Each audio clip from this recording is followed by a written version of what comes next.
It's week 4, the Field of 68's Conference Media Day Tour. We are live here. It is number 14 out of 15 Media Days that we're going to be doing, Jeff. We are taking on the Southland today. It's the Southland Basketball Media Days, a.k.a.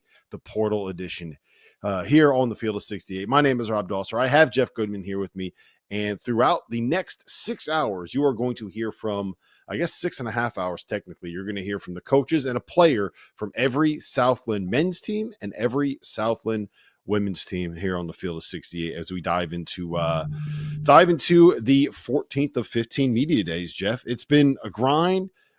We've been talking to coaches and talking to players, and it feels a little bit like we've been regurgitating the same questions a lot over and over again. But I'll tell you this: I'm excited to talk about the Southland. I'm excited to talk about what McNeese State could be in the post-Will Wade era, but I'm mostly excited to talk about Master P's New Orleans Privateers. Okay. I'm telling you, Goodman, watch out. I told you this before we started. You got to keep an eye on UNO this season. You got some dogs. You did. And I'm excited for this league too, because I think it's an underrated league that just doesn't get enough attention.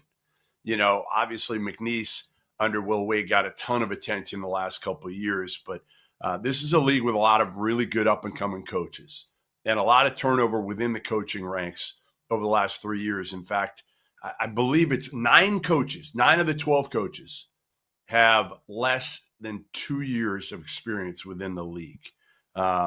So, you know, a lot of guys here building their programs, trying to figure this thing out. You got a couple veteran coaches. Obviously, David Kiefer's been there a while. Alvin Brooks has been there a while. Jarrett Van Rosenberg's been there a while. But for the most part, a lot of these guys are just trying to build this thing. And, again, a lot of really good coaches we've seen come out of this league, especially lately. Steve Lutz came out of here. We saw Will Wade. Those guys did a great job. Who's next? Because I think there's a lot of guys that can be next. Yeah, I like how you say Jarrett Van Rosenberg's been here for a while. Well, his program has been in Division I for all of 3 seasons. So even one of the veteran guys here is really not all that veteran when it comes to the Southland Conference. So you mentioned coaches coming out of the conference. Who's the guy you think? Give me some names. Give me some of the up and coming guys that you're keeping an eye on as you're putting together a lot of your. What's your favorite thing? The jump seat list now. It's not just the hot seat. The jump seat list. No, jump seat list and Bill Armstrong taking over in year 1 for McNeese. This thing is wired to win, number 1. And Will Wade told me a couple of years ago. He said Bill Armstrong is the best assistant he's ever had. So this is a guy that, again, has learned from some really, really good coaches over the years. And, you know, he inherits a pretty good situation at McNeese where there is some NIL, and I think that'll help him. I think Sadler certainly at Nicholls. Young, you know, was hired a couple of years ago as the youngest head coach in America. He's done a great job there. Shane Hireman has done a really good job already. And a guy that I've known at Incarnate Word. So those are a few, but again, there's a lot more in this league. Yeah, the Bill Armstrong, I'm excited to talk to him because of the story and the path that he's been on. Obviously, he kind of got caught up a little bit with everything that happened with Will Wade at LSU, which is now officially legal. What they were doing over there. What was Will Wade's line at ACC Media Day? You're allowed to pay players now. And he said, I've been paying players for a while or something like that. So I'm excited to talk to Bill about what I don't think Bill's going to say that line. I don't think we're going to hear that. I think Will Wade might be the only person in America that would use that line. So look, McNeese State's going to be good. I think Lamar's got a chance too. You know, they're coming off of a season where they finished second in the conference. And Alvin Brooks, he's a guy that's been coaching for a long time, been around for a while, spent a good amount of time on Kelvin Sampson's staff at Houston, was part of some of those Houston programs back in the 90s, and also is a little bit of a legacy here. His son is now the associate head coach at the University of Kentucky. Yeah, and another guy that I think, you know, a program that has struggled lately that we've come to know is one of the best mid-major programs in the country is Stephen F. Austyn. And they hired a new head coach in Matt Brower, who I can't wait to talk to. Don't know him well. Looking forward to getting a chance to know kind of what makes him tick. But what I do know is Grant McCasland loved him. And that's enough for both of us, right? If you're working for Grant McCasland, and the success that they had, at Texas Tech the last couple of years, obviously you're doing something right. So I can't wait to see what Brower does, because Stephen F. is a proud program that has been down lately, and I don't expect them to stay down.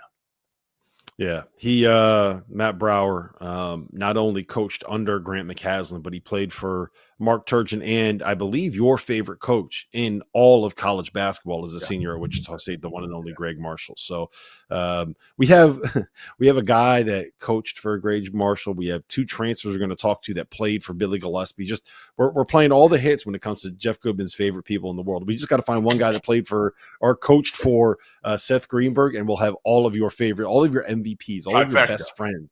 Yeah, that's right. Well, the coaching trees of some of your and if they would just give maybe their favorite stories of playing or coaching with those guys, we could have a show here that is a ratings bonanza. Yes, a ratings bonanza is just the way that I would phrase it. What I do think is interesting about this conference is it's one of the few mid-major leagues in college basketball where the reigning player of the year is not only back in the league, but is back on the same team. We also have another first-team all-conference guy that is back in the league playing for a different program. Javon Garcia from McNeese State is back to lead McNeese under the new coaching regime, while Jacavian Buckley from Southeastern Louisiana has transferred to New Orleans, and spoiler alert, is one of the big reasons why I'm excited to see what New Orleans can be this season. But Javon Garcia coming back to McNeese State, it's not that often, Goodman, that you see guys that are the reigning player of the year at a mid-major conference come back to the same league and the same program again. No, there were three this year. And I remember I did something, if you remember, back in maybe May or June, and Garcia was one of them. And he spoke. Who were the about other two? Remind me again. Kid from Quinnipiac and Talia Tejada at Towson. Those were the three. And Garcia was, they all had kind of different reasons, but I think Garcia's biggest thing was, hey, listen, I love it here. I trust Coach Armstrong now coming in. That was the crazy part, though, is most of these kids, again, like if you're going to stay, you're generally staying because it's the same coach and there's some loyalty and they pay up. That wasn't really the case with Garcia. Obviously, he's a new coach, could have made more money going elsewhere, but understand how he has flourished. And this is a kid that's bounced around, right? Started his career at UMass, went a year at junior college. I think it was junior college. Might have been D2 or D3. I can't remember, or D2, but I think it was junior college. And then goes to McNeese and has done an incredible job in a couple of years there, and understands the value of, again, this works for me and I'm winning. I've won so many games over the last 2 years. Why would I want to leave this after, maybe struggling throughout part of his college career? Yep. Speaking of retention, there are a number of teams here. We've done a lot of these media days, Goodman, and normally it's like if you get 3 or 4 guys back, it's a good thing for you. It's a positive. And there's a bunch of teams in this. 4 of 8 is the number. That's the magic number, Rob. I've said this for 13 or 14 now straight media days. If you bring back 4 of your top 8, you should be doing cartwheels. And some of these teams in this league are doing that right now. They're bringing back 4 of their top 8. Lamar, Northwestern State, Incarnate Word, all of them are bringing back at least 6 rotation guys. East Texas A&M is bringing a bunch of guys back. Houston Christian's bringing a bunch of guys back. So there's a lot of retention and going to be a lot of familiar faces in this conference as we wait for Stephen F. Austyn and head coach Matt Brower, along with Keon Thompson, a senior that has been with the program. This is his 2nd year. He started out with another Jeff Goodman favorite, and I'm actually being serious here. Played for 2 years at UMass with Frank Martin. We have Matt Brower and Keon Thompson here with us now. Matt, what's going on, man? It's great to see you. Appreciate you jumping on here with us. Keon, it's great to have you on as well. Matt, you were hired in March 7th. You spent a couple years as an assistant at Texas Tech. What has the adjustment been like moving that 1 seat over and taking over the program for yourself?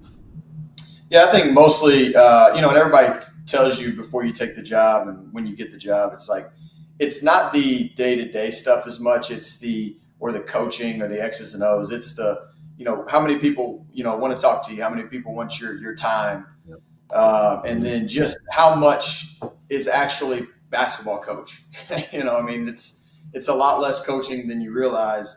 So it's been great. It's been a ton of fun so far. Obviously, we haven't lost a game yet, so that makes it even better. But it's been great, and I love the adjustment. All right, Matt. Can we start? Since you and I don't know each other that well, but I try to do some due diligence here, and Rob knows. Dig around for something maybe embarrassing. I didn't get anything embarrassing on you, but I got something really, really interesting that I bet the kid next to you, Keon Thompson, doesn't even know about you. That you are a master craftsman, that you can legit build kitchen tables. Is this true? Did you build your own kitchen table? Oh, I know who you got it from. You got it from Dream Dowling. And I actually not true. Really? I have more than one source, Matt. I have more than one source. Fair enough. When COVID hit, we're just stuck at the house all day. We're trying to do anything. I was just trying to fill my time. And so I started I kind of always did it. I followed my dad's, my dad was a craftsman. And so I started we needed a dining room table. So I made one. And it, it's decent. It was kind of a picnic table feel to it, but it was a good table. Lasted a few years, and it's funny because I thought it was Jareem that may have told you, because Jareem told me he hired me to make him one, so I made him and his wife one as well. Did he pay you? Did he pay you though, Matt?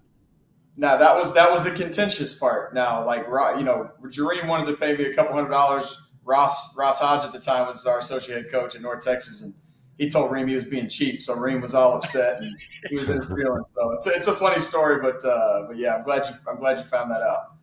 Generally speaking, when it comes to Jareem Dowling, Goodman and I don't believe a single word that comes out of his mouth. So if you're looking for a source, you go away from Jareem. Keon, I'm going to bring you in here now. It's not often that you see guys at the mid-major level have the year that you had heading into their senior season and decide to come back to the same program again. It's even less common when that program goes through a coaching change. Take me through the process of the offseason for you and how you ultimately decided that you were going to come back to Stephen F. Austyn to play for Matt Brower. It was all a process for me. It was kind of tough, even coming back from a rough year, so to say, in my books. I kind of just had to sit down and talk to my family and really just be to myself for a little bit, just thinking what I really wanted and what I've been through overall in my college career as of right now. And, obviously I've talked to Coach Breyer, things like that. And, my feeling, I prayed. I'm a kind of a religious guy. And, I just didn't have the feel or sense of urgency to need to leave or things like that. Something was just telling me to stay. And after my conversations with all the coaching staff and everyone else, it was kind of obvious for me to stay. Hey, Matt, when it came to, obviously you want to retain your best players. What was that conversation like with Keon? How did you sell him on, hey, listen, you know what? I know you don't really know me, but trust me, and here's my vision for you this year. Yeah, we've had a ton of success with the guards. The last 7 years I was with Coach Mack. North Texas, 2 players of the years. Obviously Elijah Hawkins, Pop Isaacs, Christian Anderson, just had a lot of good guards. And so really just sold them on the vision of look, we've had this success. I know how to use your skill set. Javion Hamlet and Keon are very similar. And so I just felt like we could put them in really good positions. And look, you're not going to find – I wasn't going to go to the portal and find somebody better than Keon. That's the truth. And I know what he brings. I know what he's about.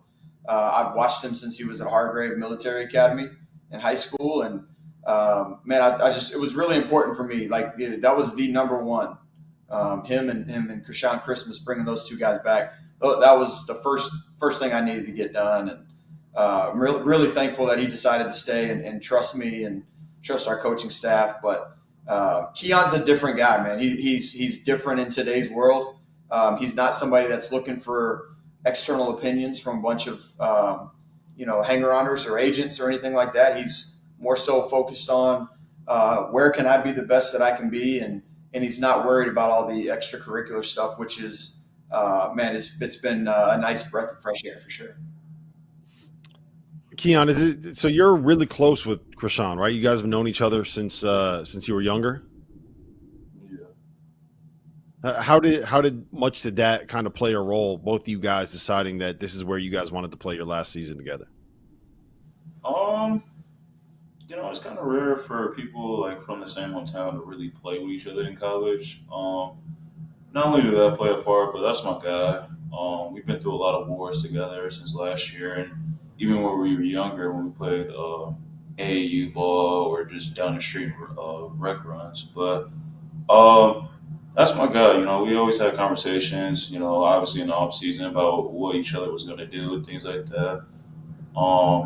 Whether we wanted to go through the process of the transfer portal and just all the ins and outs of it. And obviously, for me and him, our bond is so strong. It really doesn't matter, as long as we got each other's backs. And, we came to the conclusion that, this was the best decision for both of us. Hey, Keon, I heard you had a very entertaining exhibition game the other day. Is that accurate? I heard both. You put up some numbers. You put up 43 points, but you lost something in the process, didn't you?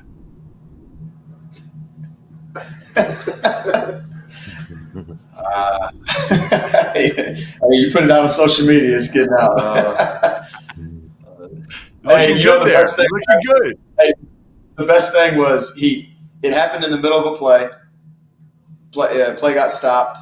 He's laughing as he's coming off the floor, realizing he lost his two. And, a lot of guys nowadays are so worried about their look. They're going to be self-conscious. He's laughing off the floor. He doesn't even care to find his two. He comes out of the game. He goes right back in, and that was in the first half. And then he proceeds to go 19 for 19 from the free throw line, and ends up with 43. He's a warrior, man. Super, super, super glad we have him back. Did you get it fixed? Did you get it fixed yet or not yet? I got an appointment today at 1. So can we have a smile? Can we get a smile, right now? Come on, give us the big smile. Flash it. Come on. Yeah, there it is.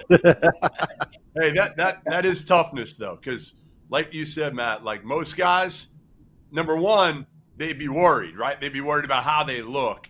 Or number two, they'd be in such pain. They'd be like, I'm done. Exhibition game, coach. I'm out. I got to fix this thing. And I think, obviously he's got it in him to be a warrior. And my guess is Keon playing for Frank Martin a couple of years didn't hurt on that end also. Nah, it was an everyday thing. Yeah, I'm sure it was.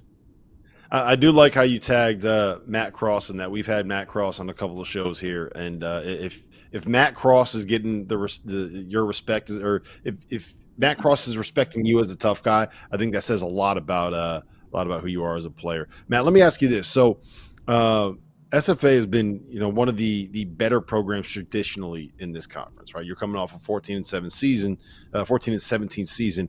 How do you get this thing back to where you are competing on an annual basis with the likes of Lamar and with the likes of McNeese State and with the teams at the top of the Southland? Yeah, I think it starts with people. Hiring a really good staff is the most important thing to begin with. And then, character still matters. I firmly believe that. We had really high character at North Texas, Texas Tech, at just a couple of the previous stops that we've had great success with and so that's where it really started with me. And then the expectations are what they are. It's a championship level program, and there's not one person in here that's shying away from that. We don't care about the external opinions. What the habits that we build every day have to be championship level. And if they're not good enough, then it's going to be known that it wasn't good enough, and we have to correct it. We have to be better. And it's just, that mindset is every day. There's no day that I can walk on the practice floor, and let anything less than championship level practice happen. And so, I would hope that those guys that are down there on the floor would agree with everything that I'm saying now. And I think we've gotten a lot better in the last couple months, and I think we've got a chance to be really good. I firmly believe that. And the guys have really bought into everything that we're doing, and I'm really excited about this team. All right, so I'm a Massachusetts guy, so I'm always pulling for the Massachusetts players. You got one on your team here that not a lot of people know about, Lateef Patrick. Comes from Milton, Mass, Milton High kid, under-recruited, played for Middlesex Magic, and you plucked him from Trinidad State, a place that, again, not a lot of people know about. Why, and what is he going to give you this year? He averaged like 23, 24 a game last year. Yeah, can really score the ball. I thought we had a lot of good pieces. I think we have potential player of the year right next to me. And we needed somebody else to give us some scoring punch. And so we were looking for a guy that could do that. As everybody knows, like the portal, it's a hit and miss place. You can't just sit there and take everything out of the portal, in my opinion, especially here at SFA. And so I was really looking for that scoring punch. I thought he provided that. But not only that, he's a great kid, and he cares about winning, and he cares about people. And so it was just an easy fit for us to try to go get him, and thankfully we were able to get it done. And he's obviously provided scoring for us in our scrimmage and our exhibition, and he's going to be a great addition and somebody else that I'm looking, can be an all-conference player. Matt, you played at Grinnell in college, which is a Division III program that now is kind of known for their run and gun, up-tempo style. Were they playing that when you were there? Me? No, Matt played at Wichita. Remember? Okay. You said that. Matt, you got the transfer. Yeah, you got the transfer from Grinnell. Is that? We do have a transfer from Grinnell. Yes. So what is his impact going to be this season? A guy that averaged 12 points a game in 16 minutes. Yeah, I mean he's a great kid. He's from Dallas. Provides a bunch of energy and can really drive the ball and is a great defender and a really good athlete. And he's a great kid. He provides a lot for us, especially in practice and has great energy for the team and the program. Hey, Keon, last one I have for you. How is your boy Christian going to make a jump? Because obviously you guys have known each other, like Rob said, a long, long time. What's going to be the difference that we see maybe in his game this year as opposed to last season? He always brings energy. He always has a heart to win. His work ethic is outstanding. One of the best on the team. Just his leadership, being able to lead us, even though I'm a point guard, he's also a leader himself. We always looked up to him as the leader on and off the floor. I feel like his confidence also, just being able to play basketball, being able to just think freely without second guessing himself. He's always in the gym working on his game and taking care of his body and things like that. So I feel like with us seeing that, I can personally tell that he looks very confident in himself and his game, and I feel like we'll see a lot more offensively. I've always seen it defensively from him, and just always having the heart to win and things of that. And I feel like offensively, I'm gonna see a big jump from him. All right, hey, before we let you go, who's tougher, you or Christian? Yeah. It's always me. I play with a broken mouth. What would he say? What would he say if I asked him that question? Probably him, but just because he's from Gary, that's what I was going to say. Hey, Gary's pretty tough, isn't it? It is. It's pretty tough. Yeah. Keon, all you got to do is just smile at him. We're going to know who's tougher. That's right. Hey, don't worry, Rob. I won't hold it against you. No, I played at Wichita State. I promise. Because, hey, you know what? Hey, y'all. Hey, no, it's okay. Hey, you helped me get the job here at SFA because of you guys' D+ offseason grade at Texas Tech. So that was a great overachieved. That's right. You overachieved. You want to always undersell and overperform, right? Like that's the key to life. That's what Rob does. Rob, Rob, we basically sell Rob as a horrible, horrible host, and no matter what, he overperforms. Hey, look, it's also the one way I've been able to stay married is my wife's expectations are on the floor. So anytime I do something as basic as like the dishes, I'm a hero in my house. So there you go. Life advice for both of you guys. No, there's no. Appreciate you, Matt. Appreciate you, Keon. Best of luck this season. Thanks, guys. Go get a big win so we can get you back on when you get those teeth fixed. All right, Keon? Thanks, guys. Appreciate you. See you guys. See you guys. Well, that was Matt Brower, Keon Thompson from Stephen F. Austyn. Just for clarity, I saw the name Grinnell as a transfer. Jim Shaw played at is another coach we're going to talk to, played at Grinnell. So I managed to I think it was the first time I've really gotten confused in 14 media days, Goodman. So I'm gonna take the W on this one. So coming up next, we're going to have Houston Christian head coach Craig Doty and Trent Johnson, who was back for his 5th year, coming on, and they are joining us now. Craig, Trent, it's great to see you guys. Yeah. So how we doing? How you doing?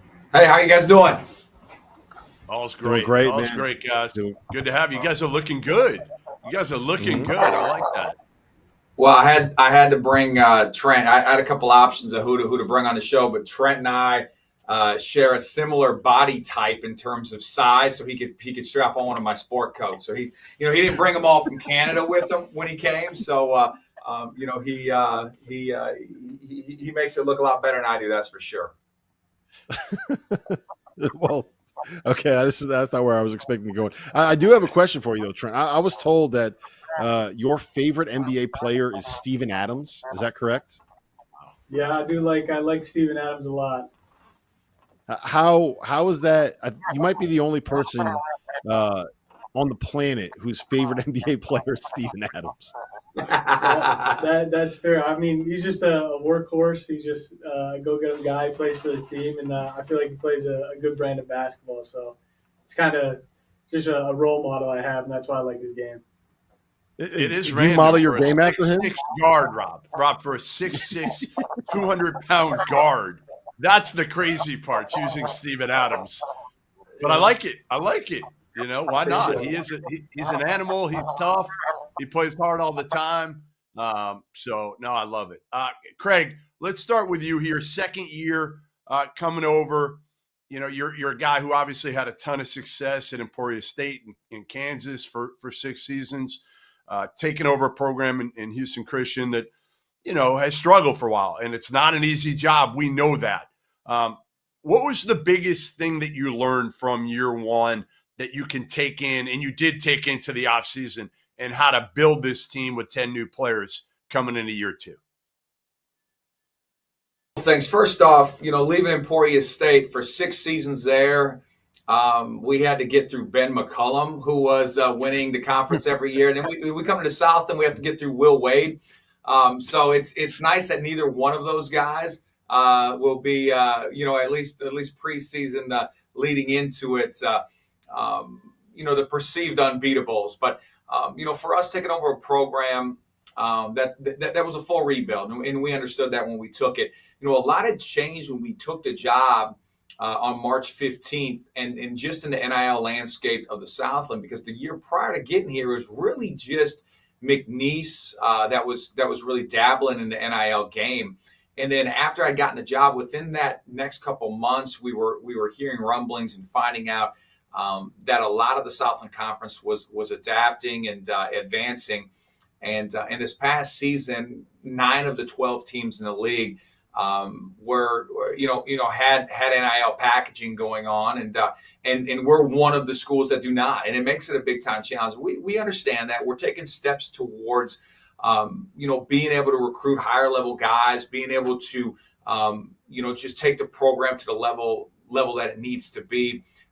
You see the Husky head behind me right here, the illuminated sign. You see the accent wall here. In fact, this whole office area, the whole suite area, we've updated.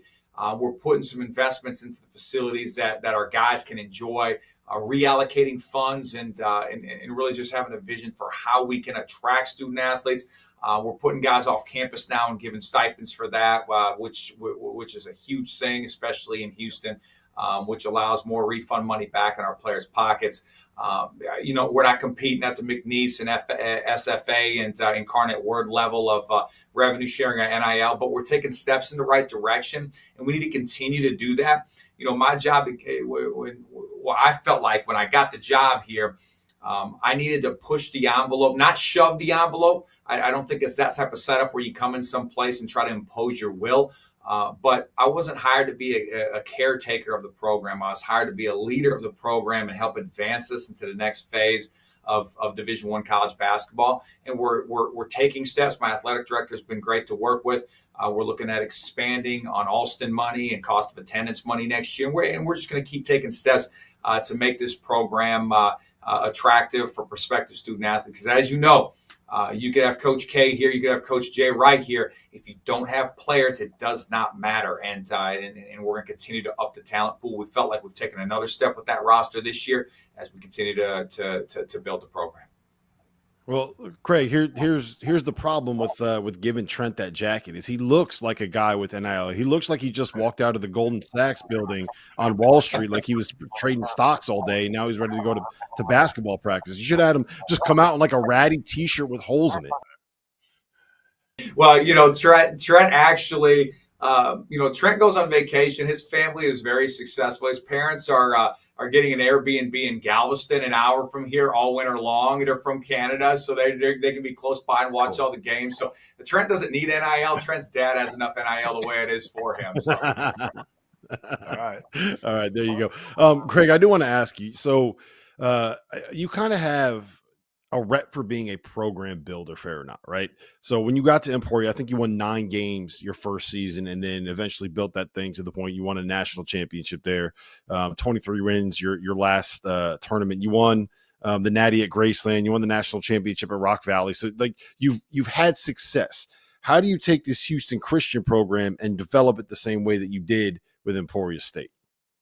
Yeah, well, it was 14 my first year at Emporia State, and those were a tough extra 5 games. Don't take them away from us. No, I'm just kidding. It was a full rebuild. I mean, we inherited, Rock Valley College, a junior college where we ended up winning 2 national championships, was called Rock Bottom College before we got there. And Grayson University, we had 4 full scholarships to spread out amongst the varsity and a junior varsity team. I carried 38 guys with 4 full scholarships. And then Emporia State was last in the MIAA when we got the job, and we turned into an NCAA tournament team, averaged winning 20 games over the last 3 seasons.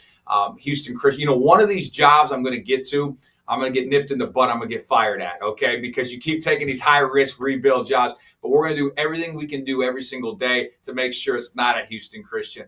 When I get fired, I want to be on one of those contracts that Brian Kelly had at LSU. And that's when you want to get fired, not when you're at Houston Christian. No doubt, Craig. No doubt. I hope that happens to all of us. I hope we can get those buyouts that Brian Kelly got. I've never heard a coach say that before. I want to be at a big enough job where I can get fired and be paid not to work.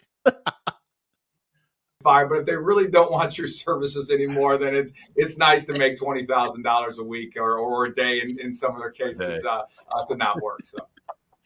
All right, Trent. We just had Keon Thompson on from Stephen F. Austyn. I don't know if you watched that, but he actually lost a tooth playing in an exhibition game. I'm told that we have a photo of you as well. Look at this. We got back-to-back guys. Tell us how this tooth got chipped here. It was a good time in practice. I rotated over in the help side on our big man Nikari, and I found his elbow really fast. You get it fixed?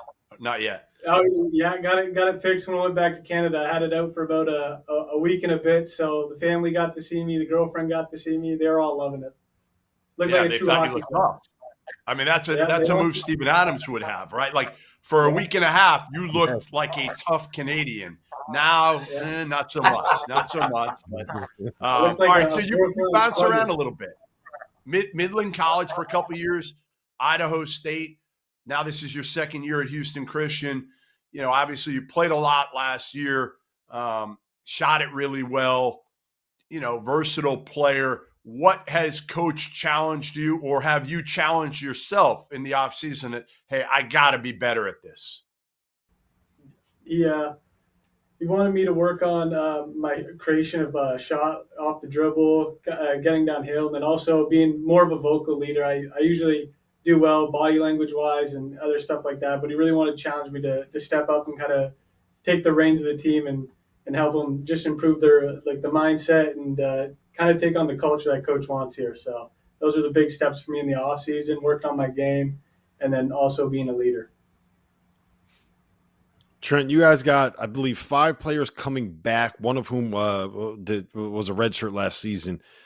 Out of that group and out of that crew, who is kind of taking the biggest step forward? Like, who should Houston Christian fans be excited about being able to see play this season? I think we got a lot of depth, and I think there's a lot of exciting guys out there. I mean, if we're going highlight reels, you gotta look at Elijah, just willing to throw it down on absolutely anybody and everybody. So he's always good for a highlight. We got Kai coming in, insane, unreal passer, great vision. Dre's coming back from last year, just a really loose kind of handle, kind of unorthodox bag, but he makes it work. So I think we got a lot of guys who are willing and ready to put somebody on a highlight. Hey, Craig, how good is the kid you brought in, Ryan Bartley, kid from Malone University, a lefty who can shoot the heck out of it, from Iowa, a kid that a lot of people don't know a ton about. How is he going to impact the program this year? Yeah, Ryan's a great player, 6'6", and plays on the wing. You know, he averaged 22 a game in NAI. Then he went Division II and averaged 15 a game. And shout out to Diego Pavia. That's the reason why Ryan Bartley's here. That's the reason why Trent Johnson's here for an extra year too. So that JUCO rule, because of the lawsuit that Pavia won last year, added that extra year if you played non-NCAA. So they got that waiver. So these guys have that extra year. They're here playing. We're excited about it. Bartley's a good player. Kylan Green is, especially with Elijah Brooks. Elijah averaged 9.1 points per game last year for us. He broke his hand a week and a half ago, and he's out 6 to 8 weeks. And while Kylan is always going to play a nice role for us, Kylan has stepped up even more. He was Utah State's backup point guard Utah Valley's backup point guard last year, and they won the WAC. And the 2 previous years before that, he was at Daytona State Junior College. And so he actually has 3 conference championships in 3 years of playing college basketball. He's a Dallas kid, and he's talented, and he's a great leader. So Kylan Green's going to be the floor general for us. And his personality and Trent's personality, that's who we need to embody as a team, because they're everyday guys. They care about one another, and they work hard. And, when you don't have NIL, you might be a little light on the star power and a little light in the size. Those are the 2 things that really cost money, is star power and size. And, our 2 best players from last year, Julian Mackey got a 6-figure revenue share deal with Florida International, and Bryson Dawkins got a 6-figure deal with Youngstown State. And we wish them well, and they did a phenomenal job for us. But there's 30 points per game with those 2 guys that we need to replace, and we're going to have to do it together. We're not going to do it with 1 or 2 guys. More than likely, we're going to stretch that out amongst a rotation of 10 guys, and we're excited to get going with that. Well, Craig, Trent, it's great to see you guys. We appreciate you being here. Best of luck this season. Hold on, Rob. One last thing. Give me 30 seconds. 2 quick things for Craig. Number 1, Rob, you can answer this. Who's got the better haircut out of the 2 of them? I'm going to go with Trent. But Craig's is pretty good, right? Craig's is pretty solid, good. Solid. We both got the little side part. Cut your own hair on that one? You have the hard part too. I'm going to let it be known right now. I can't coach very well, but I have the best hair in the Southland. Okay, that's a fact.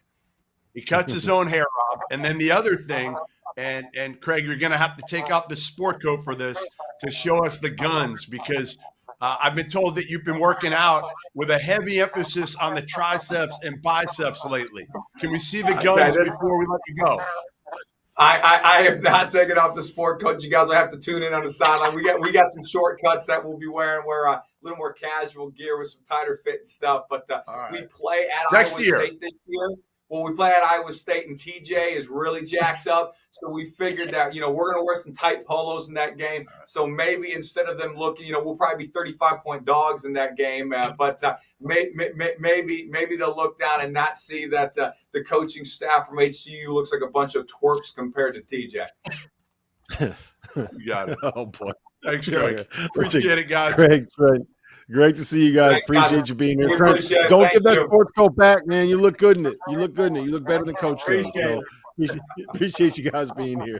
That was Houston Christian head coach Craig Doty and their fifth-year guard Trent Johnson. Coming up next, we're going to be joined by Southeastern Louisiana. We have David Kiefer. We have Jeremy Elize. And Jeremy, you can correct me if I got that last name incorrect. So David and Jeremy, it's great to see you guys. How we doing? We good. How you doing? Doing well. Thank you for having us. How are we doing? Kiefer, you're like the veteran of this league now. You've right. been It's there. crazy. I remember walking in day one and just trying to keep my mouth shut at the head coaches meetings and looking around. And now I'm the longest tenured coach, I think, maybe in the state too. It's crazy. Really. Yeah. I remember talking to you that year when you got the job. And, obviously this league, the last couple of years, we know has been run by Will Wade and McNeese State. How happy were you when you found out that Will Wade was leaving for NC State? Did you throw a little bit of a party? Be honest. No, I was hoping to get him one more chance. We wanted to get him. We wanted to get him back one more time. He's a really good coach. He elevated our entire league, man. Like you saw our league go from I think 29th and 30th since I've been in this conference to last year. I think in some ratings had us 19th and 20th, and that was in large part due to him. And everybody else stepped it up. Obviously, it wasn't just their team; the whole league got better. But him bringing in what he did made everybody else step their game up. Jeremy, you averaged 28 minutes last year, 10 points, 5 rebounds as a freshman. And they say the best thing about freshmen is that they become sophomores. Where are we going to see a step forward in your game this season? Where have you improved?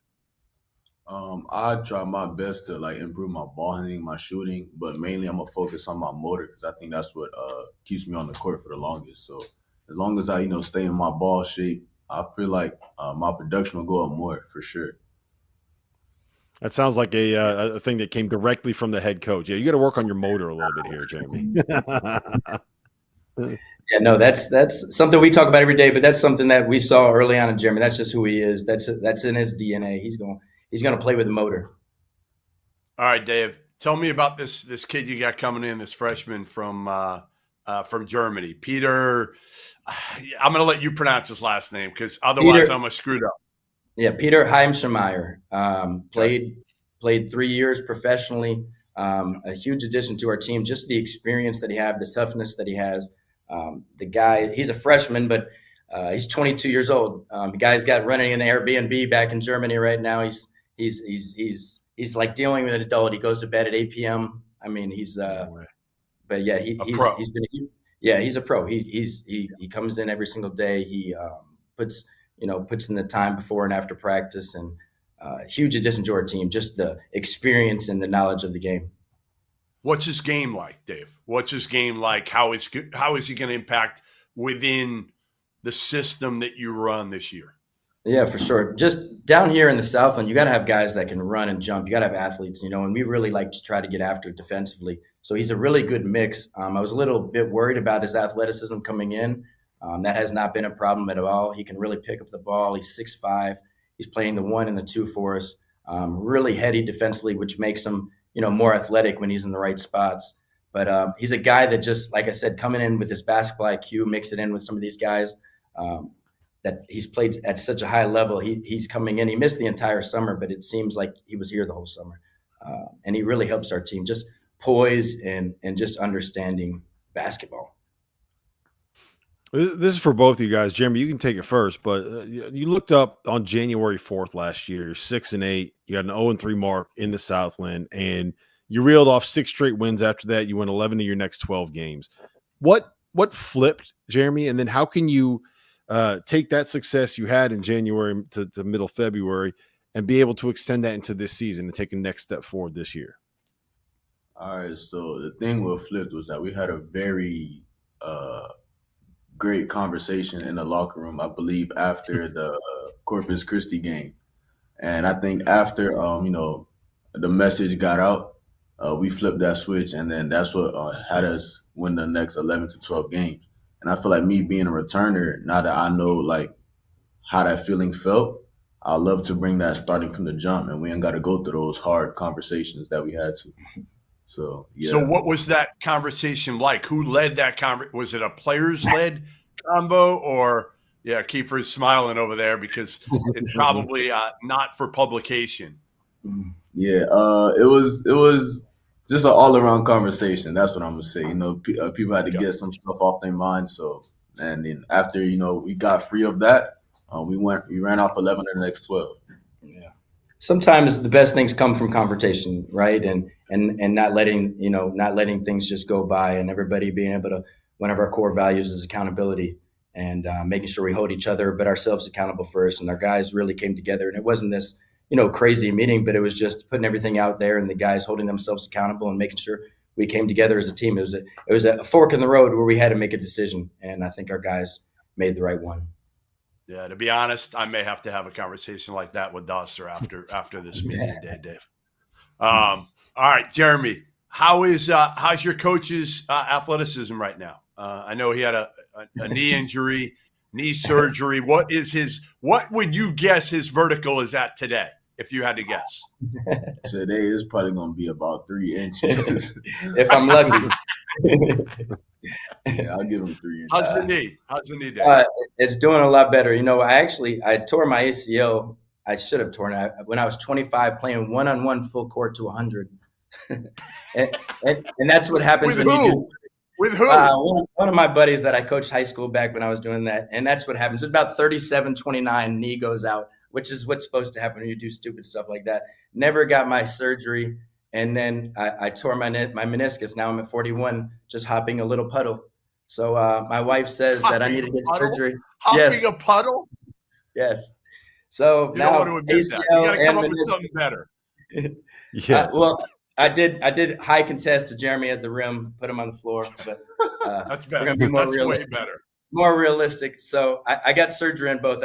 I did find I didn't have an ACL. I was like DeJuan Blair and Hines Ward for 15. Like ACL just disintegrated with time. But now I got one. We're moving a little better. Hopping over a puddle, you had to get knee surgery. I think that's the first time I've ever heard that. It was a big you puddle, started. Rob, it was a huge puddle. Yeah, that's elite level athleticism right there. Exactly what you find in the Southland, right? So when you got into college coaching, correct me if I'm wrong, but you were a student manager for Kansas State when Michael Beasley was there. Right. I was at Cincinnati before that, and then Kansas State. Yeah. Bill Okay, Walker. so we need a Michael Beasley story. Oh. You're gonna have to give us a good Michael Beasley story. Well, Mike used to always hang out at our apartment. Me and the other couple managers, and Mike was actually really good. Mike didn't really go crazy in college. I mean, he definitely had his moments, but I think the most PG one and the best one was when Mike showed up to film one day, and Frank Martin's our coach, and he had full set SpongeBob SquarePants pajamas on. Oh, wow.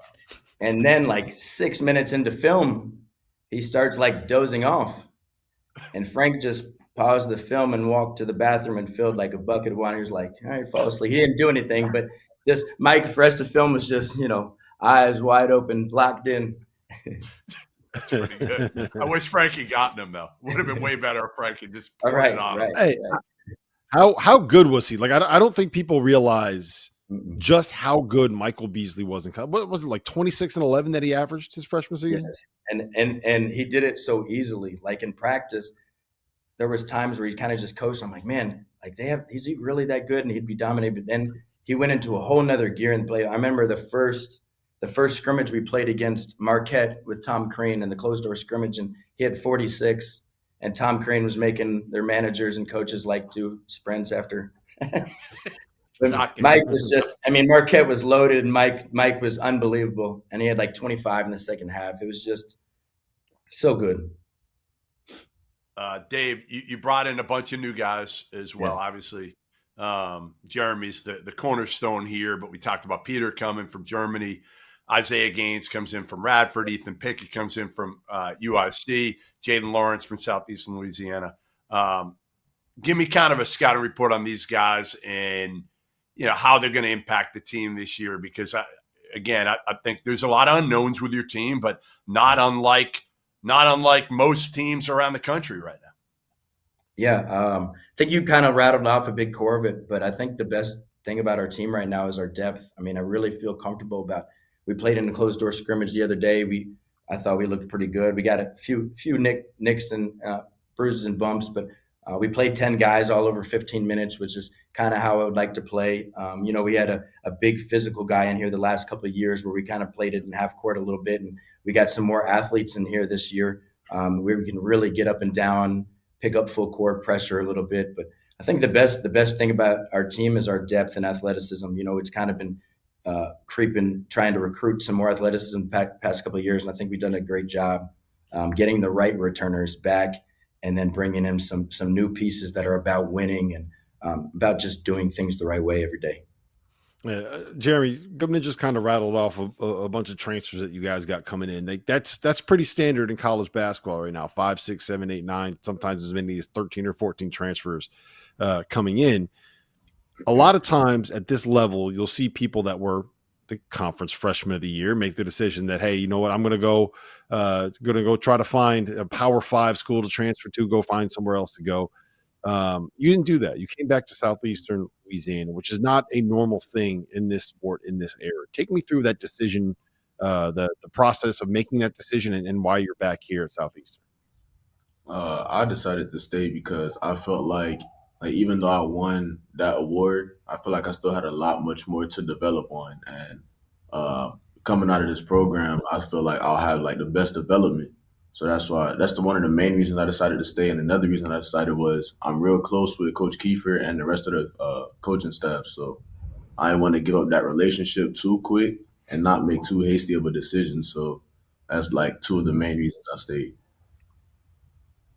Hey, Kiefer, I hit your former head coach, Jay Ladner. I said, give me something good. Give me something good about Dave that I can have. I know he's got some.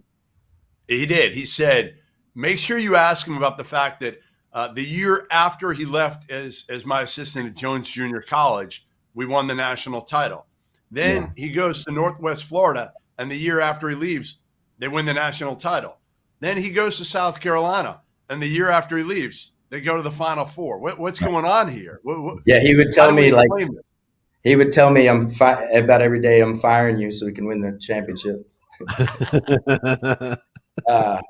No, I think, ultimately every program, and not even to add that, the school I chose to go work for Ladner at Jones Junior College. Tim Ryan offered me a junior college assistant job at Central Florida Community College, and I turned it down to go to Jones. Central Florida won it that year. So just kind of bad luck. But all those people that won it, I have such close relationships with, and I couldn't be more happy. So, still feeling like you're a part of it, helping to build what they did. Yeah.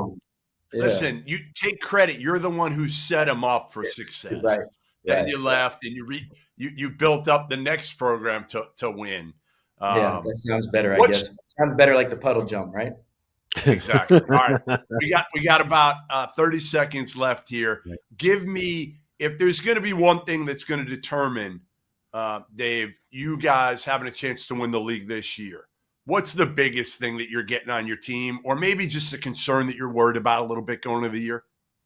I wouldn't say necessarily concerned, but I mean, it's, not just sound like every coach, but we got to defend and rebound. I think we've went out and got a group of guys that are super unselfish. You can see that in how we practice every day. We really share the ball, I think, better than any team that I've had, and that's been since day one. But I think we really are locked in to getting stops and rebounding. And any sport, if you want to win a championship, you got to defend and rebound. And I think if we do that, we'll be just fine. All right. Well, David, Jeremy, it's great to see you guys. Best of luck this season. And Jeremy, just make sure if there's any puddles that you see anywhere around campus that you just help David get past them. All right. We don't need any more tournaments. Grab his arm. Grab his arm like he's an old lady or an old man and help him across that puddle, Jeremy. Yeah, I'll try my best with that. All right, Thanks, we guys. appreciate you guys being here. Best of You luck guys. this season. That was Southeastern Louisiana, David Kiefer and Jeremy Elize. Coming up next, it's going to be Nicholls State. We have Trey English, who is back, and when head coach Tavon Sadler, who when he was hired 3 seasons ago at Nicholls, he was the youngest Division I head coach in college basketball. And Tavon, I am pretty sure that there are a half dozen players in the sport right now that are going to be older than you this season. No. It's Tavon Sadler. But, man, these kids are getting older and older by the year, man. We got a couple 24-year-olds on our team, so I like to tell them 24 and 30. I mean, it's kind of the same thing, you know? I mean, if we had to guess who is older between the two of you right now, I'm not Trey. No disrespect, man, but like it's a tough call right now. It's a tough call, Tavon. Obviously, this is your 3rd year at Nicholls.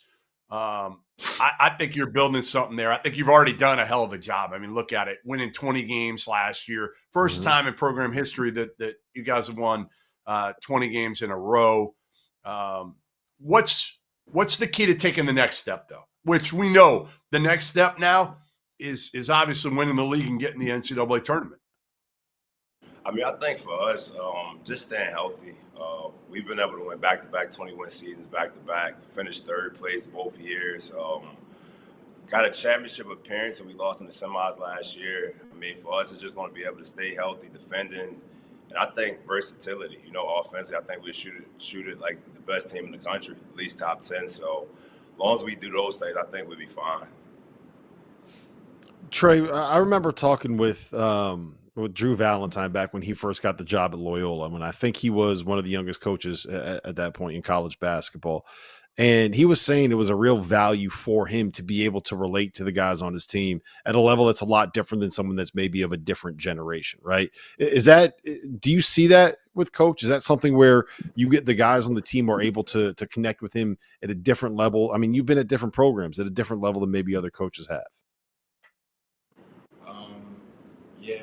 Yeah, I see that a lot because, like, whenever he says something to us, we kind of feel it on a higher level. Like, he believes in us to do what we're supposed to do. Is he still able to get out there and play a little bit? Like, if you guys aren't doing something right in practice, can he get out there and you know, maybe show you a thing or two? Not on the defensive end. I still got a couple. I can't guard them, but they can't guard me neither. So you bring back some key guys, Tavon. Obviously, one of them next to you and Trey, but Jaden, Sincere coming back as well. All of them were like key pieces, but not the guy. What do you expect out of those guys this year in terms of taking that jump? Do you expect, too, a lot of balance on this team this season, or do you think there will be a guy that emerges? And which would you rather have? I like a balanced roster. We like to play between 8 to 10 guys. The thing I'll say about those 3 guys, they're all taking different roles from last year, just from a leadership. We got 10 new guys, so that's kind of hard, you know. So they've been like extended coaches. Like, I laugh at this guy. Like, sometimes I call him a GA. Like, he kind of knows what I'm already thinking. Even Sincere, man, all these guys are taking on different roles. I think Jalen Searles, he'll be a breakout player this year. I think Z Hamoda, who was all conference in the Big Sky at Sacramento State, I mean, I think he has a chance to be all conference. So I think we have 2 to 3 guys with potential to be all conference. My first 2 years here, first year we had 2 guys get on all conference, and last year 1. So I don't think that'll slow down. One of the things I'll say is we don't have NIL here, so we like to go off of something called built, not brought.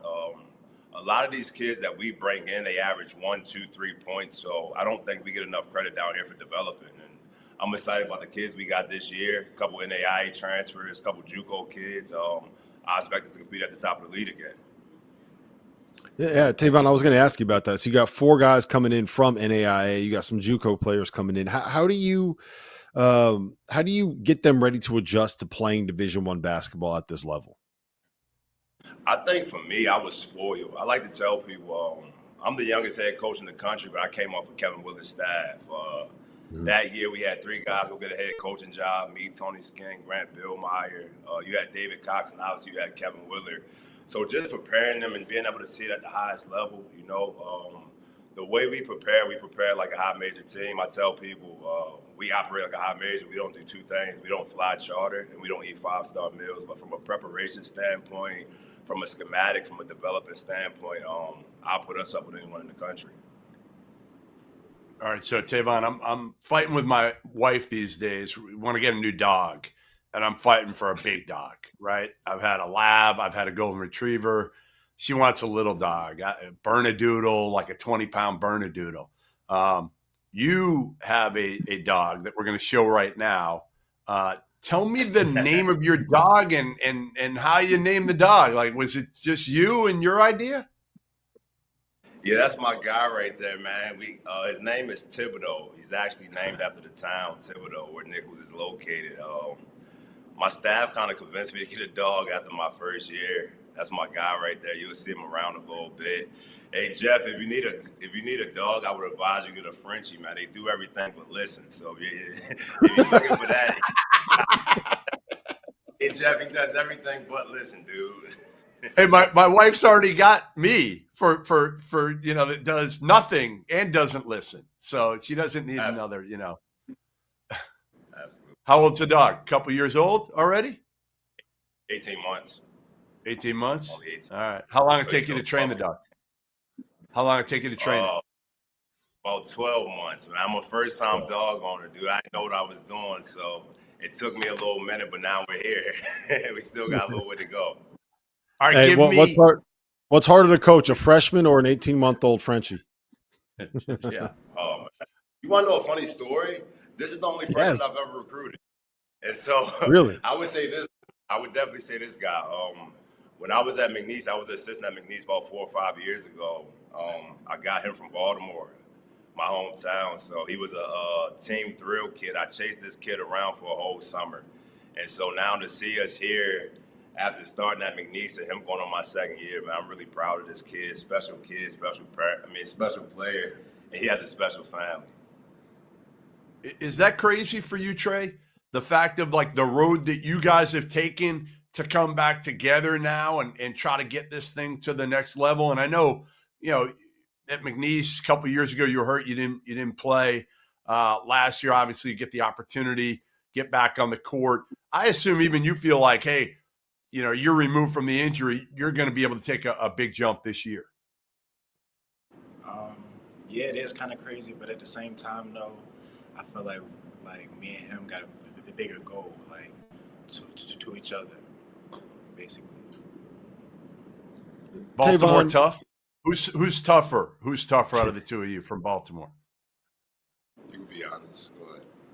I'd probably say me. Good answer. He's old now. He hit 30. He's an old 30 now.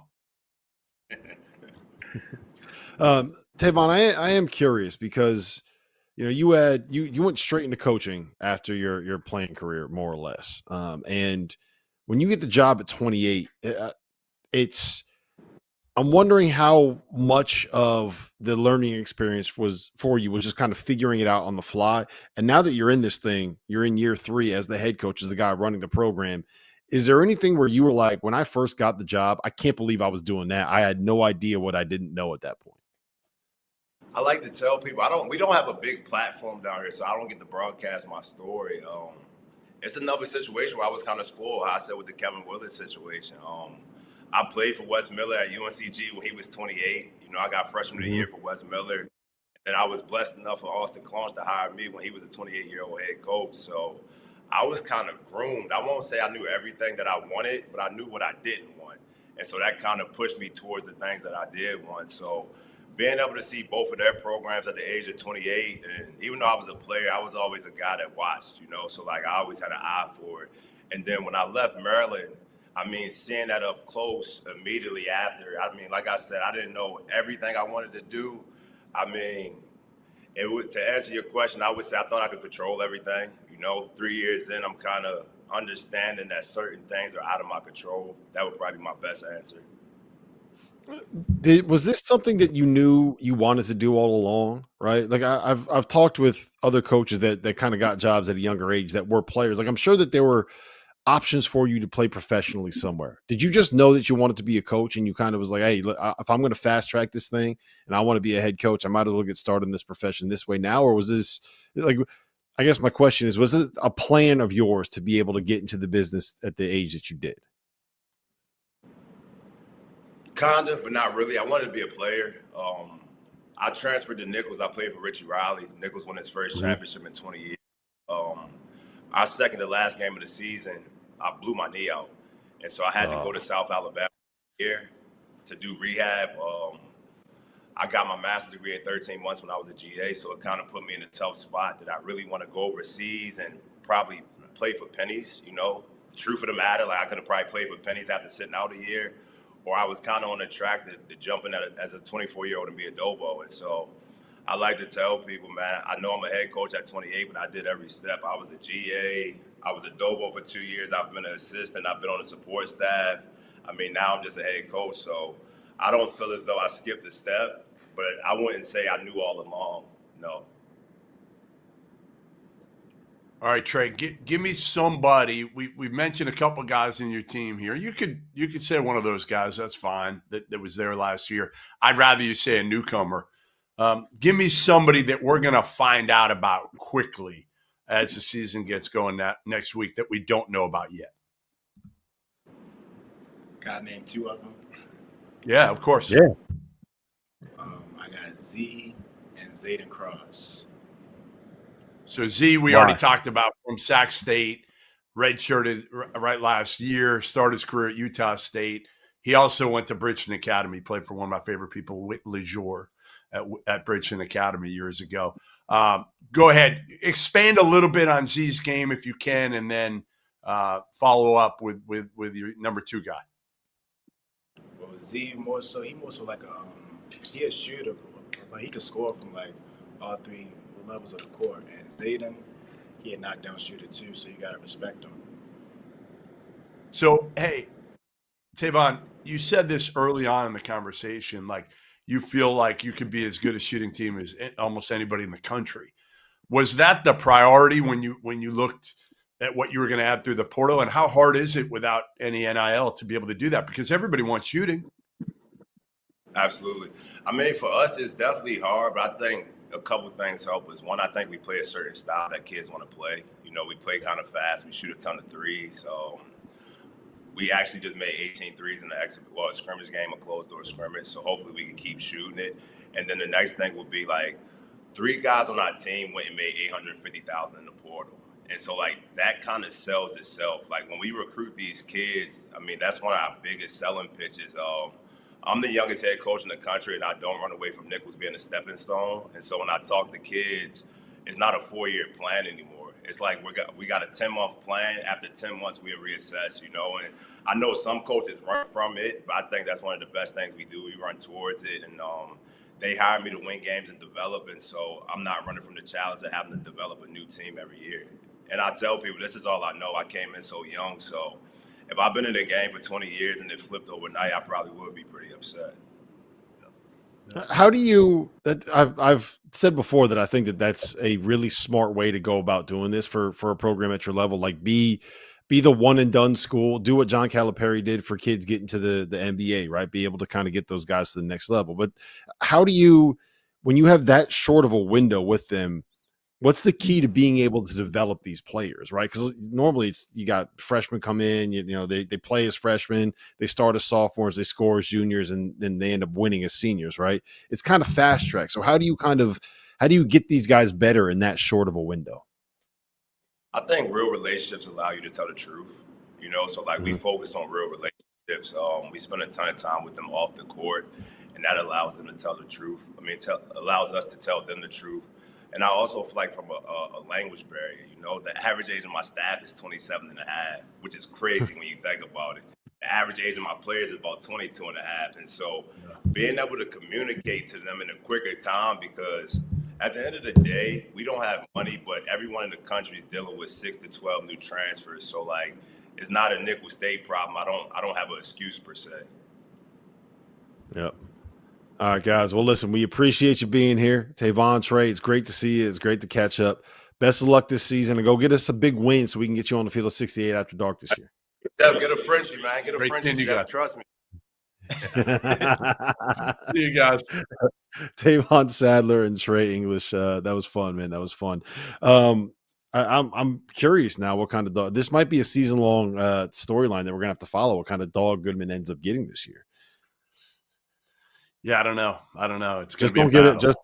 Just don't get a golden, man. I got a golden, and it is the. We almost maybe got the- a golden doodle. We were in Miami. No, the other no, day. golden doodle's fine. I'm talking about a golden retriever like this. I I know. love no. it to death, but it might be the dumbest animal that has ever existed on the face of planet Earth. We have one of Uh, those. We have one of yeah. those. We're going to be joined next by McNeese State new head coach Bill Armstrong and DJ Richards, who has been with the program. We actually got to see DJ last year up in South Dakota. DJ, Bill, it's great to see you gues. Bill, I guess Bill's this year just like won't a be- golden. Hey, Rob, Bill's just like a golden retriever. Same. Oh, that's a good introduction there, Jeff. Appreciate that. What's up, man? How are you? That's Good to, what great we're to here see you. Thanks for having us. Congrats. I know we've talked a few times since you got the job, but congrats. I'm glad with everything that you've been through and that you got screwed on, you and Will, that you got this opportunity. You deserve it, and can't wait to see what you do with it. This thing, I don't want to say it's been in place, when Will left, but I know Heath Schroyer, the AD there at McNeese, had his eye on you for a while. And Will, as I said in the open of this, said to me that you're the best assistant he's ever had in his coaching career. You take over this program, Bill, and man, like you're talking about what they've done the last 2 years under Will. 2 losses in league play, I think 58-11 overall in 2 years, 2 NCAA tournament berths. How do you keep this thing going? I mean, it's a great problem to have, right? To take over a program like this that has a culture already. But in this day and age, the hard part of this is that culture can go away quickly too because of the portal and all the lack of retention with so many programs. Well, Jeff, I wasn't feeling any pressure till you spouted off all those numbers. I appreciate that. But no, to take over a program like this is a dream come true, and then to be able to take it over after a guy who's been a brother to me, we've been in the trenches together for a long time, makes it even more special. And I think the way that we keep the culture is with consistency. And it started with this guy right here and his counterpart, Javon Garcia, coming back for us. That was able to, along with Tijon Brown, just gave us an opportunity to keep the core together and be able to have that consistency moving forward, and really helped us in recruiting. Yeah, DJ, I wanted to ask you about that. I'm sure the 6'4" guard that shoots it the way that you're able to shoot it. There were probably people reaching out. I'm sure that you had heard through the grapevine about opportunities, and you decided not to enter the portal, despite the fact that the program went through a coaching change. Just kind of take me through that decision-making process and why you were back here at McNeese. Definitely talking with JG. That's like one of my close friends, and not knowing how the year thing would go. Like, why would I not want to end if it's my last year with one of my closest friends? And getting on the phone with Coach BA, if y'all know the type of person he is, like, he's so authentic and real and genuine, and he has that fire still to win through all of that, like being authentic and being a caring person. So that's something that I want to be a part of. So it definitely hurt a lot through the grapevine, but in the coaching world, you don't get too many authentic and nice people and people that want to win. So Coach BA was definitely the guy. All right, DJ. Will Wade is no longer your coach. He can't hold playing time over you. So I'm going to ask you to do your best Will Wade impression right now in front of everybody. You need to do this. Come on, you need to come up big here. Well, look, so like the Will Wade impression was kind of hard. Y'all know Will Wade. I feel like everybody know his language. I'm like, I can say it on here the way how he be talking, but definitely heard a lot of Richards. If I trouble play, you got to make it, Richards. Like, so I got that like a lot. Like, he used to look at me and like look to the side and be like, so he definitely used to give me them little cold stares and stuff like that. But yeah, I that's my guy though. He's really a good dude. How long do you think it's going to take for us to get a Bill Armstrong impression out of you? Can we do one? Can we do a Bill Armstrong impression? Yeah, I was definitely talking to my team about that. I was like, bro, I think I could do a Coach BA. Like, I think I could talk like Coach BA. Coach BA is like a different, like, he definitely puts that fire in us, but he's more like so this is what we're gonna do. Like, we're either gonna run, we're gonna run for 30 minutes, or we're gonna get better for 30 minutes. It's gonna be up to y'all. So it's like, you know what I'm saying? So he's definitely straight to the point, no extra, just get the job done. You made him sound a little bit like a dork, though. I probably make myself sound like a dork quite a bit. So that's But Bill, in all seriousness, all right. You were out of not out of the business, out of the college business for 2 years. Spent 2 years at Link Academy. What did you learn going through that process, dealing with the NCAA investigation, and being forced to head back to high school, which is probably not something that you thought you were going to be doing at that point in time in your career? Yeah, I mean, that was never the plan for sure, but it actually worked out well in the sense of I was able to get experience being a head coach. And it was very similar to the college level in the sense that I had to recruit, or we had to recruit all of our players, and all the guys went away from home. We had dorms, we had a cafeteria. So everything very similar to how you would run a college program, which gave me the experience I believe that I needed to be able to take the next step and reach my goal of being a Division I head coach. All right, Bill, you hit the portal and you hit it hard, and I thought got some real talented guys. You know, Garway Duval, I remember seeing at Providence a couple of years ago in preseason. I'm like, this dude has tools that you cannot teach. Hasn't quite put it together yet at Providence and Seton Hall. Larry Johnson, freshman that didn't get an opportunity to play at Creighton. There were some off-the-court issues there that it just didn't work out for him. Tyshawn Archie averaged almost double figures last year at Tulsa. Give me kind of a rundown on these guys and what you expect and how much they're going to contribute this year and in what roles. Well, I got to give my staff the credit for going out and putting this team together. They, we hit the ground running, and they did an incredible job getting these guys here. When I talked to DJ and JG and Tijan, like I said, getting them back just showed a lot of confidence from them and our staff, and then we could use them in recruiting, saying, hey, we got 3 really good players coming back off of the back-to-back championship run. So, this is the place to be. And I think from there, we were able to build the team that we wanted to for how we want to play, things of that nature. But when talking to DJ and JG, they want to have an opportunity to get to the second weekend NCAA tournament and beyond. So when we started recruiting, that was our goal. And so we went out and targeted some guys that we felt like if we could get them all here, that we'd have an opportunity to do that. And I think we're very talented, 1 through 10. You mentioned 3 of them. We brought in, 7 or 8 more. And I think that we're going to try to play 10 guys and really get after you and wear teams down. And I think we have the talent to do that. As far as those 3 specifically, Tyshawn's come in here and done exactly what we knew he could do. He can really, really score the ball and run the team. Garway is playing really well for us. Now, Garway had to have a shoulder surgery in April. So he was out for 5 months, just got released September 22nd. So I was talking to him this morning even about, man, you've only been here or been able to practice for a month, keep your head up and keep rolling. And he will. And I expect by January, you're going to see that talent, Jeff, that you talked about. I think his ceiling is limitless. And then speaking of limitless ceilings, Larry Johnson, I don't think there's a ceiling that he couldn't touch. He's like, he jumps like he's jumping off a trampoline when he jumps off the floor. I don't know if I could jump that high off of a trampoline, but an incredible athlete.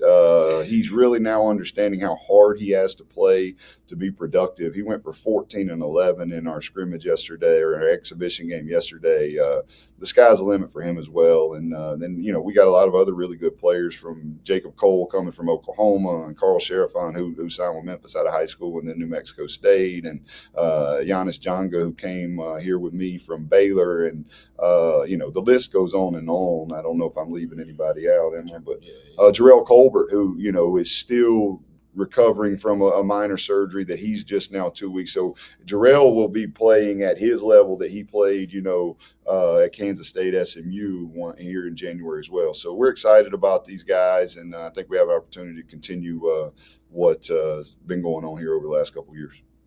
Yeah, DJ, give me one or two guys that has kind of impressed you over the course of the summer and the fall as we get ready for the season to start.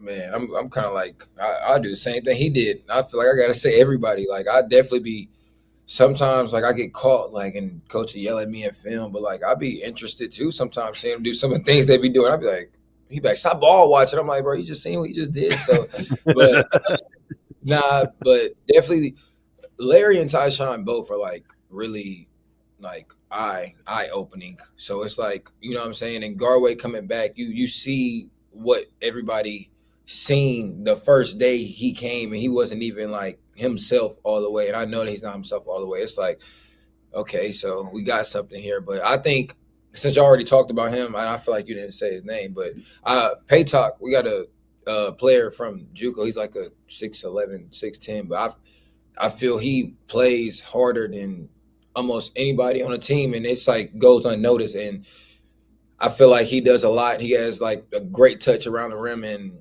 things like that is what you need in a tournament, especially size. I feel like that's been the thing that killed us the last 2 years, playing Gonzaga the first year and then playing Purdue the second game. It was like the size difference was a real thing. But I feel like that's one thing that we definitely have this year. So I feel definitely more comfortable about that situation. But I could talk all day about Larry, Tyshawn, and like the Jacobs of the world. So I can't really say too much about them. But like I touch on Carl too though, because Carl Sheriffmont's one of the guys that like I definitely would hate going against him. I'm really happy he's on my team. So, but like he a little bit of everything. He does the things that people don't like to do, and he might have 0 points, but play the best game. So that's the thing that shows like the weight that Carl plays with, and the energy and stuff that he plays with. So yeah, I mean those two guys, and y'all know about the mask man.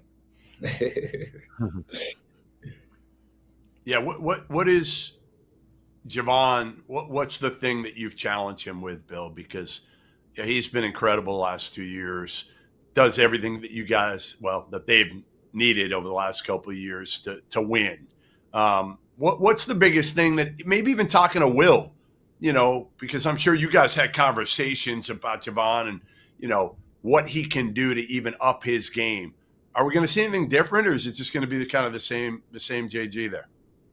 Well, Jeff, you kind of answered the question. He just does whatever it takes to win. You don't really challenge him in the sense of, because his approach is so mature, and he's just going to come to practice every day and do everything that you need him to do within that day, whether it is scoring or playing defense or facilitating. He just goes out there and wins. That's all he knows. That's what he does. So, I think he's challenged himself to do that at an even higher level. I think that his expectations are to build on what we did last year after winning a game in the NCAA tournament. I think that's why he came back. But as far as me challenging him, the great thing is, and that's why he's won, and that's why we have an opportunity to continue the winning that him and DJ have done here, is because of his approach every day is just to go out there and do everything that he can for the team to win, and he leads by example. I mean, we've probably had 3 or 4 practices where he got banged up here and there and had to miss, and then those practices, just the energy's different.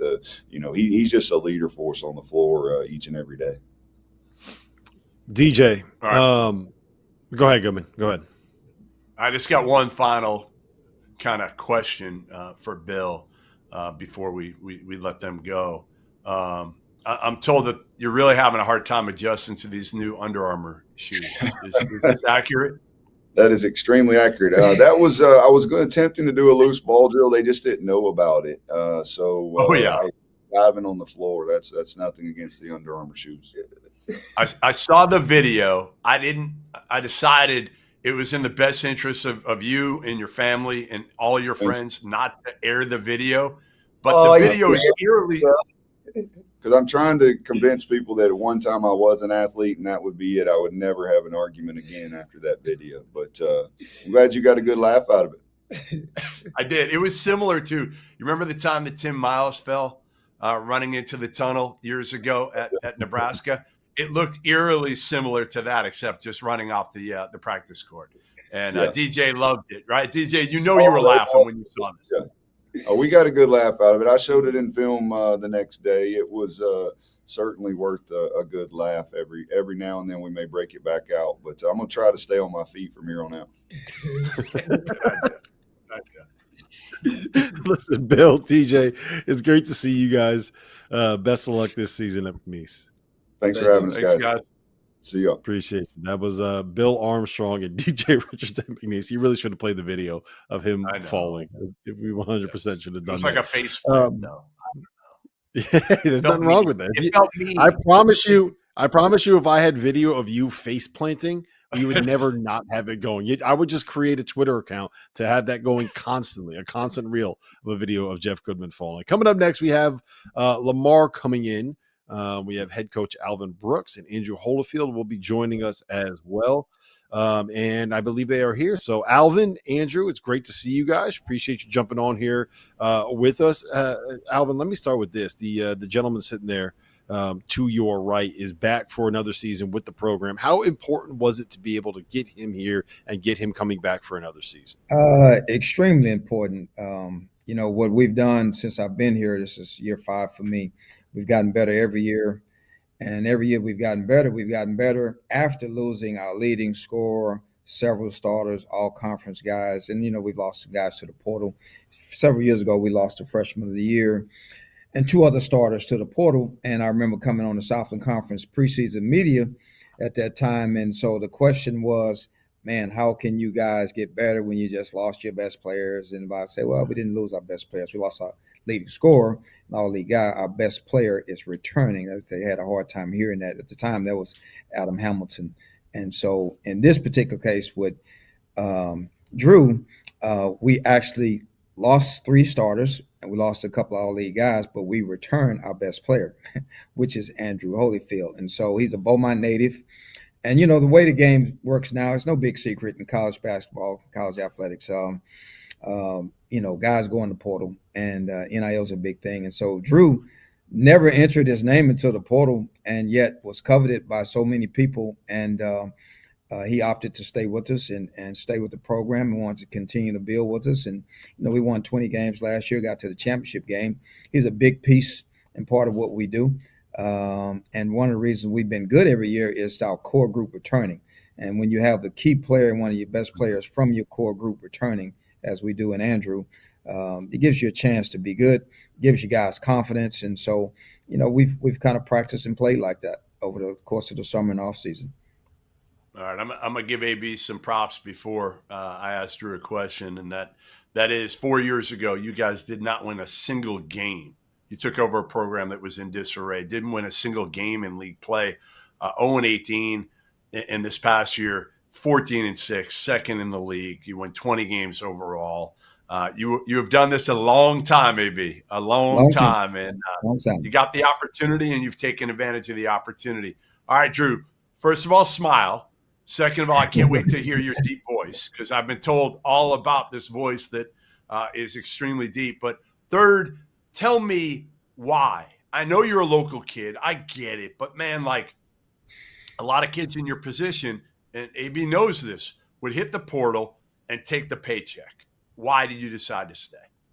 Just knowing that we could have won last year, and the culture that we have around here, and just it's a winning program here with Coach Brooks, even with the whole coaching stuff. And we came up short last year, and I feel like we should have won it last year, if anything. And then just coming back knowing like I'm a local person, and then coming back to a great coaching staff. My teammates, I give them the props every day because they push me every day. And I know what kind of culture we have over here and the standard. What Coach Brooks talks about every day. We got a standard over here to where we know like what to do, and it has to be a winning program around here. So it kind of pushed me to stay and drove me to stay, really. When you hear Coach say that we got our best player back in the portal or back from the portal, and you hear him talk about the importance that he puts on kind of the skill set that you have and what you provide to this program. What does that mean to you? It mean a lot because I know that he trusts me, and he trusted me a lot last year, and I know I got to step up a lot this year, knowing that we're losing AJ Marmoleos and Jay-Sean and Adam. Losing them, it was my bad. It was kind of big. That deep voice, man. That deep voice. It's getting too deep, man.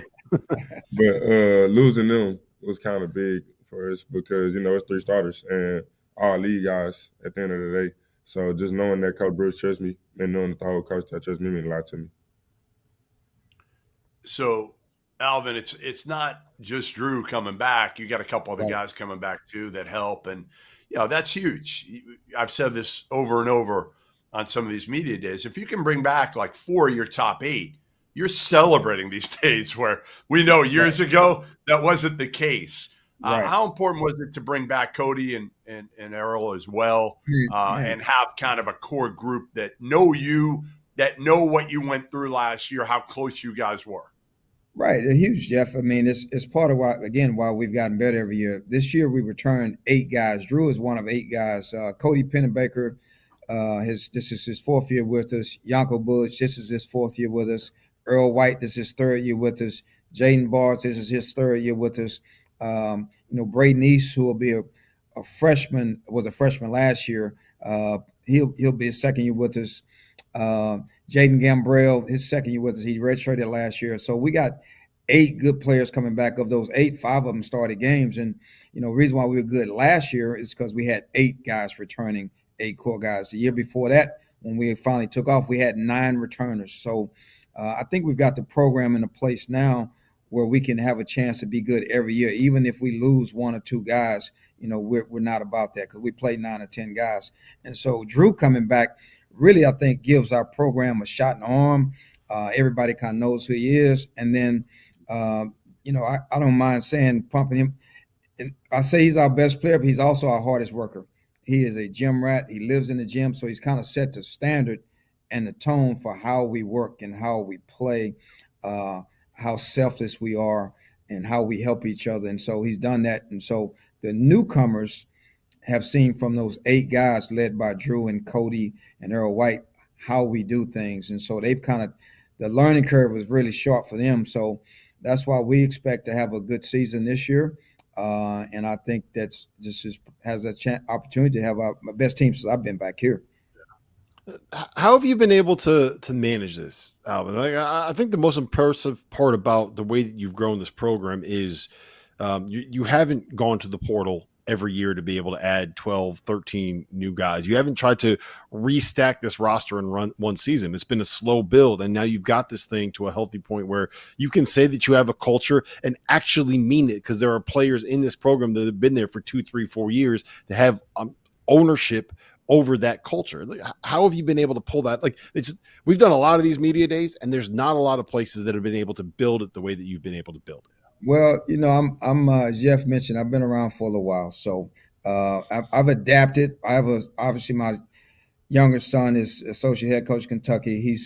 We talk every day, and so I understand the importance of the portal and having that. And we do add a few pieces from the portal, but the large majority of our group has come from our returners, and so our staff, we've done a really good job of trying to establish a relationship. And our one thing we hang our hat on is player development. And I think one of the things that Drew will probably tell you and why he came back is because we have spent so much time in terms of developing his game and spending time with him, countless hours, our coaches with him, and developing his game and film work and on the court. And so we built a culture and an environment where guys enjoy playing with us, enjoy coming back. And I don't mind telling you, to be transparent, that's a couple of guys left the last year or two, didn't really want to leave. I mean, they expressed great concern about leaving. So a couple of them got very emotional. Hey, can you talk to my guy? Because I'd like to stay. But I don't have any control over that. So, but we do have control over the guys returning. So to answer your question, we work hard at building relationships and through player development and trying to get, guys to want to be here and come back and then recruit new guys. And so I think we've got that now. Andrew is a great example of that. You're talking about a guy here that year that Jeff mentioned that we didn't win a league game. Well, Andrew was a senior at Beaumont Westbrook that year, and he was 6'6", 165 pounds. And he didn't have any offers, and he went to Jarvis Christian in high school. His mom took him up there. He tried out, made the team, played there 1 year, goes to Ranger Junior College, plays there. We see him at Fort Worth at the JUCO event. Man, by that time, he's 6'10", but he's about 172, something like that, 173. And I'm listening to other coaches talking about, man, he's intriguing. At the time, we didn't have a great need for it. So Terry Anderson leaves and goes in the portal. Gets paid pretty good. We call Andrew that same night. And we started making the pitch and got him here and said, hey, man, if you'll come here, you're not going to be a frontline player. I'm going to put you at the front of the press. I'm going to play you behind the three-point line. I'm going to get you in the weight room. You finish school 1 week. The next week you're here, we're going to start working on your game. And we've done that. He's done that. And so that kind of, I think, helped keep our program going. And that's kind of where we are. So guys start to see that we have more of a next man up mentality here. And so we continue to develop guys. And so when one guy leaves, next guy's not got to be ready to go.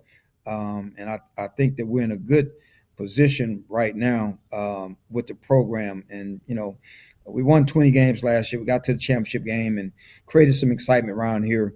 And so the thought was by some was, man, how could you possibly be better? And I've been around long enough to know that if you do it the right way and you can keep the right guys, you can keep the thing rolling. And so that's where I think we are right now. And I think it's going to be a fun and exciting year. I'm really looking forward to it. League's going to be good.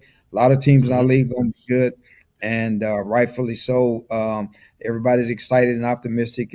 Everybody's undefeated right now, and that's kind of the way it is. But I'm looking forward to it, man. I am. No, I love the fact of again how much you learn with Kelvin too, right? How much you learn with Kelvin. He's about as straight up as it gets. And that's kind of how you are. You guys are very similar in that regard in terms of there's no BS. And Drew, your road, Alvin just documented it a little bit. Like, how crazy is it for you, again, that, you were like 6'6" in when you graduated high school, took this road where nobody wanted you, and now you're where you are right now. How cool is that to kind of look back on? I look at it as motivation, really, every day.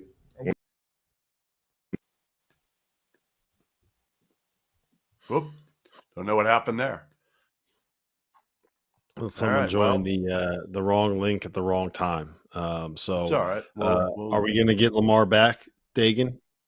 All right. So while we wait for Lamar to get back, at least to say goodbye, but I'll tell you what, Drew Holyfield, maybe the best story in this league right now, because you're talking about a guy that could be, if it's not for Javon Garcia, could be a preseason player of the year. And I know the league doesn't do this, but he's in the mix, as a guy that's got a wide variety of skills and has just started to kind of scratch the surface of what he can be, because I think now he's got the confidence to walk into a game, Rob, and realize he can dominate a game, not just on the defensive end, but also on the offensive end. And I think that's where you're going to see, hopefully a significant difference this year is a little bit more aggressiveness, a little bit more assertiveness, and a little bit more leadership as well.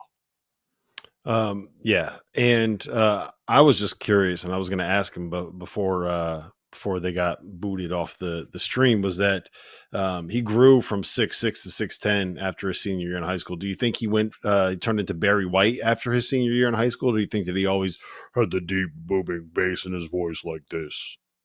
Yeah, I think he probably hit puberty a little bit late, and probably the voice as well. It threw me off when the first time I heard him. You said you're gonna have a deep voice. I was like, oh, he's got a deep voice. Normally you don't hear deep voice. Yes. Yeah. I love those stories. And I love the story not only of him, but of Alvin Brooks, who, again, you're talking about a guy that had 2 different stints as an assistant at Houston. He did one in the mid 90s. This is a guy who played for Lamar on their 2 tournament teams, and they went 47-6 in that stretch. And here they are back.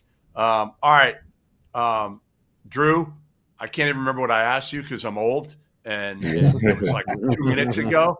But you probably remember what I asked you. So before you were rudely interrupted, go ahead and finish that answer of, I think, how far you've come and the ride that you've taken. I just use it for motivation, really.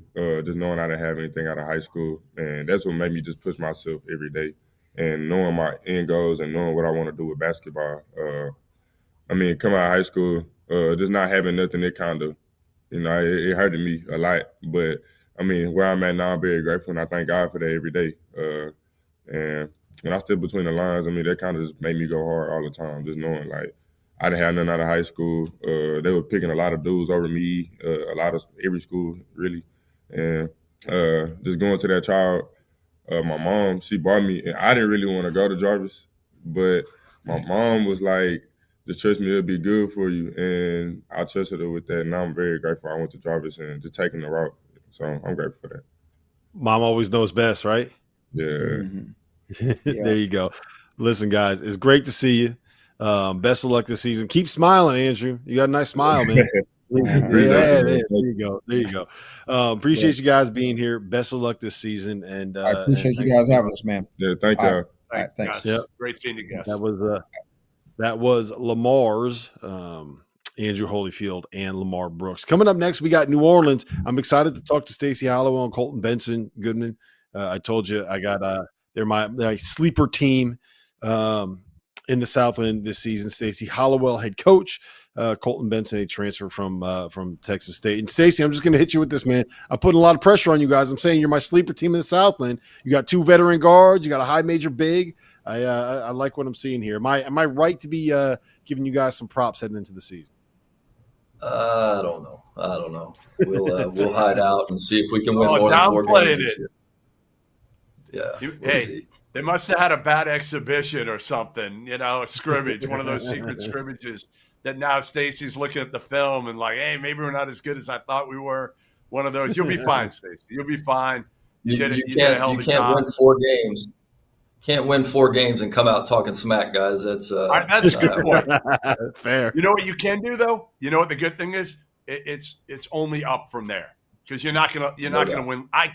I will bet my new house in Charleston, on the fact that you will win more than 4 games this year and more than 2 in league play. All right.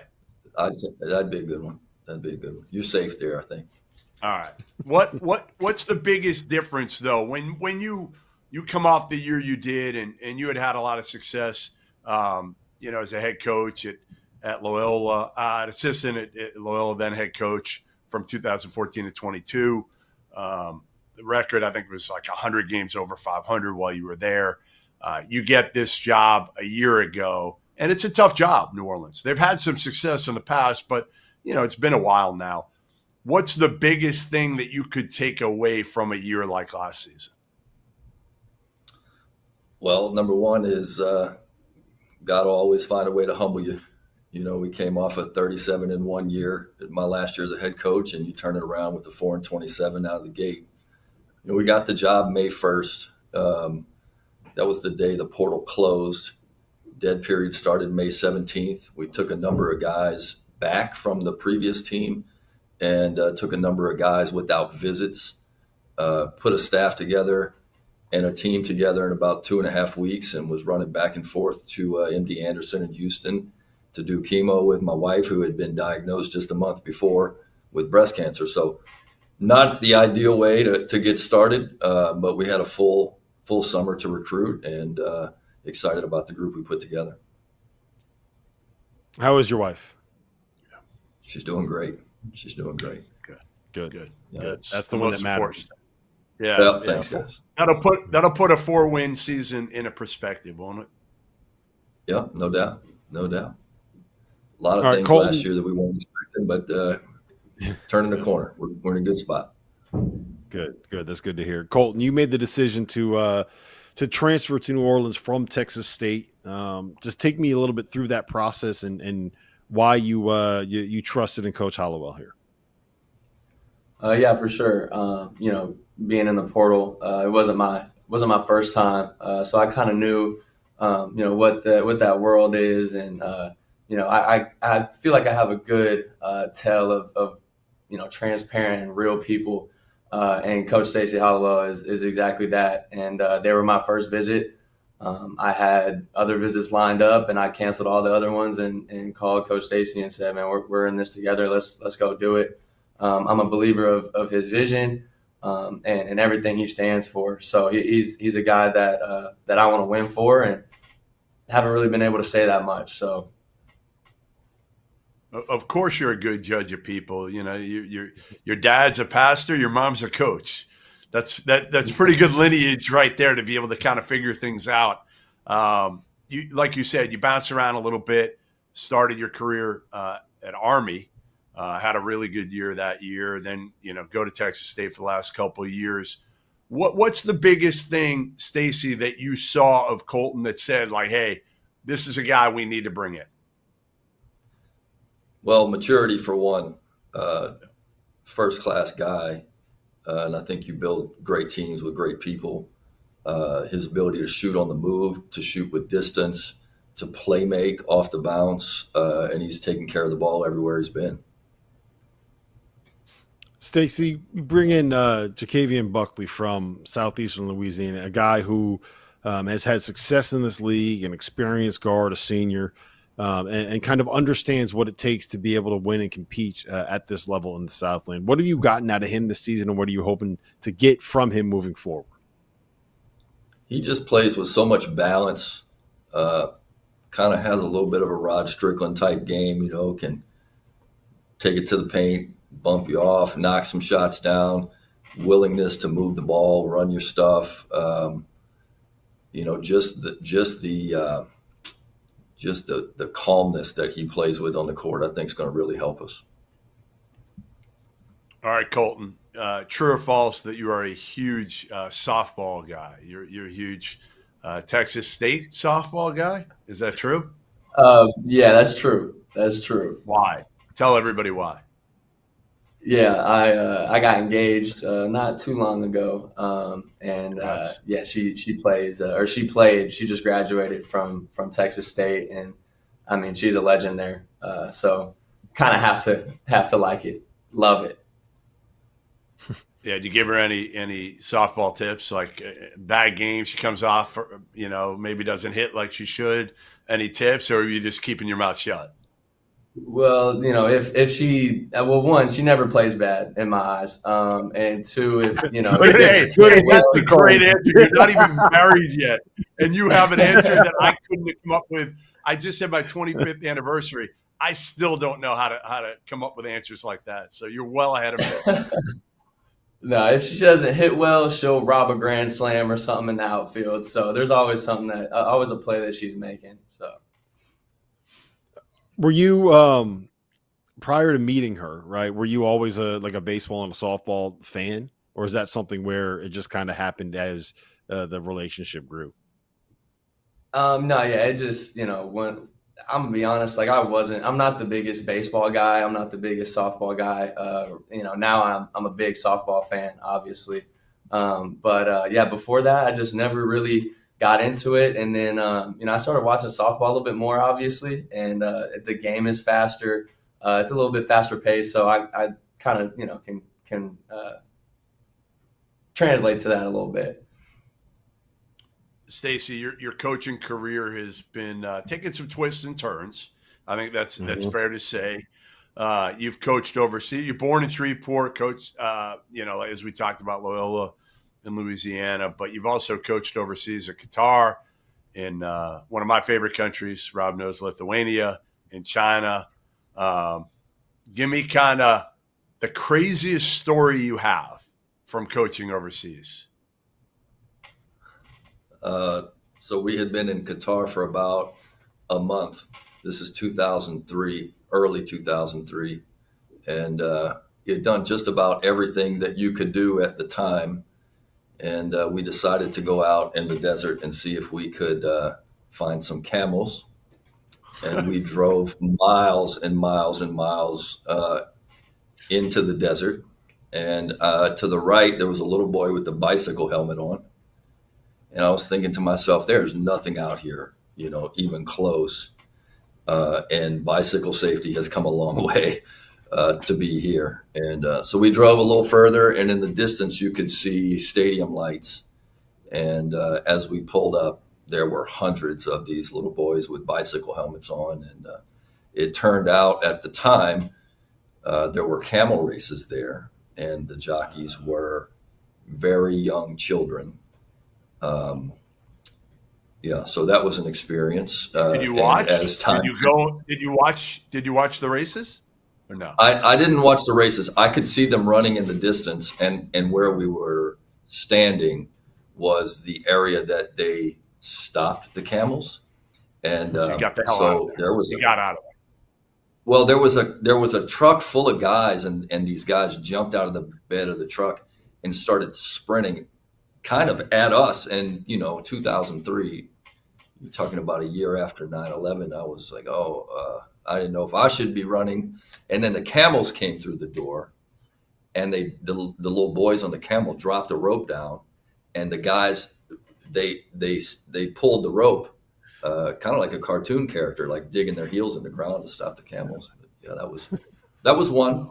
There's plenty of them. Plenty of stories I could tell you, Jeff. That was not where I was expecting that one to go. No, that's a good story. Yeah, it is a good story. Now robots ride on the camels. No more kids. Probably true. What was the level of basketball like in Qatar at that time?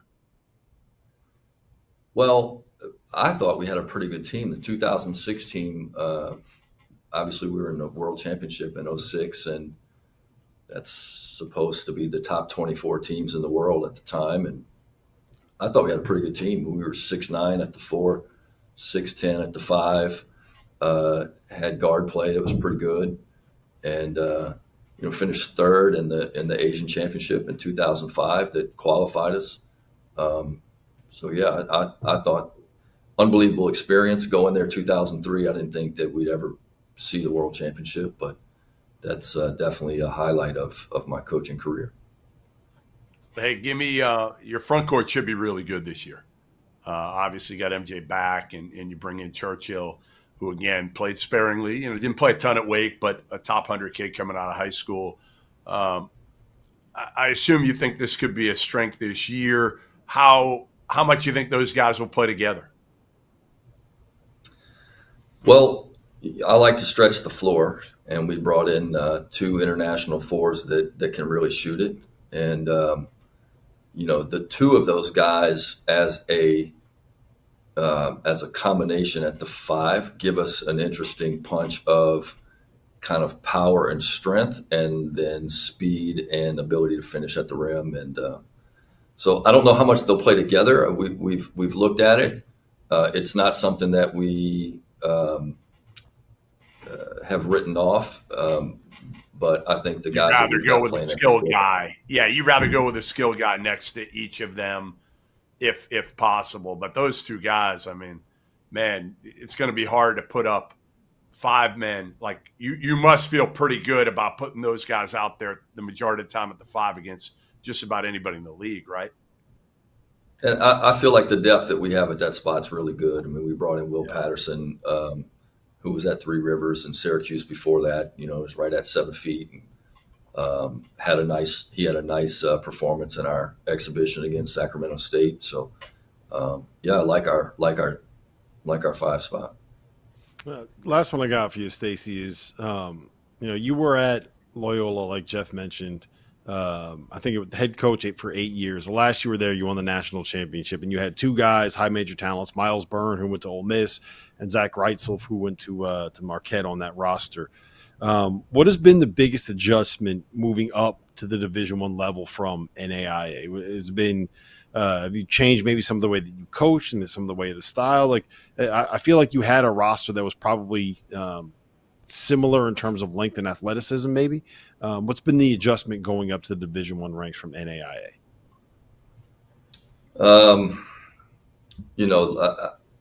I'm not discounting last year, but I would say the difference was losing, obviously. Yeah, I mean, I think this group's going to put us in a better situation than we had last year. We've got guys that have experience now. I think experience is super underrated. We also have guys that are high IQ guys.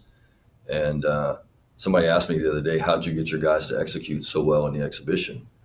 And I told, first of all, we didn't think we executed super well, but we have guys this year that are more mature and have a better basketball IQ. And when you have that, you can get a whole lot done.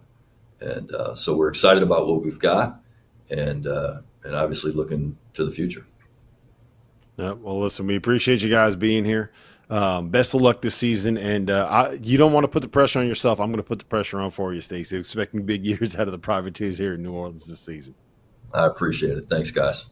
Thank you. Thanks, guys. All right, that was Colton Benson and Stacey Hollowell from New Orleans.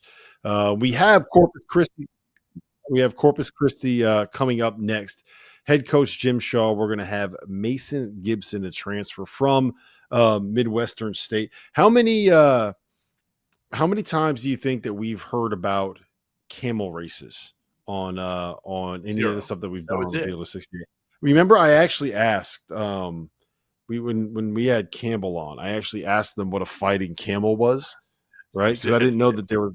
So I was kind of hoping that where Stacey was going to go with that was to camel fighting, because to figure out what a fighting camel is. But we ended up with camel racing, which I think is a very different thing than camel fighting. It is. Yeah, no, agreed. We got, let's turn our attention.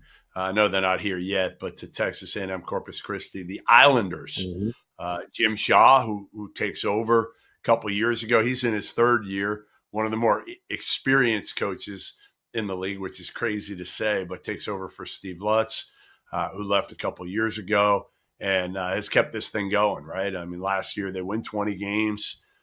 They finished tied for fourth. I'm not sure, that's exactly what he had in mind, because the first year they won 21 games and second got to the CIT. But this is a guy that did play at Grinnell, just so you know, Rob. He is the one that played at Grinnell College. We'll ask him about that a little bit, because he was a part of, I think, the team. I'm pretty sure they 4 straight scoring titles when he was there. So I know you would have loved to have played in that system. You would have launched a million threes. He threw up a few of them, and but he's the ultimate grinder. That's honestly, Jim Shaw is like the ultimate grinder in terms of a guy that, again, has been with Doc Sadler at UTEP, at Nebraska, was with Lutz before being elevated in 2023. So has done a really good job with this program. And again, I think they'll be right there. I think they'll be right there at the end of the day, fighting for the league title this year, just because it's going to be interesting to see. Does McNeese – we know they're going to take a step backward. Like, that's just the reality of the situation. Yes, we do. Yes. They're not going to own the league like they've owned it the last 2 years at Will Wade. That doesn't mean they're not going to win it. I'm just saying they are not going to dominate it like they have the last 2 years. I don't know, man. And it's not a shot at the rest of the conference, but like, you bring back the conference player of the year, you bring back another veteran in the backcourt with them. You supplement with like a former top 40 guy in Garway Duwall, and you got some size inside. Like I think that McNeese is the favorite, and I think that they are a relatively comfortable favorite. But I think Lamar's got a chance, right? I think Lamar's really good.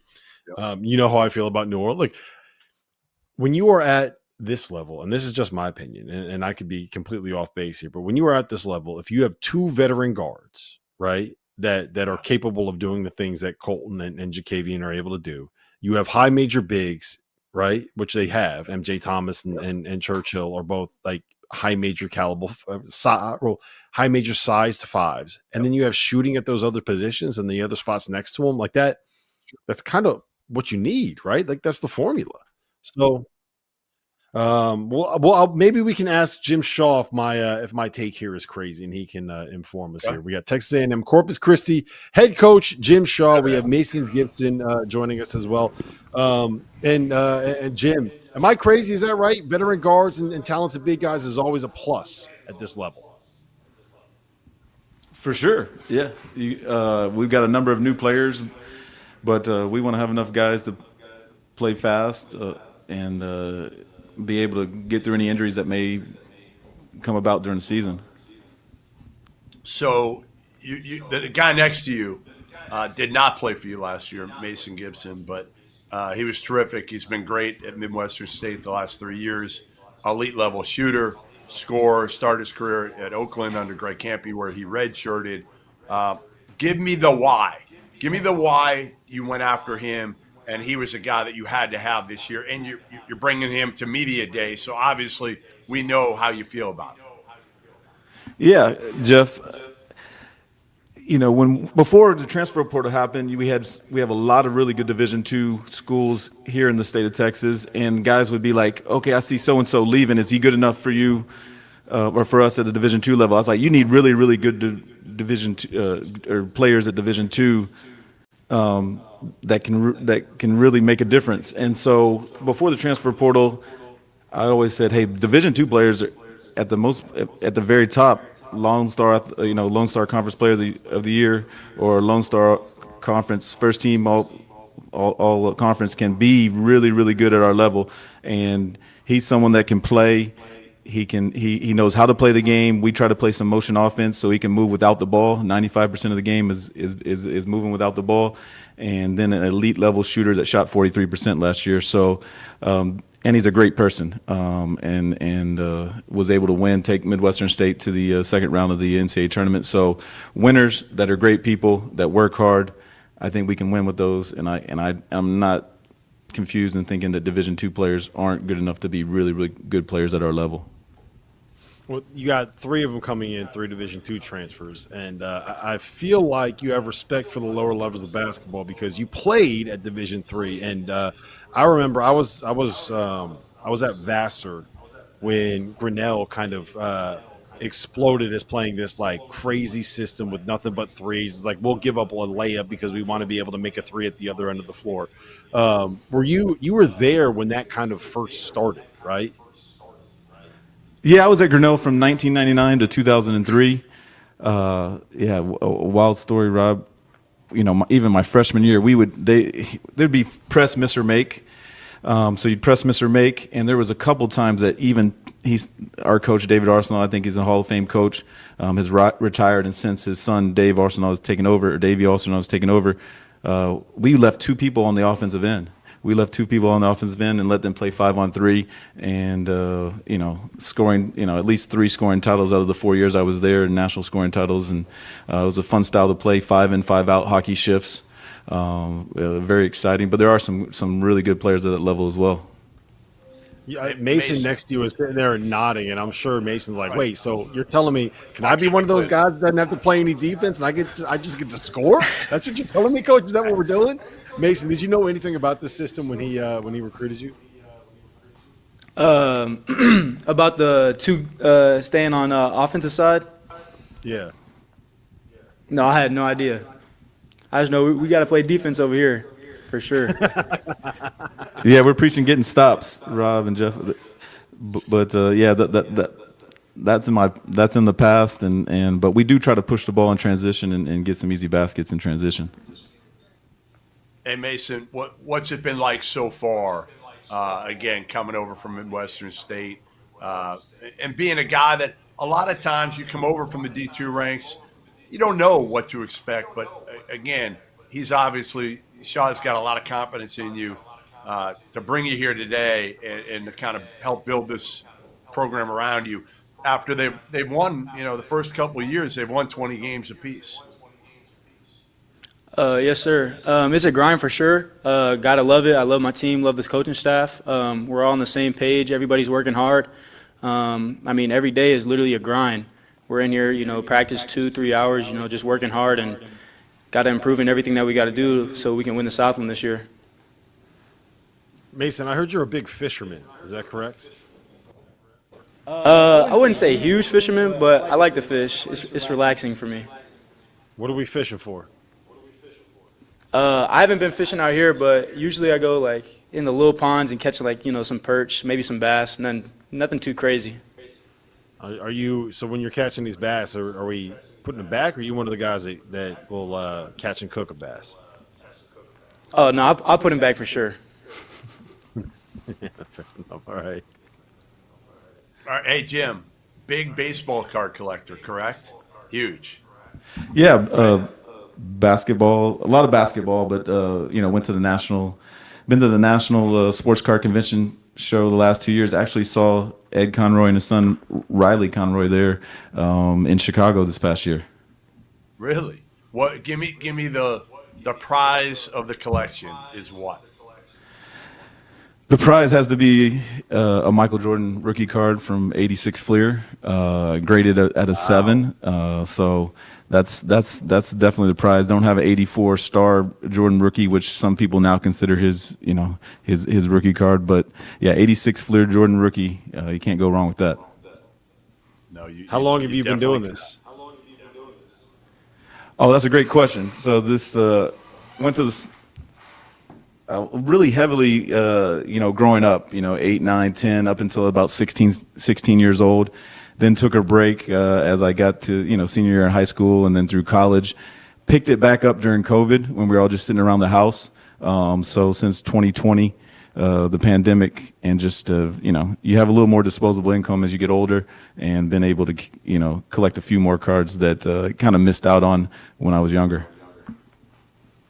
So, hey, Rob. Jim seems pretty mellow right now, right?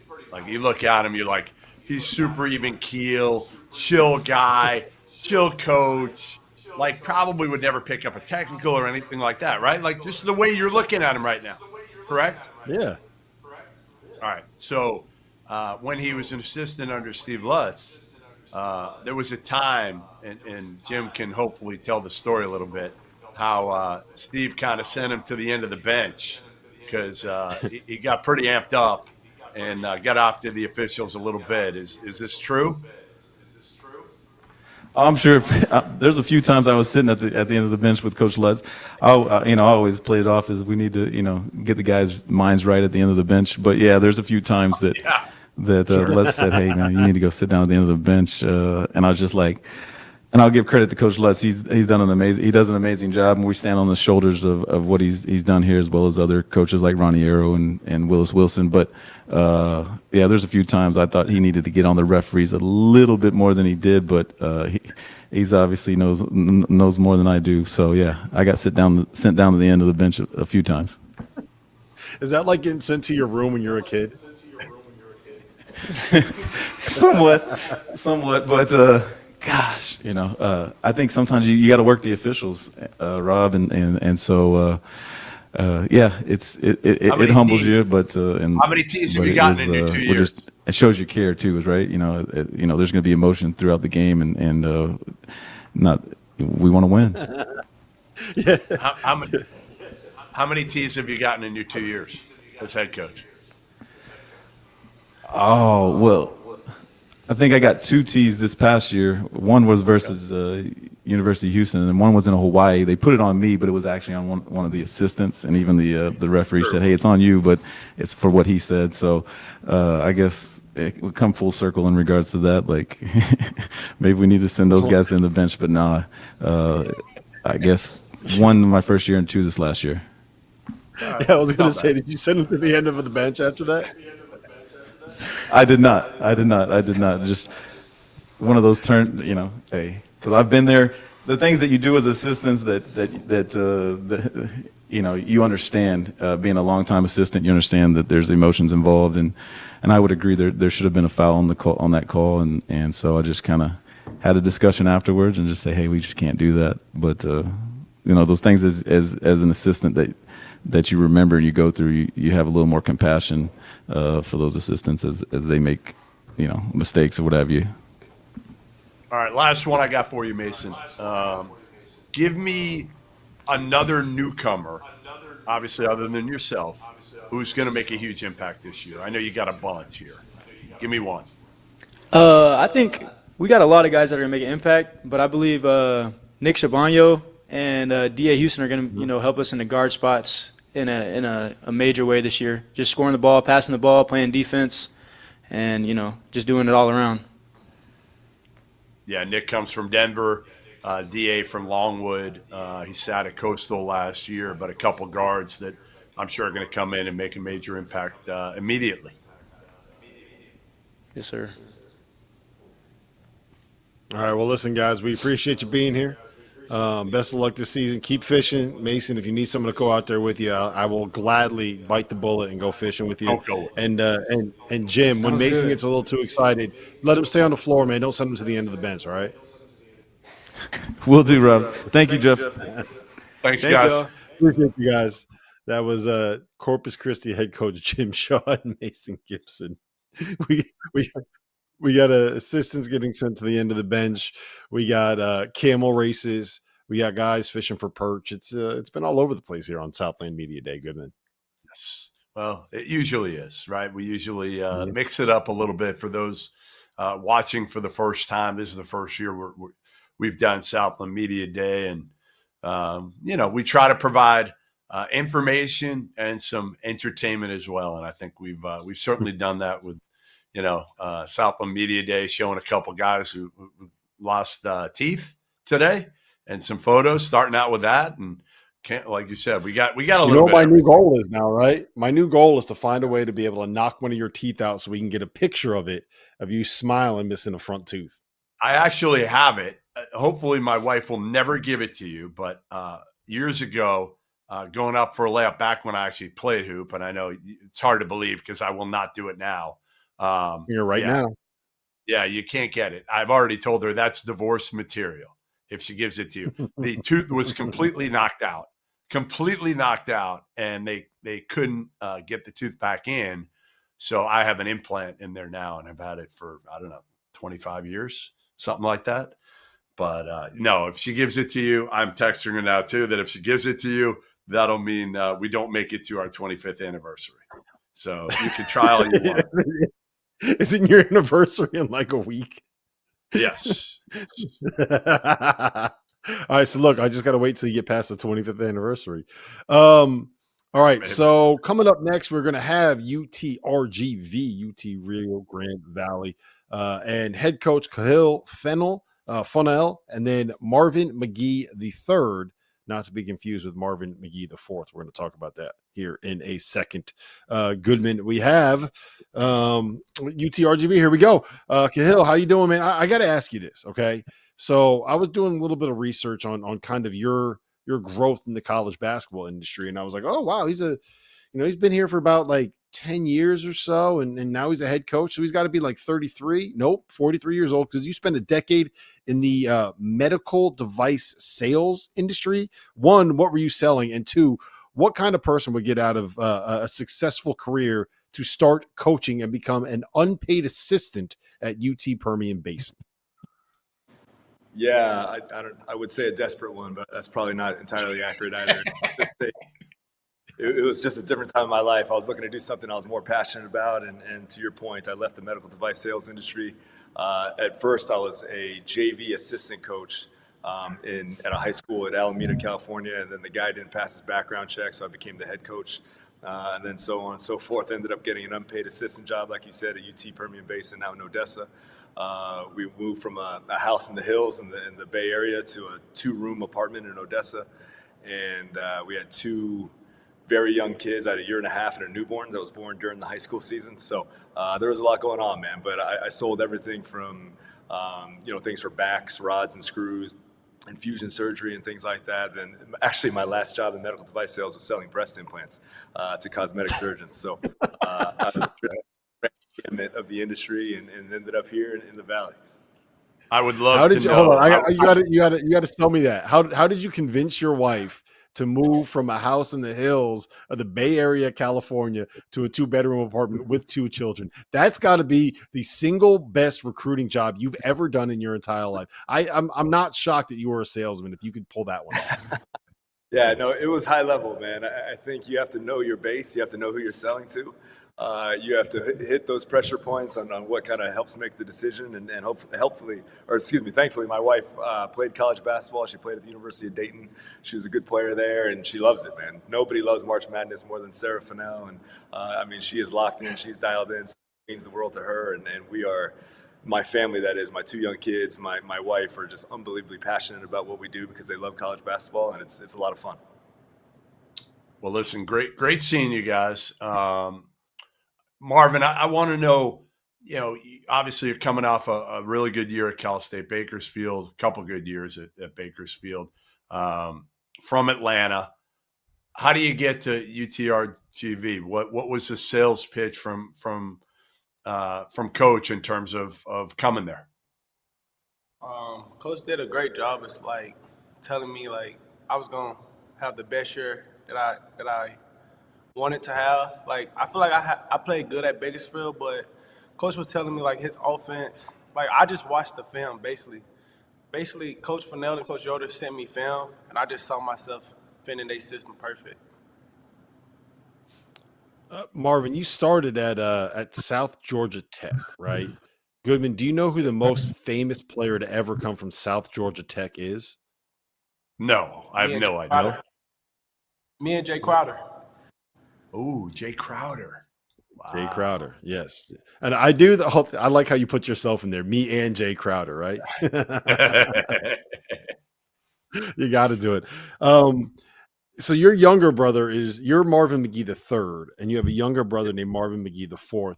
How confusing was that when someone would get in trouble when you guys were growing up? Were you able to figure out who was actually in trouble, and what was your name? Like what were you referred to when you were growing up? So my name is Red Man because I came out as a red baby, and he's Blue Man because he came out like black and blue. So that's what our parents called us. So when they say Red Man and Blue Man. Yes, sir. So when they yell Marvin, we just look. Like we'll just look, and then they'll say blue, red. I love that. I've never heard that before. That's pretty good. That is pretty good. The easier thing to do would have been to call you 3 and 4, right? Marvin McGee III and Marvin McGee IV, but we decided to go with red and blue. Red and blue. That's great. When you heard Marvin, I was just going to say, when you heard Marvin, that was the one when you knew you were in trouble and you had to run the other direction, right? Yeah. We're going back to the room. Hey, tell me about this big kid from Serbia that you brought in. 6'8", I don't know what he weighs, 260, 270. Played in, I think, the pro league there, and I know he had a triple double in the secret scrimmage recently. How good is he? How'd you get him? And who's he like? It remains to be seen just how good he is. Obviously, he's very, very talented with a tremendous amount of experience at a very high level, right? You mentioned playing professionally. He played in the BNXT, which encompasses Belgium and the Netherlands. I played for Groningen out there, averaged double figures there over the course of 3 seasons. Played in the Red Star Belgrade system as a youth coming up. So he's played some of the highest levels of basketball in Europe with a fair amount of success and productivity. Played for the Serbian national team set up in the age group kind of brackets. But he's somebody that, from a skill set standpoint, is really high level for this level of Division I basketball at the center position. He can shoot it. He can really, really pass. He's got a really good feel for scoring on the block with his back to the basket. So we're really excited about him. I think as he continues to get acclimated to this, for lack of a better term, just the ferocity of this level, the intensity, the physicality, the effort that this level plays with. It's different from, Holland, where you're kind of getting up and down at your own pace. You have your own spacing to work with in the half court and kind of get through your action at your own feel. It's hard at this level oftentimes, as you guys know, man. So he's kind of getting used to and getting acclimated to that, but he's shown some flashes of being really, really impactful. Kahil, you've been kind of your path is taking you all over the place, right? You grew up in Hawaii, high school in California. I think you started at like one of the Penn State regionals, right, before going back to Redlands College. You've coached in Texas. You've coached in Oregon. You've coached at Louisville. You've coached at BYU, and now you're at Rio Grande Valley. There's a lot of people in the industry, right, where you can kind of see the direction and how they grew. It feels like it's just kind of boom, boom, boom, boom, boom all over the place. Has the ride been as wild as it looks like on paper for you? Probably. I guess it depends on what your perspective is and what the end goal is, right? Like, you know, you mentioned where I went to junior college and college and growing up, and that's just kind of a result of dysfunctional childhood and all that kind of stuff. But, you know, as far as professionally and career-wise, that's a little bit different where, you know, I didn't have, you know, this unbelievable playing career, and I just had a coach that I could step in for and be a GA and then a video coordinator, Dobo, and so on and so forth. So I've really kind of had to make my own way and forge my own relationships and just try to be successful wherever I've been. And fortunately, that's taken me in different places. I feel very, very grateful for the people that I've worked for, whether it's Andy Newman, who I think is one of the best coaches in the country, you know, Barrett Peary and Chris Mack and Mark Pope. I think those guys are fantastic. You know, obviously Pope now at Kentucky and, you know, Coach Mack over at Charleston. I mean, these guys are doing really, really high level things, and they see the game completely different. And for me, to be able to experience that and glean something from all of those guys has been a really fortunate ride for me as somebody that's so new to the business. So I wouldn't have it any other way, and it's been really exciting. All right, Marvin, I got one for you. I hear you are obsessed with a 6'7" fad. What the hell is this? Explain it to me. Please explain it to me. What is it? Just 6'7". It doesn't make any sense. I have no idea. None. Well, no, it makes no sense. I know I'm old, but like this one. 1, 2, 3, 4, 5, 6, 7. I cannot do it. I cannot do it. Marvin, funny enough, we say that a lot on this show because Goodman just turned 67 years old this season. I see 6, 7. It just happens. How are you at changing diapers, Marvin? I'm great at it. I have a lot of brothers and sisters, so that like prepared me for my daughter. Really? What has been the best part and maybe the most difficult part of being a dad while you're playing college basketball? I say the best part is she's definitely my why, like my reason why I want to be great. Like I want her to say that my dad was one of them ones. Like when you look up Marvin McGee, you're gonna see good stuff. So I want to just traditionally carry my name in a good way. The most difficult thing, I say the late night wake ups. Then you got morning practice, but that's what you have the wifey for. Yeah. Fair enough. Kahil, what's the biggest key this year to taking that next step and making a jump, you know, in year 2? What's it going to be? Yeah, that's a great question. I think as far as just looking at from last year to this year, we want to be a lot more balanced and a lot more efficient offensively. I think turnovers hurt us. I think our inability to be impactful in the painted area and obviously our 2-point shooting percentage was great. We just got to get there more often. A lot of that was kind of hamstrung by our personnel down the stretch of the season and just kind of who we had available. Had a lot of shooters that really like to stroke it from deep, and we try to put them in positions to be successful. But as we built this roster and as we look towards this season, I think our ability to be more balanced, both inside and outside, is going to be critical for, you know, our ability to be effective and efficient offensively. And then I think defensively is being more disruptive.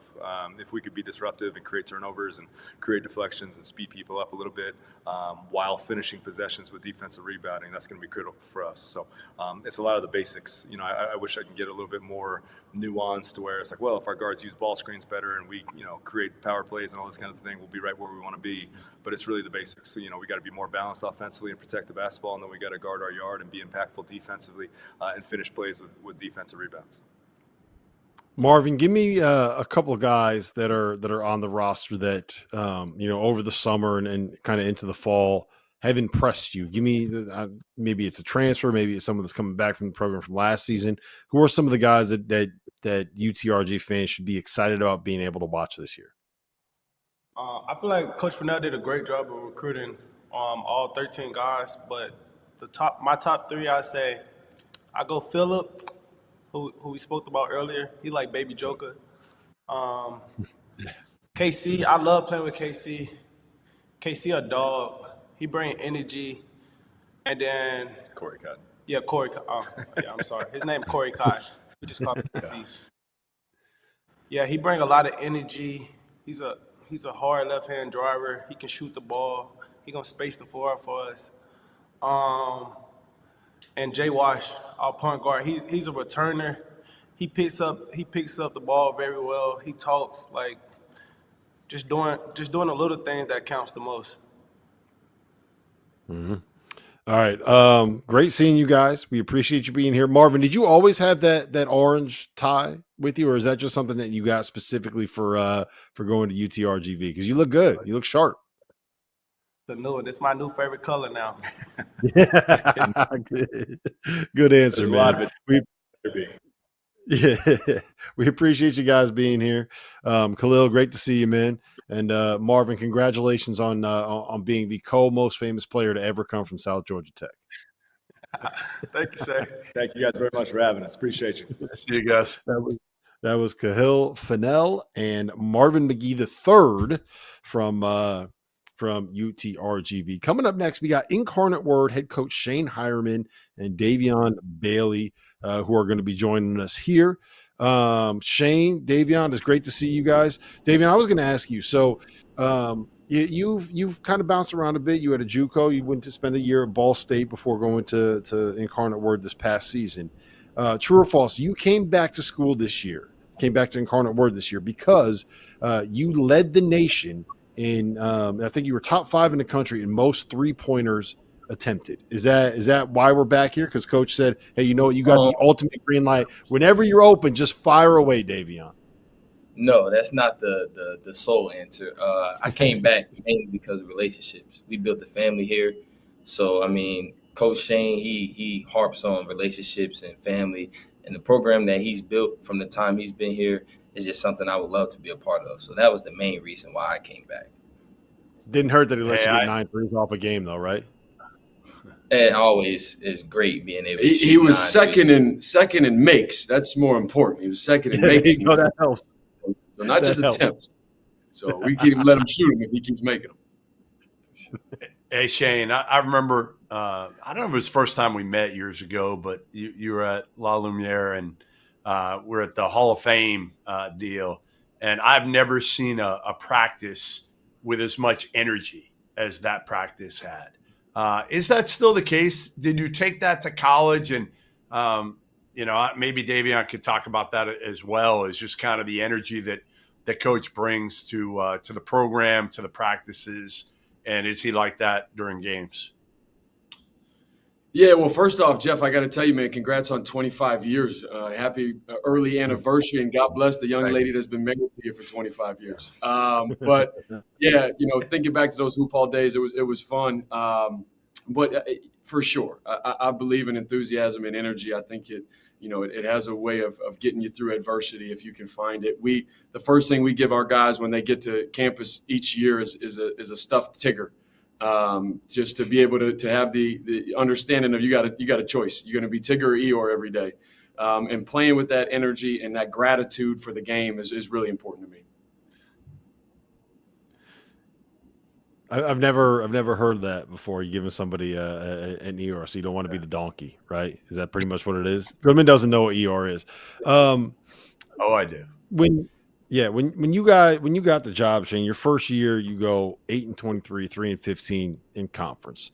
Year 2, 19-17 overall, 9-11 in the conference, which is a pretty significant improvement in that short of period of time. You got a bunch of guys back, five rotation players back. And now you're probably set up here to be able to make a little bit of a run at this conference where you don't have the monster that was Will Wade sitting there at the top of the league. How have you been able to grow this thing the way that you've grown it, right? It wasn't like you just completely revamped your entire roster this offseason. You've been able to develop it with a little bit of continuity and players coming back. And like Davion said, the culture and the fit and the family atmosphere. Not the most normal thing in the world in this era of college basketball, being able to do that. Yeah, and I think, you hit the nail on the head in our first year. Like, I wasn't in this microwave mentality of trying to do it as fast as we possibly can. And I have an administration that understands that, which I'm fortunate for. So we wanted to build it the right way with high character individuals that were unselfish and represented the values of the program that we were trying to embody. And then being more and more selective through recruiting and identifying those people and bringing them to campus. And right now, man, I can't tell you what a privilege it is to get to coach this team right now.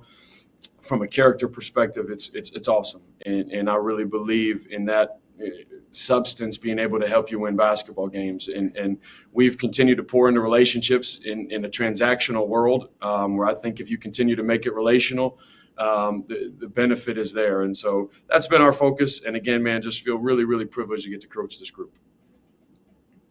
You guys have done a really good job in the portal, really good job. And one guy in particular, I'm a Boston guy, so I've had a chance to watch Harold Woods in person a couple times at Northeastern. I can't believe you got him.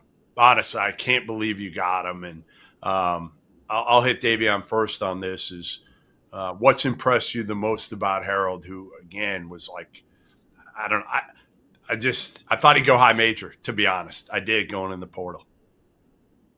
The best thing that impressed me about Harold is his defensive intelligence. Like, from the moment he's got in with open gyms, before we even started practicing, his intelligence on defense has made it way easier for our team to, fly around, be in great rotations, even when, you never want to be in rotation. But when those things happen, his intelligence and being able to be, a great defensive guy has made our defense a lot better over the course of this summer and, preparing for the season. Shane, how'd you get him? Relationships. They don't matter. Wait. Everybody's been telling me that relationships don't matter anymore. They do. And he's from, going back to the Lamar days, he grew up in the region of Northwest Indiana. And so I've known he and his family and played for Dave Maravella at Don Bosco Prep. And so there was a lot of connections and relationships where we got him down here and it felt like a really good fit for him. But as Davion said, he's brought an intensity and a physicality and a mentality to our team that we needed. We had an open scrimmage against UTSA this weekend, and he was terrific in terms of imposing his will into the game, and we needed it. So expecting big things from him this season. Shane, they say the best thing about freshmen is that they become sophomores, and you have a pretty good rising sophomore on your roster this year in Jaden Williams. Getting him back, I'm sure, was a big thing for you, but what can you expect to see this year, maybe as he steps into a role that'll allow him to get a few more minutes than he got this past season? Yeah, I mean, the best thing, you think back to our season, and Jaden's best game he played was against Duke. And so he has that level of athleticism, that level of physicality, and he knows it. It's a matter of playing with a consistent motor, a consistent mentality. And so he's gotten better. And to think about when he got here to where he is now, I'm immensely proud of him. And yet his ceiling is still so incredibly high. But yeah, he's a guy that we're entrusting more for this season. Was a guy who was top 15 in the country in block percentage last year. And so he's going to make some major strides this year, and I think going to really help us, win games. All right, you guys want to have a little fun? You want to start, Davion? We'll start with you. Tell me what the Naptown Trot is. Something I get made fun of a lot about, not spreading the floor, having a coach that's from, around that area. He knows a lot about where I'm from, and, he makes fun of the fact of how I jog up and down the floor. So I've been getting a lot better at it, spreading the floor, trying to get to spots, but it's mostly just a little joke they have with me. You're just saving your energy. Just saving your energy. That's what you got to tell them. You're a little bit older now, so you got to save your energy a little bit. You need your legs to shoot, Davion. You can't go through all those sprints. You need your legs to be able to shoot. Coach, you want him to shoot, make the second most threes in the country again next year. You got to save those legs. This is it. If you guys didn't know, his thumbs are up. He's chilling. This is how he runs back. I like it. I've also been told you are basically like Floyd Mayweather these days from your off-season boxing. Yeah, we've been doing a lot of boxing. We've been doing a lot of boxing. So I mean, we did a lot of boxing this summer, and I take great pride in my boxing skills. You know, Bud Crawford is my favorite boxer, so I've been, you know, watching a lot of him and implementing that into our boxing routine that we do. I appreciate Coach for allowing us to do that this summer because I really do think after basketball I can box. Okay, so can I get you in there with my co-host Rob Dauster? Can I get you in the ring with him, and could you knock him out within a minute? Like, I'd pay you money to do that. You'll pay me money to do that? I'll do it just for you. Absolutely. Oh, we gotta get Thanks, that done. Davion. I appreciate it, man. Yeah, really makes me feel good. I'm trying to get you more shots, and you want to knock me out. Unbelievable, Coach. Cut him. Cut him on the bench. He's not running back on D. Put him on the bench. All right, Harmon. You're not safe either. You think you're safe. You are definitely not safe in this one. All right. Okay. All right. Have you gotten a little Dairy Queen pick-me-up? Well, those are essential in tough moments, and in good moments. But yeah, those are. And I know the source on that too. But those are critical to get you through the season. All right. What about, have you ever been to Berlin in Peoria, Illinois? Wow, you dug deep on this one. You dug deep, and I want to shoot back on your source right now, but I'll withhold. But I'm going to name the source, and that's Alan Huss, and I was very fortunate to work with Alan Huss, who's having a heck of a career. And we had a lot of fun times, you know, building that program from pretty much scratch to some significant relevance, and we got some good stories along the way. Can't expand on that one, I assume. Well, let's just say he needed to elevate his ankle and ice it after the evening. So you can ask him. All right.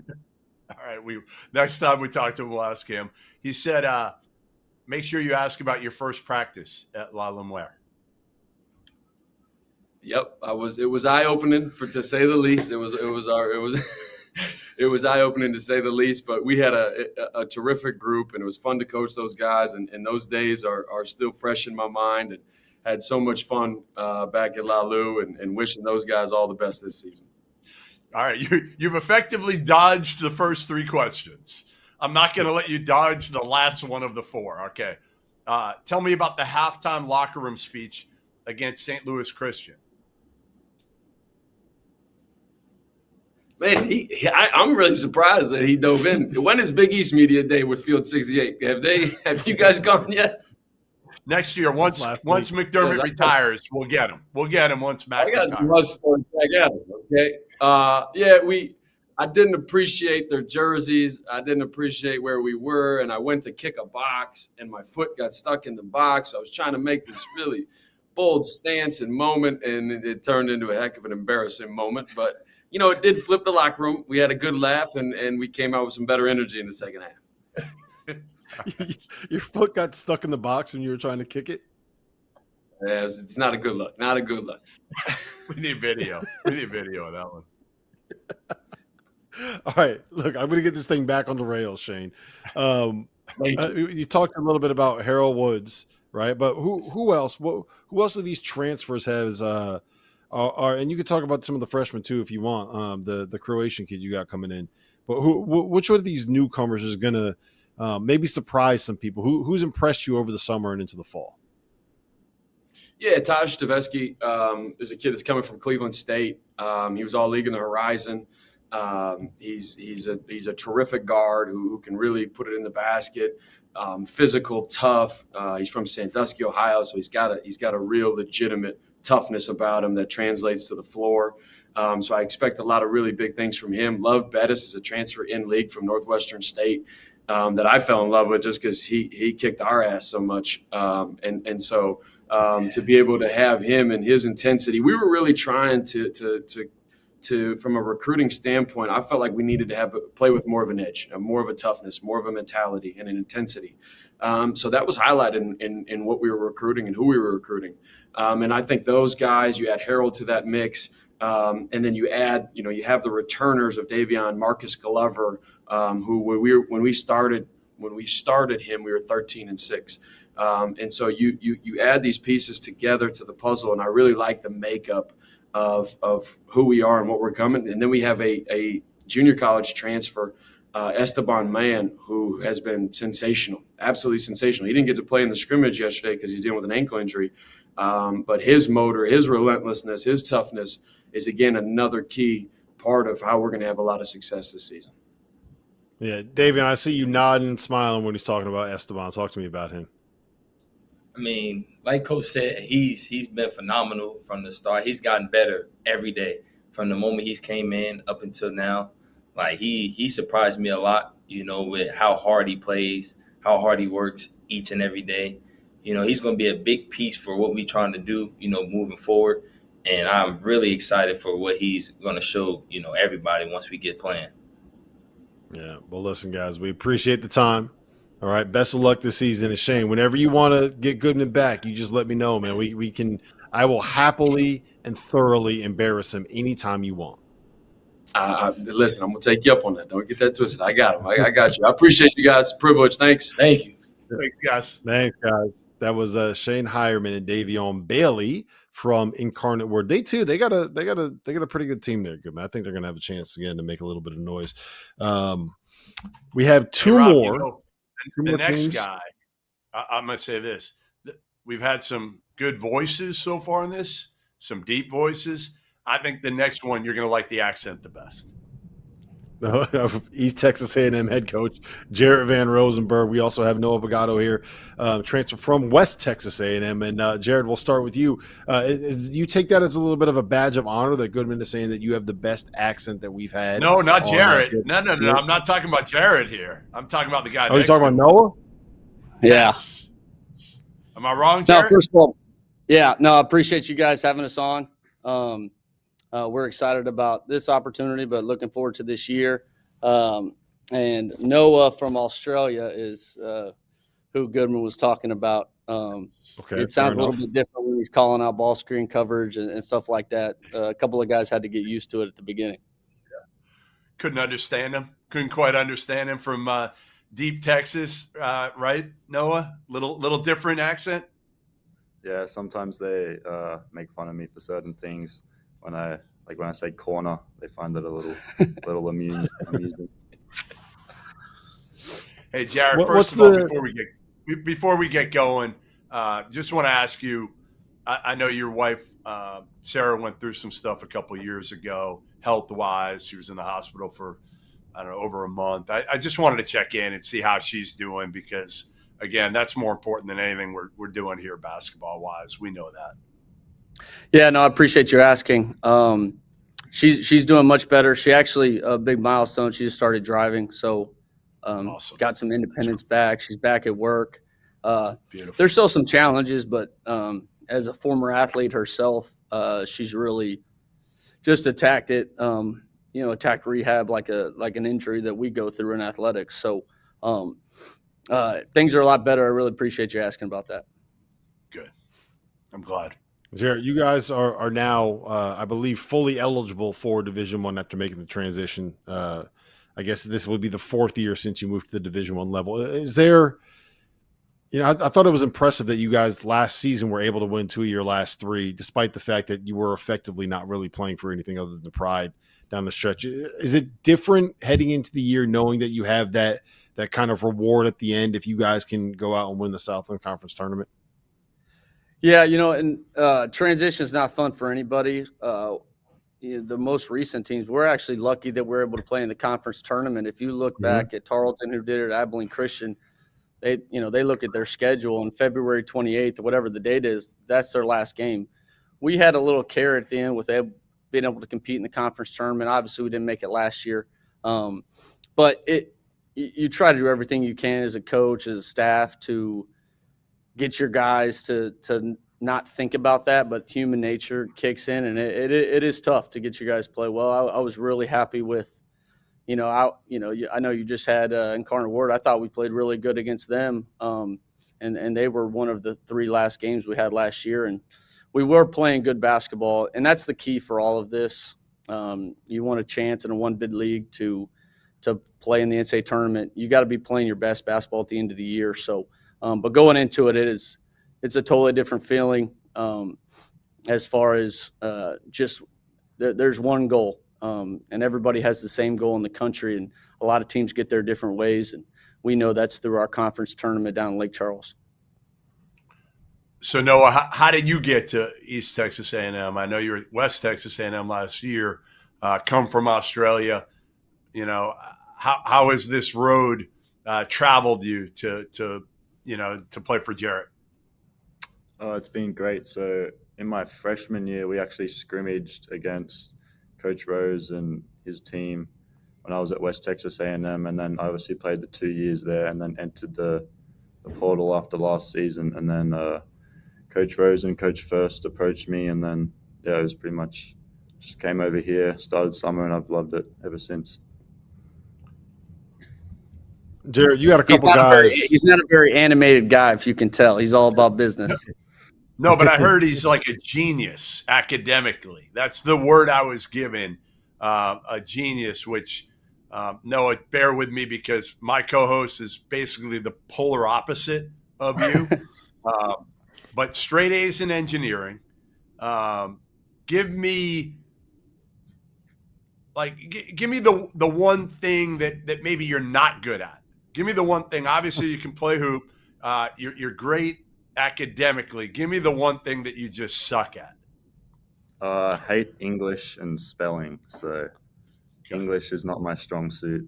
And as soon as I could stop doing that, I've stopped writing essays and stuff. So I prefer the number side of things. No, it's actually really impressive. I got to say something. Because of how transfer rules work and everything, without getting too into the weeds, he needed to pass 12 hours this summer, and they were all in engineering classes, and the condensed courses and calculus 4 and algebraic stuff I don't even know how to say. And so we were like, no, it's going to be hard. If you need to, skip stuff, if you need help, just let us know. And, sure enough, straight A's, 4.0, just went through it basically.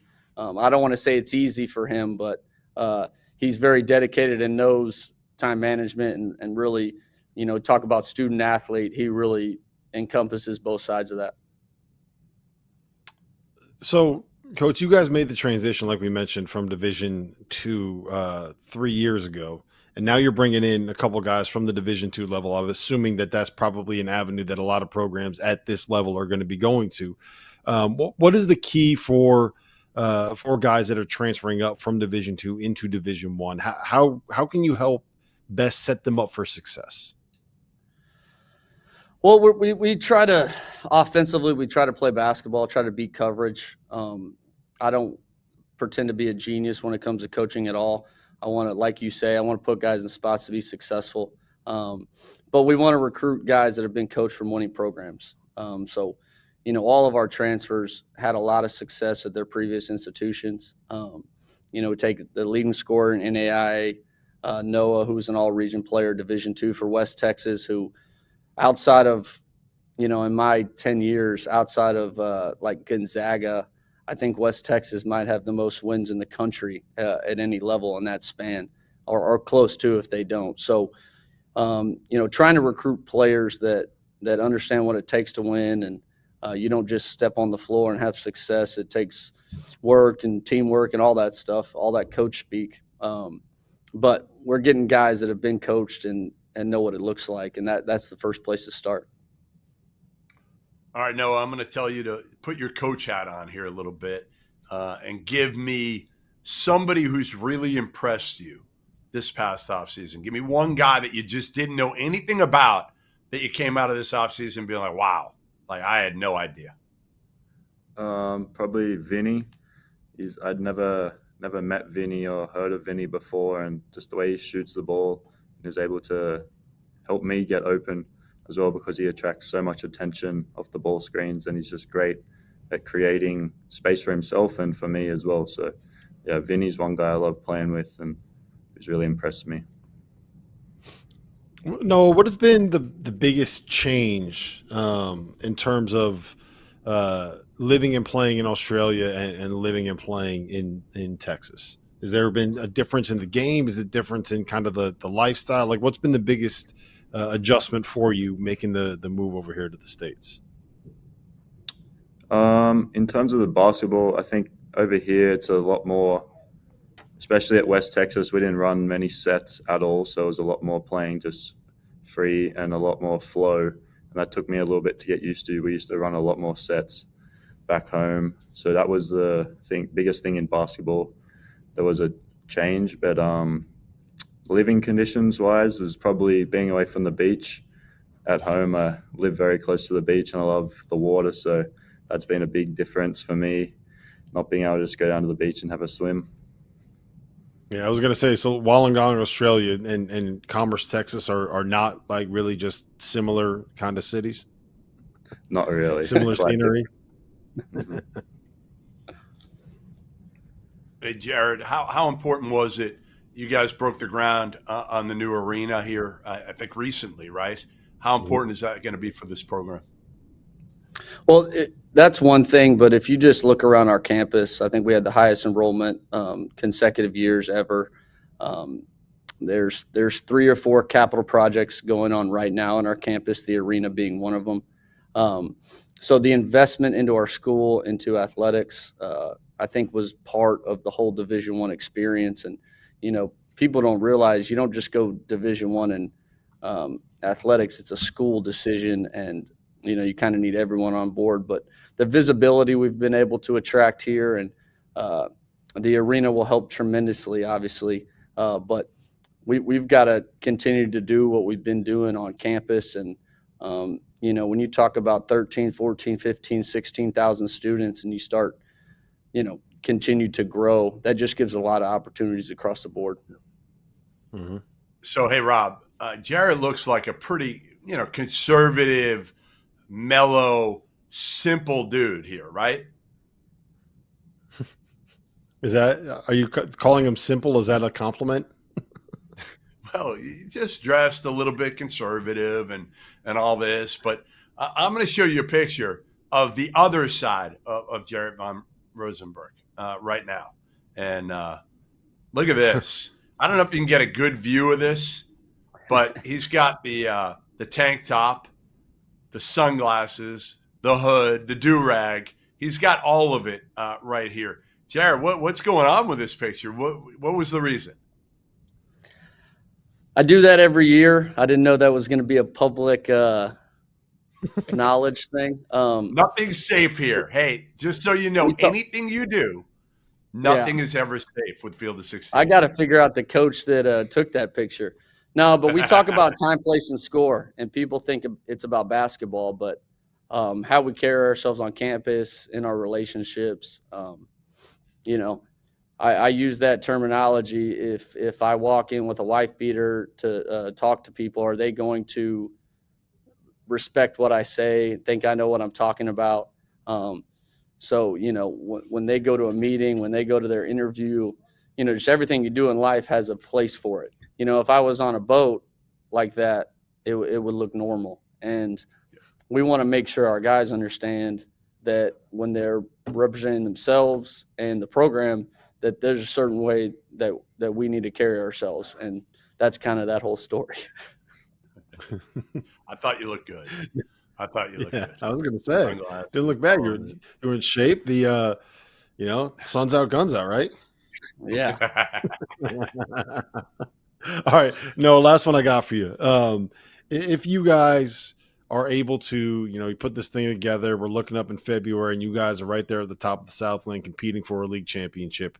What's the one thing that has to happen? Like what's going to be the key to you guys on the court being able to compete this season? I think just trusting each other and knowing that everyone's got each other's backs is going to really help us be able to like make the next play and know that someone's coming behind you to pick you up, and to just enforce, make sure we're all doing the same thing and in the same direction and playing unselfish basketball, I think is what's going to get us there. All right. Well, listen, I appreciate you guys being here. Best of luck this season, and Jared, make sure you keep the button downs on, man. Keep the sports coats on. Yeah, I'm gonna go have a staff meeting right now to figure out who leaked the No, don't yell at him. Don't yell at him. Come on. Thanks, no, guys. I appreciate you guys. Thanks for doing this. It's good for the Southland, and we're looking forward to this season. Appreciate you guys being here. Coming up next, we're going to head to Northwestern State, the last of the 12 teams in the Southland that we're going to be talking to today on the men's side. Rick Cabrera and Izzy Miles. The commissioner's coming up next. After that, then we'll have Women's Southland Media Day. But we have Northwestern State here, head coach Rick Cabrera, Izzy Miles coming in. And Rick, you guys are coming off of a much improved year 2 for you at Northwestern State. Where did the success and the growth within the program come from last season? Well, first and foremost, thanks for having us, man. We, after year 1, thank you.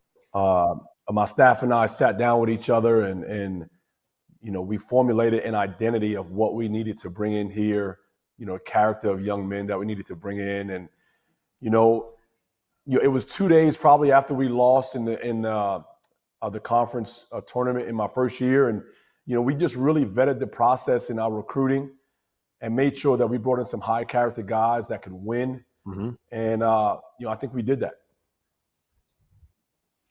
So Izzy, talk about why you ended up at Northwestern State. You were at Tarleton last year, playing for a guy in Billy Clyde Gillespie that, I don't have many words for, but is about as tough as it gets. As it gets. Izzy, obviously you're playing for a really good dude now. And what was the reasoning for making this move? Man, just honestly, the overflowing love as soon as they first reached out, they were quick, just everybody on the staff reaching out, just wanting to show me the campus, what they had to offer, and just the opportunity that they said they had for me, and just all fit in what I really see myself into. Rick, you guys have been able to put together a team that has a good amount of retention here and continuity, right? You got 6 guys coming back. 3 of them played more than 20 minutes a game. Micah Thomas in the backcourt is going to be someone that will be really helpful for you. We've done 14 of these media days, right? And seeing 6 guys come back from a program, 6 players return, especially when 3 of them are going to be seniors and you got a redshirt junior in there as well. Like that's not common in the world of college basketball right now. How are you guys able to do this? I think it's a credit, to my staff and to the university. When the season was over last year, I sat down with each player and, first question I asked in this day and age is, what do you want to do? And, before we discussed anything else, all 6 of those guys said, I want to come back.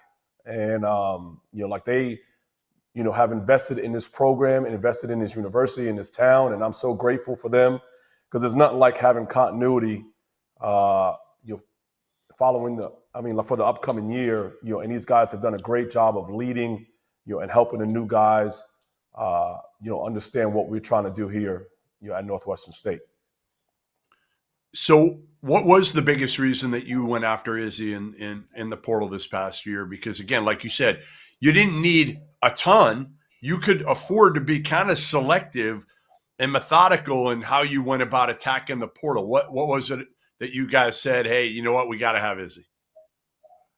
Well, he played and started a lot of games in a really good conference. And, my identity is, defense and toughness. And he checked that box over and over again through all the film that we watched. And through the research of making phone calls, like his character check was on high, but he's a tough dude, man. He does a lot of things that, a team needs to do in winning. And then also he has some offensive attributes that help what I was looking for. So the minute I probably watched 2 games of him, and I fell in love with everything he did. He was in high-level games versus Grand Canyon and, in that tough league in Seattle and those teams over there. But, he answered everything we needed in our program, and I'm so glad we have him. Rick, when you played in college, you kind of had a similar trajectory to what a lot of kids are doing now, right? It was 3 programs in 3 years. You spent 2 years at your last school, but does that kind of help you connect with some of these guys and maybe help you adjust to what this era is in college basketball? Because you kind of lived it. No doubt. I tell every recruit, I say, listen, I don't know everything, but I do have the blueprint of what you want to do. Whether you're coming from a junior college to Division I, I've lived it. I played it, and I had the opportunity to play a couple of years professionally after. So I do have a blueprint of what that young man is looking for in his next program. Mm-hmm. So, we've adapted. My staff and I have done a great job of just adapting to it and enjoying it. And the minute these kids step on campus, we love them. And whether they're here 1, 2, 3, 4 years, we're going to treat them, like great young men and hopefully have an impact on their lives. Yeah, I was told you got some fire to you. I don't know if you want to tell the story. Back at Lackawanna with a chair that might have got tossed. No, it was a garbage can. It was a garbage can. I know who told you that, man. Yeah, I know who told you that. But it was a garbage can. It was at halftime, and shout out to my guy Drew Kelly, who's the assistant at Tennessee Martin. He was the head coach at Harkham at the time, and they were our rival, and they were kicking our tails, man. And so on my way from the court to the locker room, I just happened to grab a garbage can, and I was not happy. And so I picked it up and I threw it at a window, and it went through the window. And I didn't expect it to happen, but it did. So yeah. The New Yorker, the New Yorker came out in you. That's what happened. Absolutely.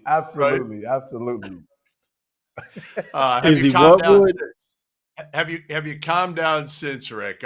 Are you a little bit? You got a little bit older now.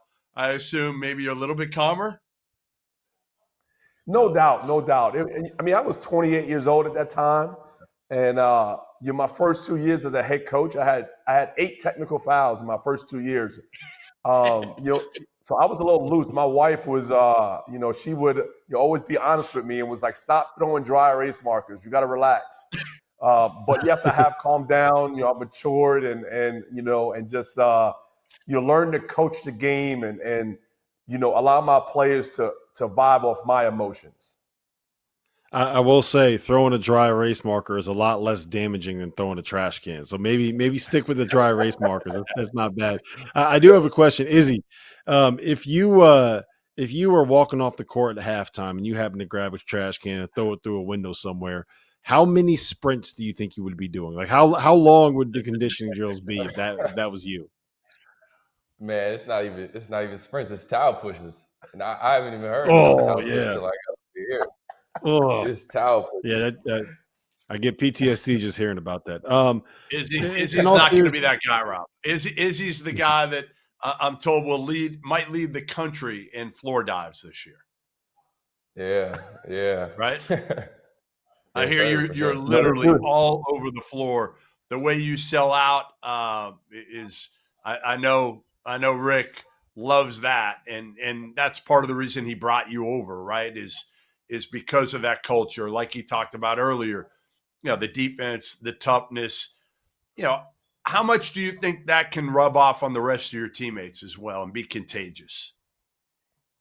Oh yeah, for sure. And I feel like even since the summer, just our defensive intensity is it's so good, especially when we communicate. We're on another level, to be honest, and I'm really excited for what we have to show. So you're dad was a football player at Cal and for the Raiders, right? And your brother is a football player at East Carolina. If you're the guy that's diving all over the floor like that, how did you end up on a basketball court and out of pads and a helmet?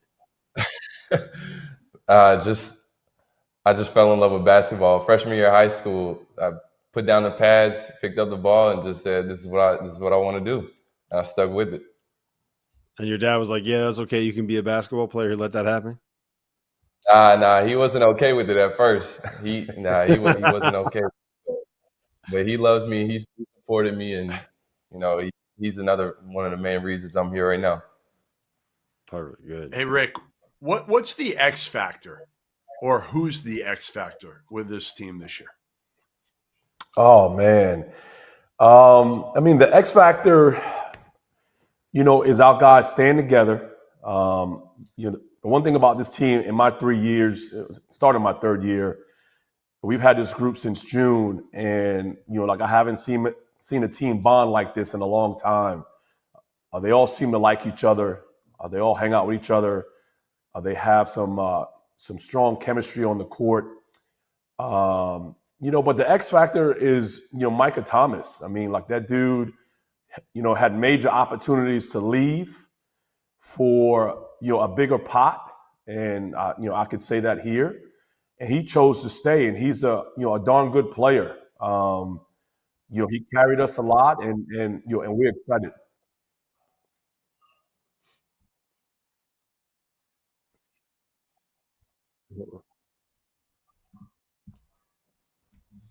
I don't know what that was, but all right. Let me ask you about the new faces that you've seen, Izzy, on this program. Who's going to impress us? Who is maybe a little bit better than maybe you've expected since you got on the campus? Is this for Izzy or for me? The Izzy. Okay, I'm sorry. And you said returners or newcomers? Anyone. Who's impressed you on campus? Man, it's a long list. How you want me to keep it short? You want me to go down the roster? Well, go down whatever you got. Man, just like Coach said, MC Micah's he's a dog. He's coming off fresh off an injury. He's a dog. Willie Williams, he's a dog too. He's a dog. I'm sure you guys heard of him last year. Yeah. We got a JUCO transfer, Mustafa Loom. He's gonna be a big presence offensively and defensively. Just with his athleticism, he's gonna be real good for us. Landon Jumawan can shoot the peel off the ball. Really gonna space the floor, as well as Justin Redmond. And we got Corjic Turner, great feet. He's going to be good on offense and defense.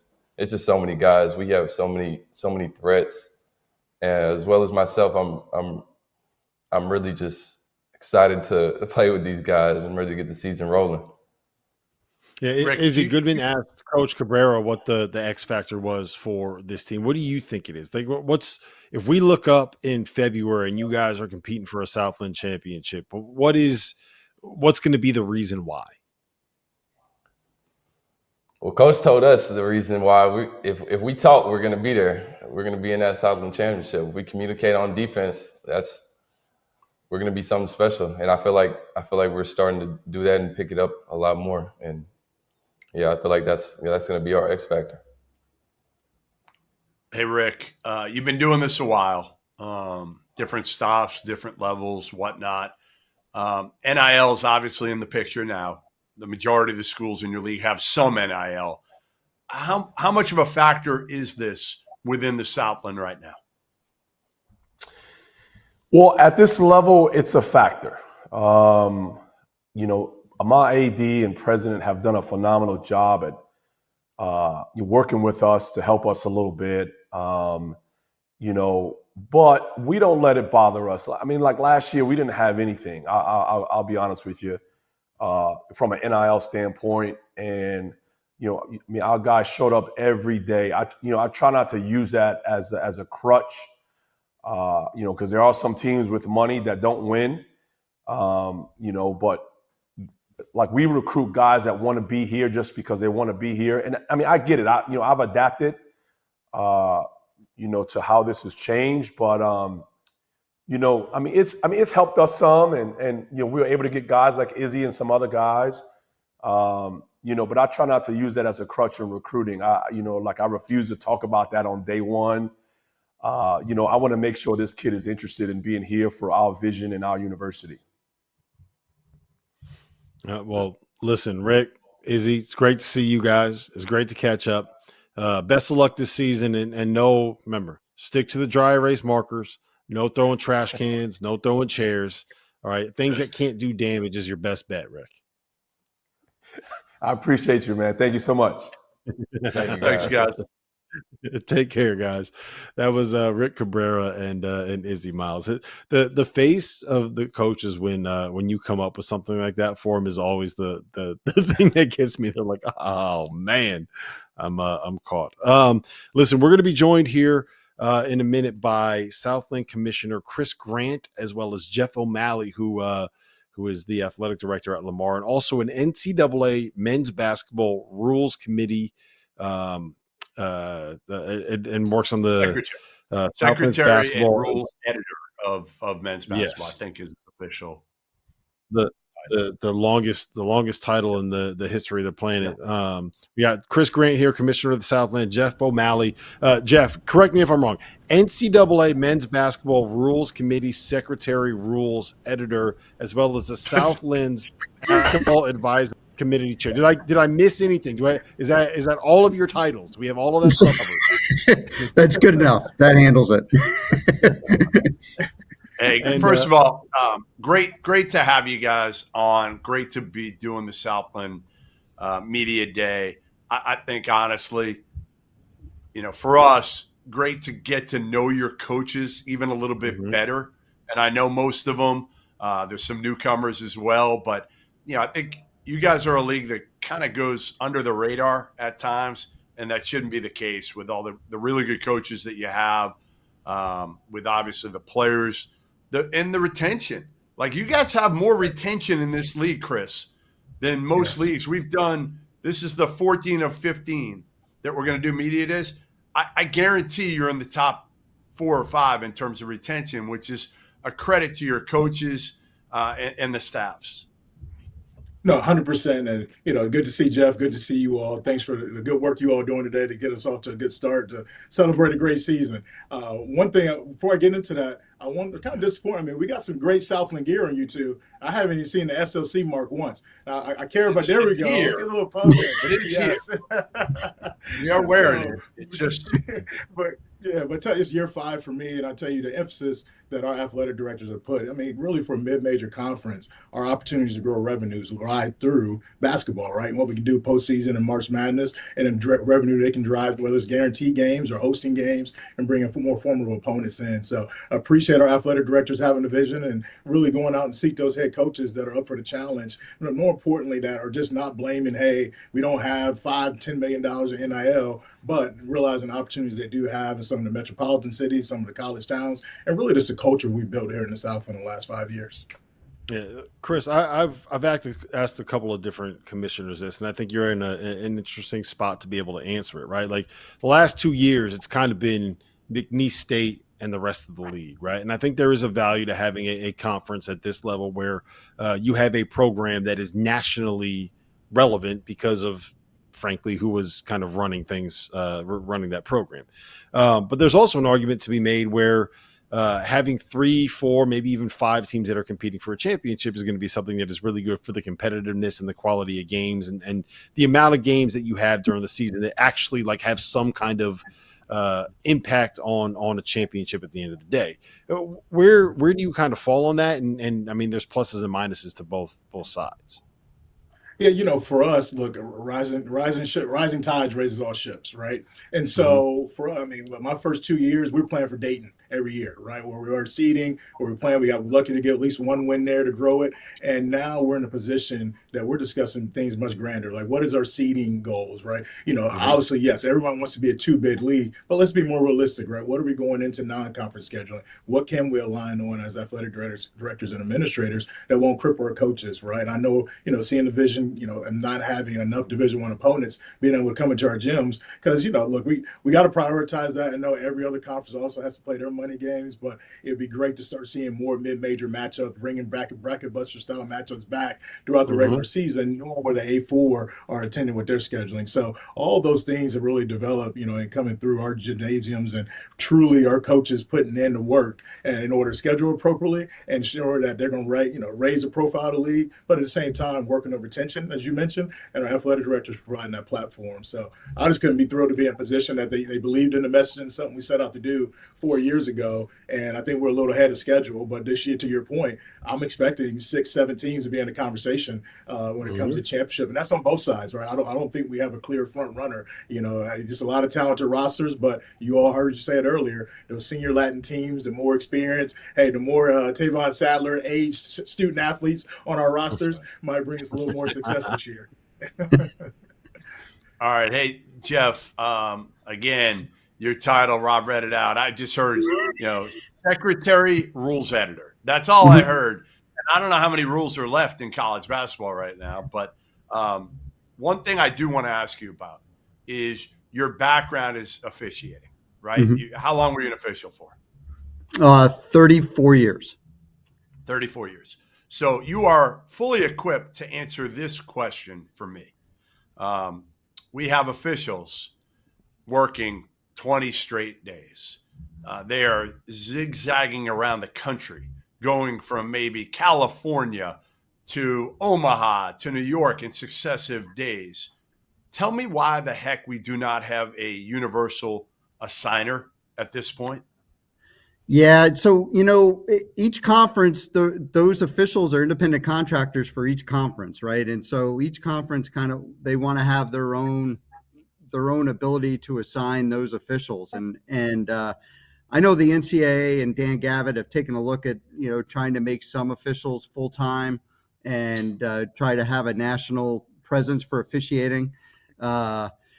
I just don't know where that's going to land right now. It's just not feasible right now. But, Jeff, like those officials that zigzag across the country, like those are the officials that our coaches want on those games, right? And so they're in demand. Our coaches feel comfortable with them on the games. They're some of the best officials we have in the game. And so, maybe a less, a person like a Doug Sermons, who's zigzagging across the country, our coaches are going to feel a little more comfortable with him than somebody who's a fresh face coming up. Yeah, they'd rather him on the 19th straight night, than they would on somebody else that they don't know. I get it. I just feel like something can be done to make it so in February, when the games are even more meaningful, these guys aren't completely worn down. Anyway. And the leadership we have now with the coordinators of officials, there's more and more of those leagues. I think there's 5 coordinators of officials that do almost all the assigning throughout with their consortiums now, and they all really work well together. And that's something that we really have now, not only from an officiating standpoint, but also from a rule standpoint, right? We have everybody's kind of working in the same direction.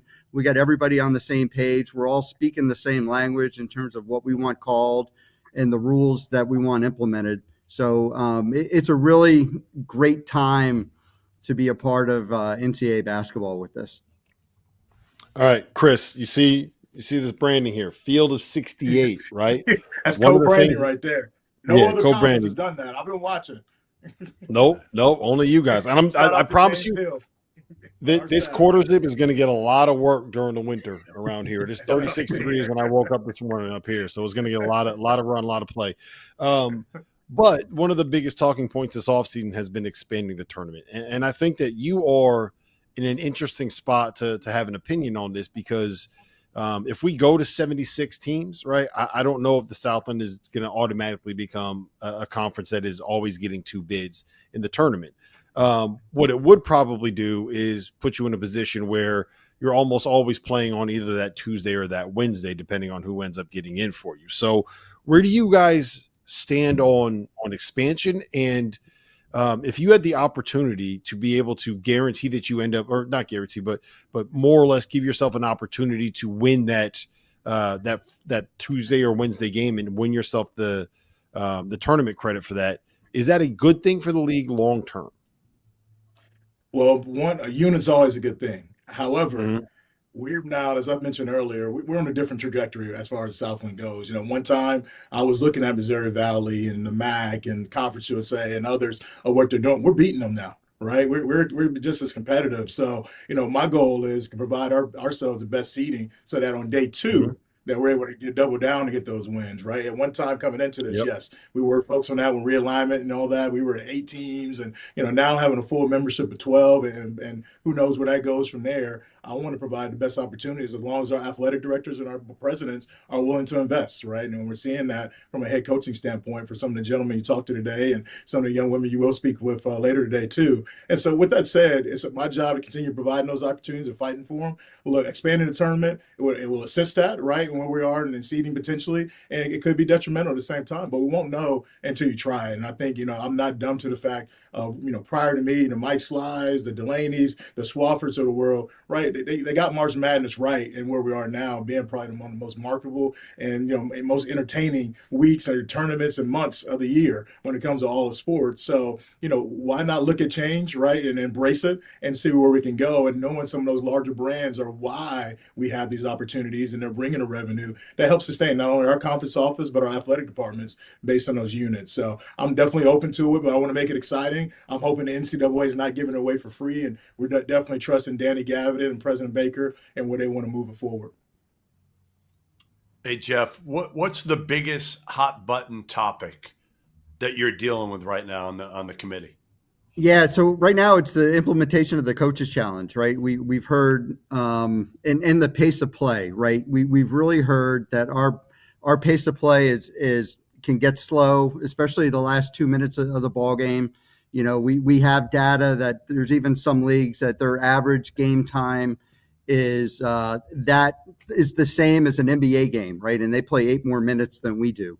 So we really want to move the game along. We want to administer free throws faster. We want to administer throw-ins faster. And we really think that this coaches challenge now, taking away the officials' ability to review out-of-bounds plays on their own at the end of the game, that it has to be a challenge call, that's really going to move the game along. And hopefully those last 2 minutes of a close ball game is not going to take 20 minutes. And so, we've kind of mirrored the NBA for how they implemented the coaches challenge, except for we're not going to review foul calls like the NBA does. But basket interference, goaltending, restricted area fouls, and also out of bounds plays, those are all going to be challengeable calls now by a coach. Yeah.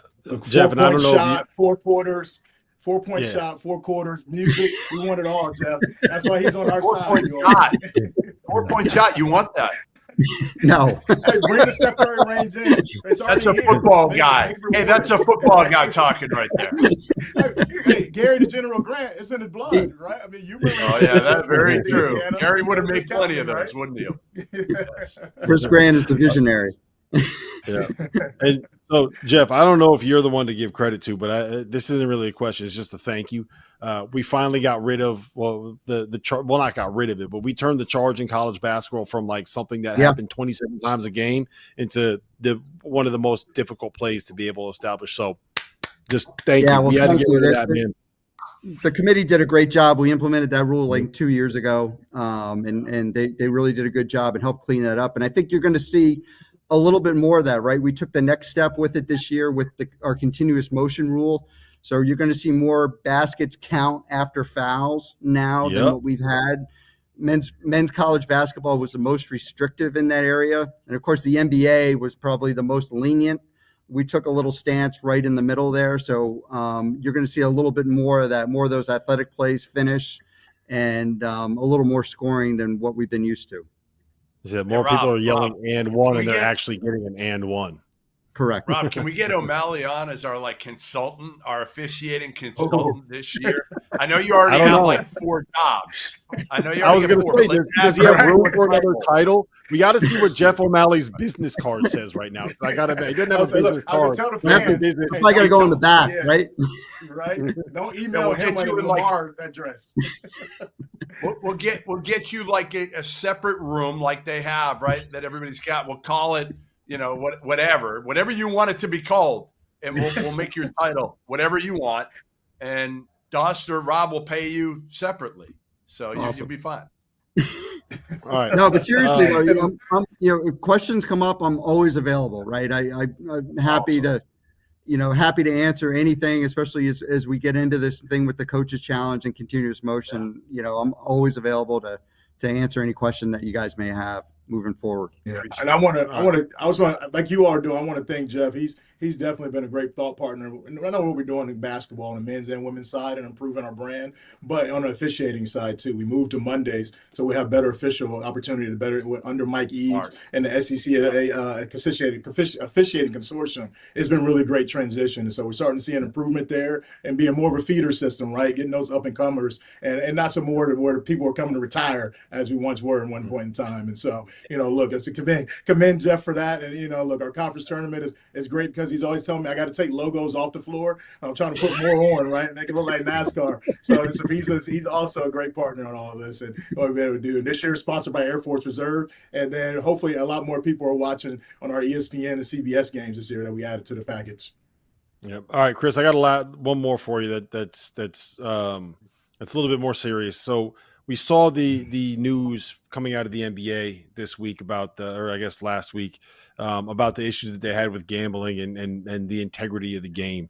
How do you prevent against that if you have players that aren't getting NIL? It becomes a lot more probably interesting to hear from a gambler saying, I can give you X amount of dollars if you're able to do this, that, and the third.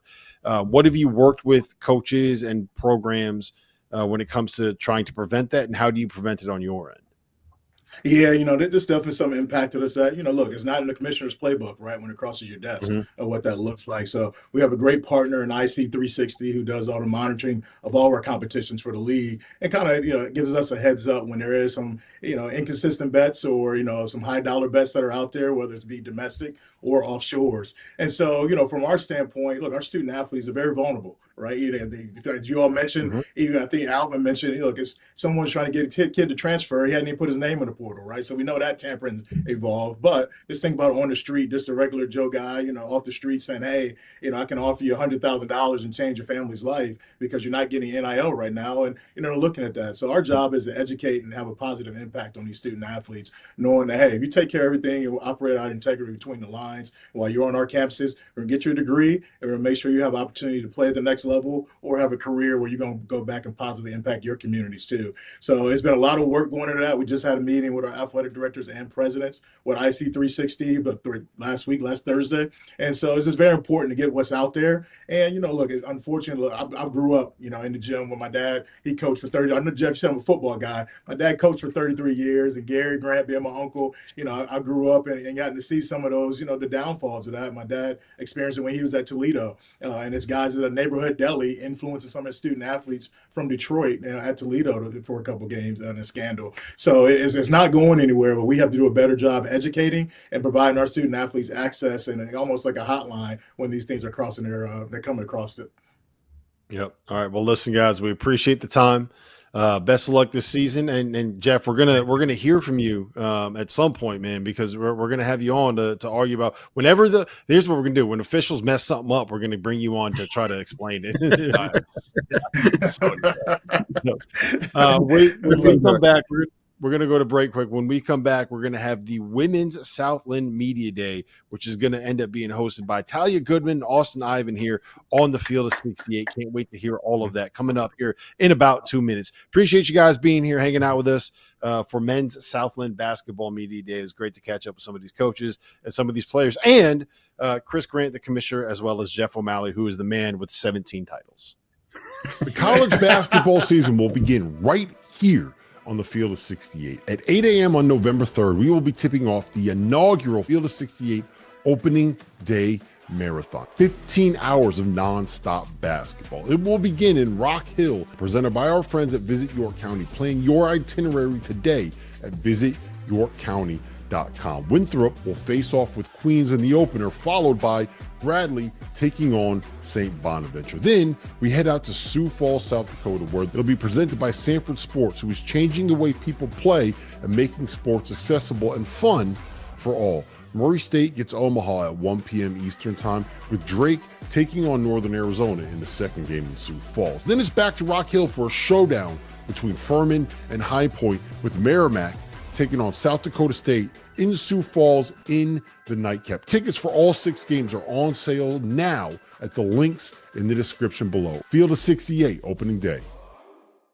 Do you need your fix of college basketball analysis at the end of every night during the season? If you crave instant reactions and informed breakdowns, make sure you tune into the Field of 68 After Dark every night, with access to the biggest stars in the sport and a cast of characters that includes the likes of Tyler Hansborough, Randolph Childress, John Fanta, John Henson, Terrence Oglesby, Jarrell McNeil, and many, many more. The Field of 68 After Dark is where college basketball happens.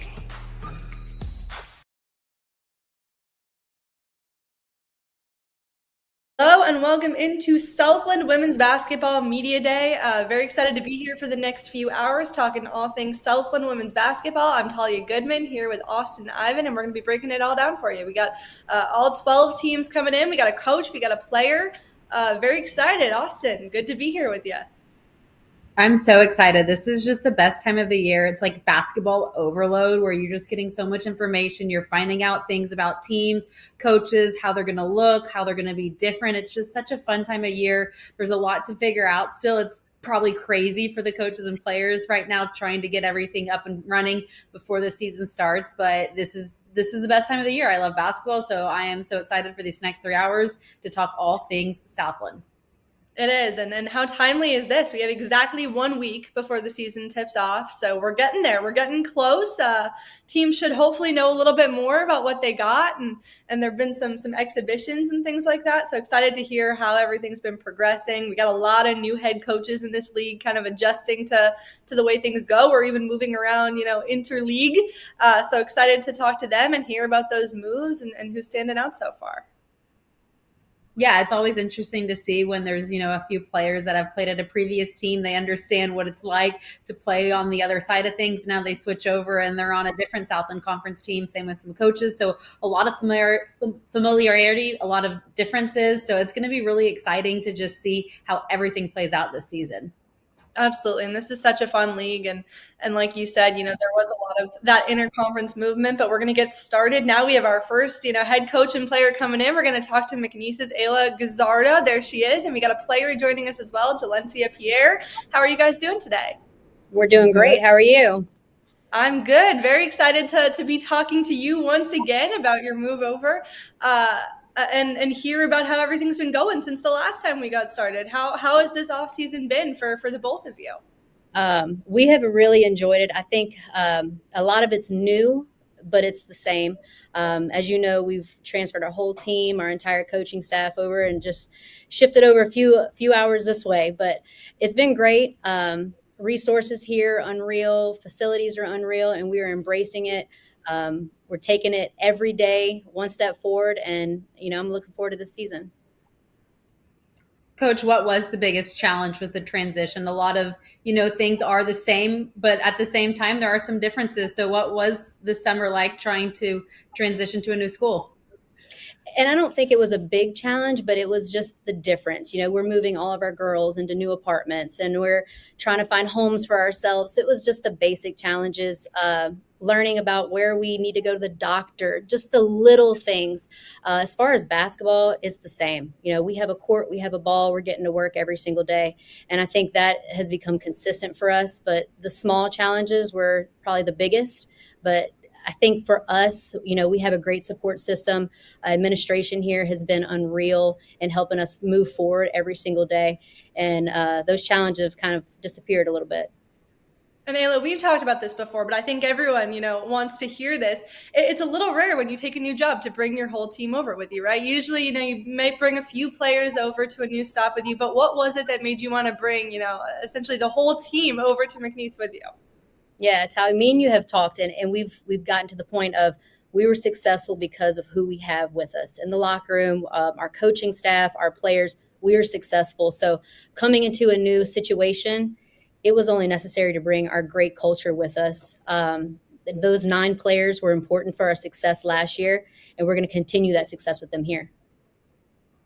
Jalencia, Coach just said the word culture, and that's a big thing of what she created. And from your perspective as a student athlete playing under her, what is it like, and why do you think the whole team wanted to come follow her and play for her another year? It's because of who she is, like, as a person. Like, outside of the court, she's a mom. At the end of the day, she makes sure we're good every day straight. So, like, by us all, like, hey, what we want to do, it's just like it was like a big move at the time when she told us. We all was stranded trying to figure out what to do. But, I mean, we're glad we made this move. Jalencia, does it we feel might not know about Coach? Wait, can you say that again? Sorry, Jalencia, you're good. Tell us something we might not know about Coach. Oh, one thing she gonna do, she will come to your house and make sure you good with food, everything. Okay, I love that. I love it. Does it feel business as usual, Jalencia? I mean, you got pretty much everyone you've been playing with. You got the same head coach. Obviously, you're at a new place, but does it feel like you're still on track from where you were last year? Yeah, everything's feel the same. I mean, everything is all good. We all just transferred. It's just a new place. We still same people. Everything just new spot. What did the offseason look like for you when you were in the gym by yourself? What were you working on? How do you want to elevate your game this year? Oh, working on more of like my shooting, actually. I mean, everything else is pretty good defensive wise, but just working on more putting the ball in the hole. Ayla, we've seen this team, essentially. We've seen what these players can do, but obviously being able to retain them all for another year leaves the opportunity for growth, right? And you're able to help develop these players, and we've seen what a lot of them can do, but I'm curious if there's someone that maybe we're not paying enough attention to heading into the season that's really stepped up and carved out a bigger role for themselves heading into this year. Yeah, our upperclassmen have taken a huge role in leadership. They're working on every single day becoming great captains, becoming great leaders. And I think they've kind of working on taking the younger ones under their wing. We have a freshman who's just been emerging from every single day. She's in the gym now, getting better, Dakota Howard. And I think her potential is going to be unreal. I'm excited for people to start being able to see her. She's a workhorse, and she's a mismatch problem. She's somebody that I think Jen really enjoys playing with on a daily basis.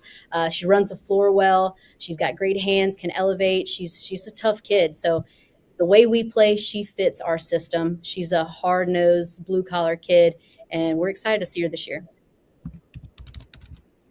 Coach Lexi Alexander has been at Nicholls, Southeastern, now McNeese. Can you just talk a little bit about her journey and how you've seen her progress? I mean, she was freshman of the year, but how has she grown and blossomed into the player she is today? Yeah, when we met Lexi, she said that she wanted to win championships. That's what she wanted to do. So she's working every day to keep fulfilling that. She won one last year, but she's not satisfied. I think we dropped that championship game last year, and it was tough. I think it hit her hard, so she took this off season. She's been very competitive. She's coachable, and she wants to kind of do it again. But she wants every championship she can get. She wants regular season and conference championship. And you do have one player who is new to you, but not new to this program, right? In Paris, you're bringing her back for another season. What have you liked about getting to know her and integrating her into the system that you run here? Yeah, the best thing about her is she's from Lake Charles. And I think that people don't know how valuable that is because we're all moving here. So when it comes to the small details of the facility and operations, and, she helped us out on game day stuff, just what she's able to do with us outside of basketball has just been a huge benefit. Unfortunately, she won't be playing this year due to a knee injury, but I thank her that she's helped us in different ways. Coach, I want to talk a little bit about Jalencia, who's sitting next to you, two-time Defensive Player of the Year. Inside of a practice, what is she like, and how does she make everyone better with the intensity she brings on that end of the floor? when she steps on the floor, she makes our team better. And we know that. We would not have been as successful as we are without Jalencia on both sides of the floor. She shines on the defensive end, but she's gotten so much better on the offensive end. She's coachable day in and day out. She can take hard coaching. She can take, the soft stuff. She can take it all, but she's a great teammate. And I think that's what makes her special, is because people love playing with her. Anytime she gets the ball and she's in transition, all I have to do is run. She's going to find them. She's very unselfish as a player. And I think watching her grow for these past 4 years, I'm excited about her senior year. And this was a big move for her because she's been comfortable in the past, back when we were in Hammond. And I think her making this move, it shows me her loyalty. And I think that goes unnoticed at times. And, I'm very thankful for her. Jalencia, what can we expect from you this year? What are the biggest thing you've been working on this offseason and excited to show off on the court in about a week here? I've really been working on more seeing the open player as far as drop downs, making moves, getting into my shot. I'm working on more on my 3-pointer because I seen that last year, a lot of sagging going on. So I've been trying to work on that more. I've been consistently with that. Jalencia, was your mom your high school coach? Yes, ma'am. Okay, so what was that like, growing up in a household with your mom as a coach? Was it basketball talk 24/7? Yeah, it was pretty tough. It was pretty tough every day. No matter if I had a good game, bad game, she's still going to let me know what I did wrong. Ayla, I know you love your kids here at McNeese, but you have some kids of your own, and we talked about this a little bit, but 3 kids that you adopted through the foster care system. Tell me a little bit about that and what the house is like right now with 3 kids running around. I know you said you've closed your house now, but what's it like? It's wild. The best thing about raising them is I have great people around them to help me. Making this move was tough because I left home. But I've got, 14 young girls. I've got 5 great assistants. I've got managers who help me babysit. And I'm not just raising them by myself. I'm raising them with a village. And I think that doesn't go overlooked at times because my village is big. And they're going to be great because of the people that's around them. But it's wild, 4, 5, and 12. So I'm getting all the stages of life. And we've talked about, you making the move here and what the transition has been like, but we haven't really talked about why you made the move here. What excites you about McNeese and the opportunities that you have here? When I stepped foot on campus, I felt the love of being a college basketball coach. From administration down to the fans, the fan base here has been so welcoming, and just my players, my coaches, my staff, everybody has felt that love. And I think McNeese is something special. It's due for a championship. And I think that's where we come in. We're going to work hard every day. We're going to give them a great product. Are we going to win every single game? I hope so. But I know that we're going to work our butts off doing it. But this place is special. And everybody says, why McNeese? And I'm asking them, why not? This is a good place to be. We also host the tournament. So I'm playing 2 games, hopefully on my home court. I'll take all the advantages we need. We just heard Chris Grant talk about, we're a 1-bid league. Anytime that you have that advantage, we're going to take it. What do you think the strength of the team this year will be? I think our speed and athleticism will definitely be our strength. We are a little undersized, but we've won championships with limited posts, small in stature, size. But I think our speed and our athleticism will definitely help us propel us this year.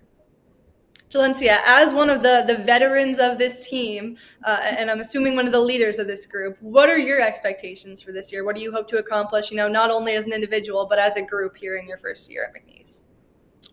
Actually, we come up, we're trying to basically give them something to actually watch, non-conference, we're looking to go get a good record in non-conference.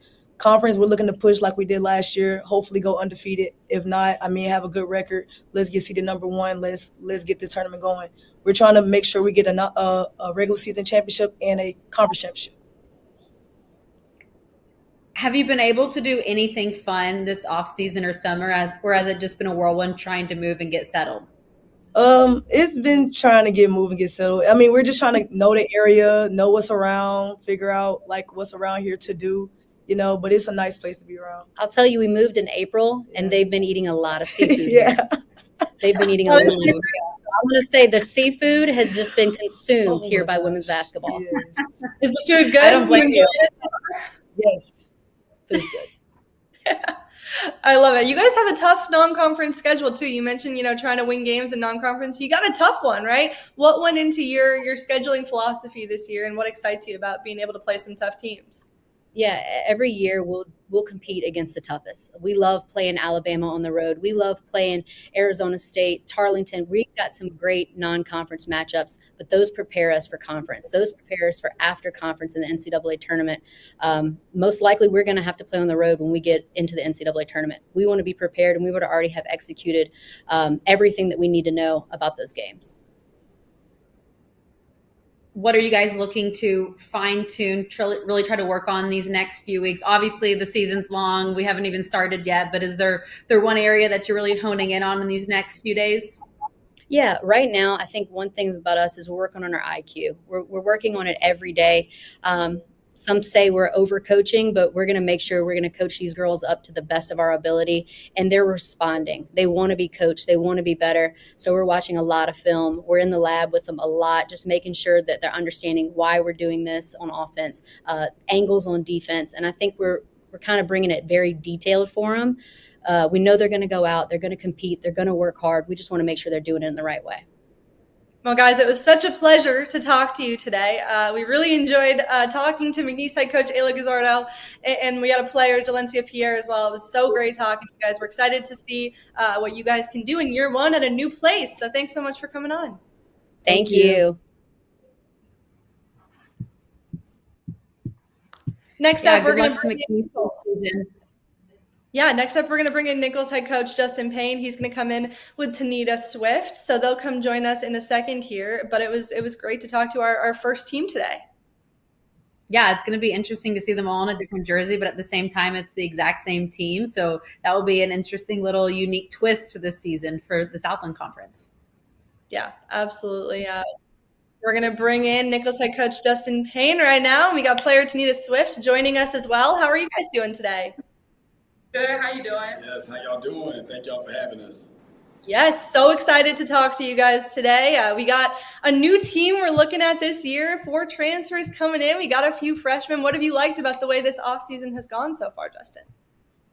Well, the girls are working hard, loving the culture that we're continuing to build here and now in year 3. And they're doing such a great job coming together and just working extremely hard on just all the things of the making of a championship program. So we're excited about our team. We're excited about the culture that we're building.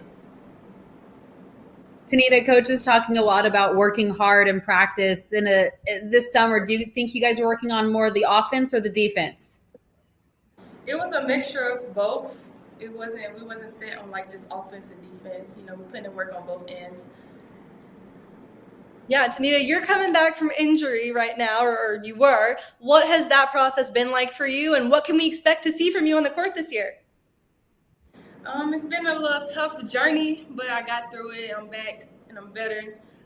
Just expect to see me 110% better than I was last year. I'm coming for everything. What did you learn about yourself when you had to sit out and you weren't able to play the game you love? I learned that I didn't have any patience. I learned a lot of patience with going through this and not trying to overdo before the season comes. Justin, what's it been like watching her come back, and what have you seen from her in her growth from last year to this year coming back from that injury? Well, there were hard times, and Tanita and I, we cried together, we laughed together, prayed together. And just watching her go through it mentally, called her in my office one day and we talked about, just some things that she was going through mentally. And, that some things, just to be honest, at the beginning that I didn't even notice. And she brought it to my attention. And we just wanted to make sure that first and foremost, she was good mentally. I wanted her to know that I love her and that we're here for her through all the things that she was going through. But she's back. Thank God she's got her mental right. She's working extremely hard. She looks great. She looks in shape. She's healthy. And I'm just so happy for her because mental is the most important, and she's doing great. So I'm just so happy for for her, and just she's back being a leader and everything for our program. Absolutely. We're excited to see her back on the court. Coach, what are your conversations like with her for your expectations for this season and how you envision her helping this team? Yeah, it's the same as last year. She's a great player. JUCO All-American that we got, she's even better now because her IQ has grown so much. And she's a leader now, man. She's leading our team. And we just can't wait to have her fully back on the court. And we know when she does, it's going to be something dangerous that we're going to be able to put together. So we're really, really just excited about everything that she's given to the program, from just talking to all the players, teaching them some of the things that she's been through, and that the offense and the defensive side of the ball. She's doing a way, way better job of that. And I think the injury has helped her to be that. She's like another coach of mine. So then I shared with her the Skylar Diggins story as well when she tore her ACL, and just watching from afar how she was a coach on the sideline when she was a player, and she's doing the same thing. And it's just good to see her back in the jersey and ready to play. Yeah, and Justin, alongside Tanita, you bring in some new players, right? We got some transfers coming in. We got some freshmen coming in. Tell us a little bit about these newcomers and what's impressed you about the chemistry and the group as a whole. Yeah, I mean, we can, name some of the players, Shadama McKnight, Riri, Amani Burks, who are coming back, Jesselyn, freshman point guard, Anara Wilson. It's just going to be a Reese Hoadley. We got a number of kids that are new to the program that you guys will quickly learn about.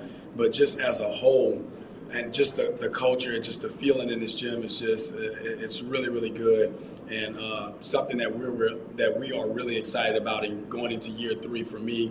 And I just can't wait to put a great product on the floor for our fans.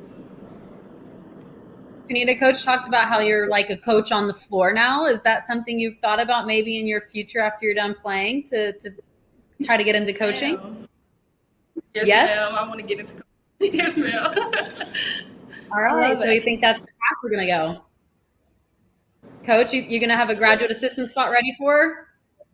Look, we're trying to raise them right. Look, we brought in Dalen Craig, who was on our roster last year as an assistant coach, and we did that. We want to show our players that we are family, and we want to try them. If Tanita, I think she could be a professional basketball player, but if that doesn't work out, then absolutely we would love to keep her at home. So Tanita, I'm going to give you your first coaching test right now. I'm going to have you tell me a little bit about this team and what impresses you. What are the strengths of this group, and what do you have to do to make it far this year? I think the strength is us like coming together and learning each other. And I think for us to win this thing this year, we have to trust one another and just stick together. Coach, year 3 now for you. What do you expect the season to look like as you just get more comfortable in this league? Yeah, we're gonna take it one day at a time, like we've been doing all summer long and all preseason. It's good we had a little bit of an injury bug, but it's good to have some of the players back, and we're just working on one day at a time, being great, making sure we win each day, making sure all the players we have a say in are all in. Not just saying all in, but we're all in every day about our culture, about our academics in the community, and then of course on the court. And when we put all that together, it's going to trickle down in the wins, and we know that. We just want to make sure that they're all in, and that's our biggest thing. Yeah, what do you feel like the biggest improvements are from last year to this year, whether it's from the new key personnel that you've added or from developing the returning talent that you have? Yeah, I think we got a number of players right now that could put the ball in the hole. Last year when Tanita went down and Deanna Brister went down, we had trouble scoring. We could really guard you, and we held out. We were top 4 defensively in total defense, which we want that to continue and go up. But we brought in more players that can contribute offensively now. And so if something does happen, we still have players that can put the ball in the hole. So I'm excited to see us do that. Excited to see us continue to guard the way that we have been guarding in year 1 and 2. And we just want to continue to put this whole thing together and bring something special to Nicholls. Tanita, Coach was talking about the saying all in. What does that mean for you when you think about that saying, and how do you translate that to the way you play? Integrity, dedication, and commitment. That's what all in means. Yeah, what are the biggest things that you've been doing, Justin, to kind of instill that in them? Have you been doing some kind of exercises? I know Tanita mentioned trust too. Have there been some things that you've been doing, on the court or off the court to help instill those kind of qualities in them? Yeah, we just making sure that we're together a lot in everything that we've been doing, whether that's going together to cheer on other teams, different things, team bonding and all that kind of stuff. But we just want to make sure that we are all together. And then just the certain things in practice, we're just making sure we're the first ones to sprint to get a teammate up, making sure our locker room is great right now. In the times that people don't see, we just want to make sure that everybody's all in, and that we're doing the things like T just said, with the integrity and just the commitment to be a better person, to be a better teammate, a better sister, and it's just those are the things that we've really been holding in on, and they're doing a great job, man. I'm really excited about this group, and I can't wait to coach them. Do you think there's like a secret weapon on the team, Coach, who's kind of flying under the radar right now that we should know about? I would say, they all have been great. I can name a bunch of them, but I think you'll be excited when, of course, Tanita gets back on the floor. Shadama McKnight. Lauren has done a great job for us. Lauren Scott, I think she's coming into her own from a freshman now to a sophomore. But we have a good bit of players who are working extremely hard. Anara Wilson, another freshman point guard who's been really, really good for us already. So we're fired up, and we can't wait to put a great product on the floor. We're working hard, and we just want to make sure that we're putting a great product on the floor. Yeah, should dive into someone that I wanted to talk about a little bit more in depth with you, because obviously she had a great year last year and she's been really good and she's a veteran presence, but I feel like people aren't really talking about her enough. Tell me what she adds to this team. Flair, excitement, leadership. She's been another one, like Tanita, has been a vocal leader in our locker room right away on the floor as well. And she's going to bring some excitement, man. We're fired up about her. Really good guard that can play on both ends and help us out defensively and offensively. We feel like can take over a game at any time. Coach, I feel like you bring flair every day, especially on game days as well. I want to hear from Tanita what it's like to play for Coach Payne. It is very fun and exciting. Like, we get up at 6 a.m., but it don't bother me because it's like I play for a man that's, have so much energy, so I just bring it. But it's very fun playing for Coach Payne. I love Coach Payne. Oh, love you too, girl. Yeah, you can tell, because I don't know if I'd wake up at 6 a.m. for just anybody. I don't know if I'd start, practice that early. But are you a morning person? Yeah, well, I'm always up, so sometimes you'll see me. I'll bring my 2-year-old son. Sometimes he keeps us up late, so I'll bring him in the morning and to those 5 a.m. workouts and everything like that. So I'll pop up sometimes with him in the gym, and it's just good to see the girls. They're grinding. They don't care what time in the morning it is, and I just told them, man, that stuff is hard, and they did that all preseason long with no gripes, no complaints, and they're just getting better and better. And I just can't wait for it to show off in W's, So I told them it'll all pay off, and I just can't wait to see them go out there and show it. Coach, say we're in the middle of the season, you're watching film late one night. What is something that would keep you up? What's like a non-negotiable that you do not want to see at practice or when you're going back and watching film? Well, I'm a point guard, so turnovers, Yep. pet peeve. And, we've been doing our due diligence, trying to fix that too, because that was the thing that got to us last year. We're working on that right now, and we got to make sure that we take care of the basketball this year.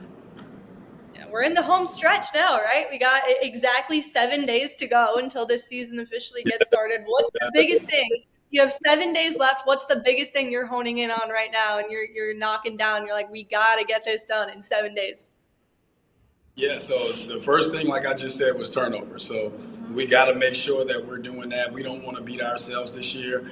We want to make sure that we're not giving teams anything. We want to take care of the basketball.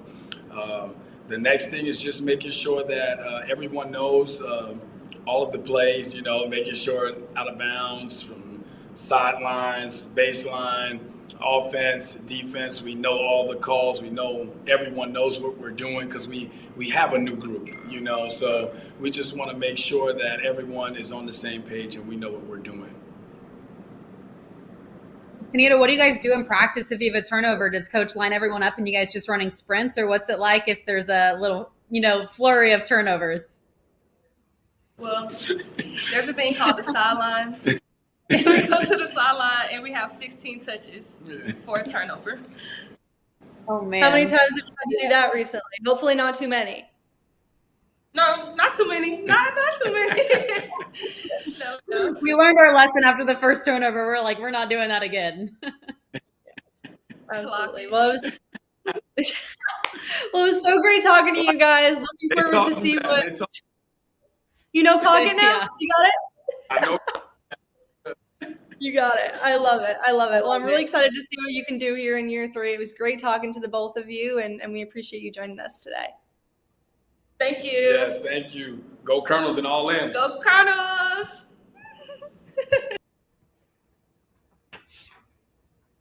Well, it was great talking with them. We got our next head coach coming in a minute here. We're going to talk to Incarnate Word head coach Jasmine Player in her first year there, and Madison Cockrell coming in to talk to us as well. It's been good. We got 2 down, 10 to go.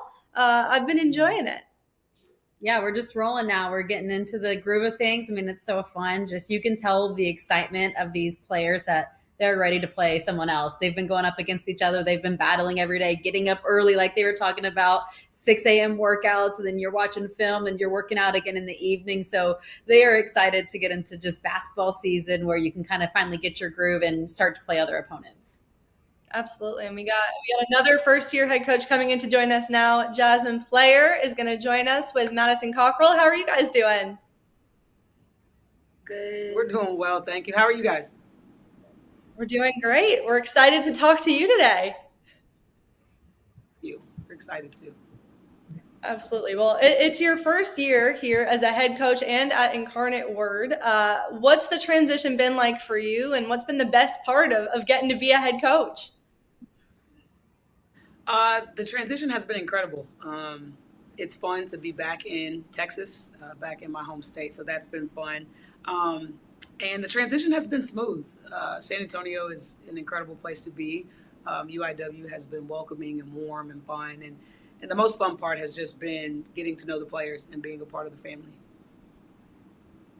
Coach, I'm from Stillwater. I played at Oklahoma State. I know you spent some time there. So I'm curious to know, have you found anywhere in San Antonio? I know there's great food, but anything similar to the Eskimo Joe's cheese fries? Because, I mean, that's hard to beat. No, it's not even close. Not even close. But we have our own thing going on here, just not Eskimo Joe's. Yeah, okay. I love it. Well, since you got here, you were able to keep some of this roster intact, and we talked about this a little bit too, but you retained 5 players who had originally entered the portal, but they're still with you now. How much did that help in the transition, getting here and having a group that already knew each other well and could play together? That has been the most incredible part about it all, because it really had nothing to do with me or anyone else. They're a group of girls who love one another, and they love San Antonio, and they love UIW. And so it was truly, I had to recruit. That was my first priority, was to recruit this roster. And so I spent my first couple weeks on the phone, on FaceTimes with parents, on Zooms, just trying to keep the roster together, because they are such a good group of people. They happen to be really good basketball players, but they're even better people. Coach, what have you done to try to blend the 7 newcomers with the 9 returners? Anything that you've done to try to mesh everyone together and get everyone's playing styles on the same page? We play a whole heck of a lot, and we compete. And so the fun thing has been for them, no one in this entire program has ever played for me. And so it's all fresh and it's all new for everyone.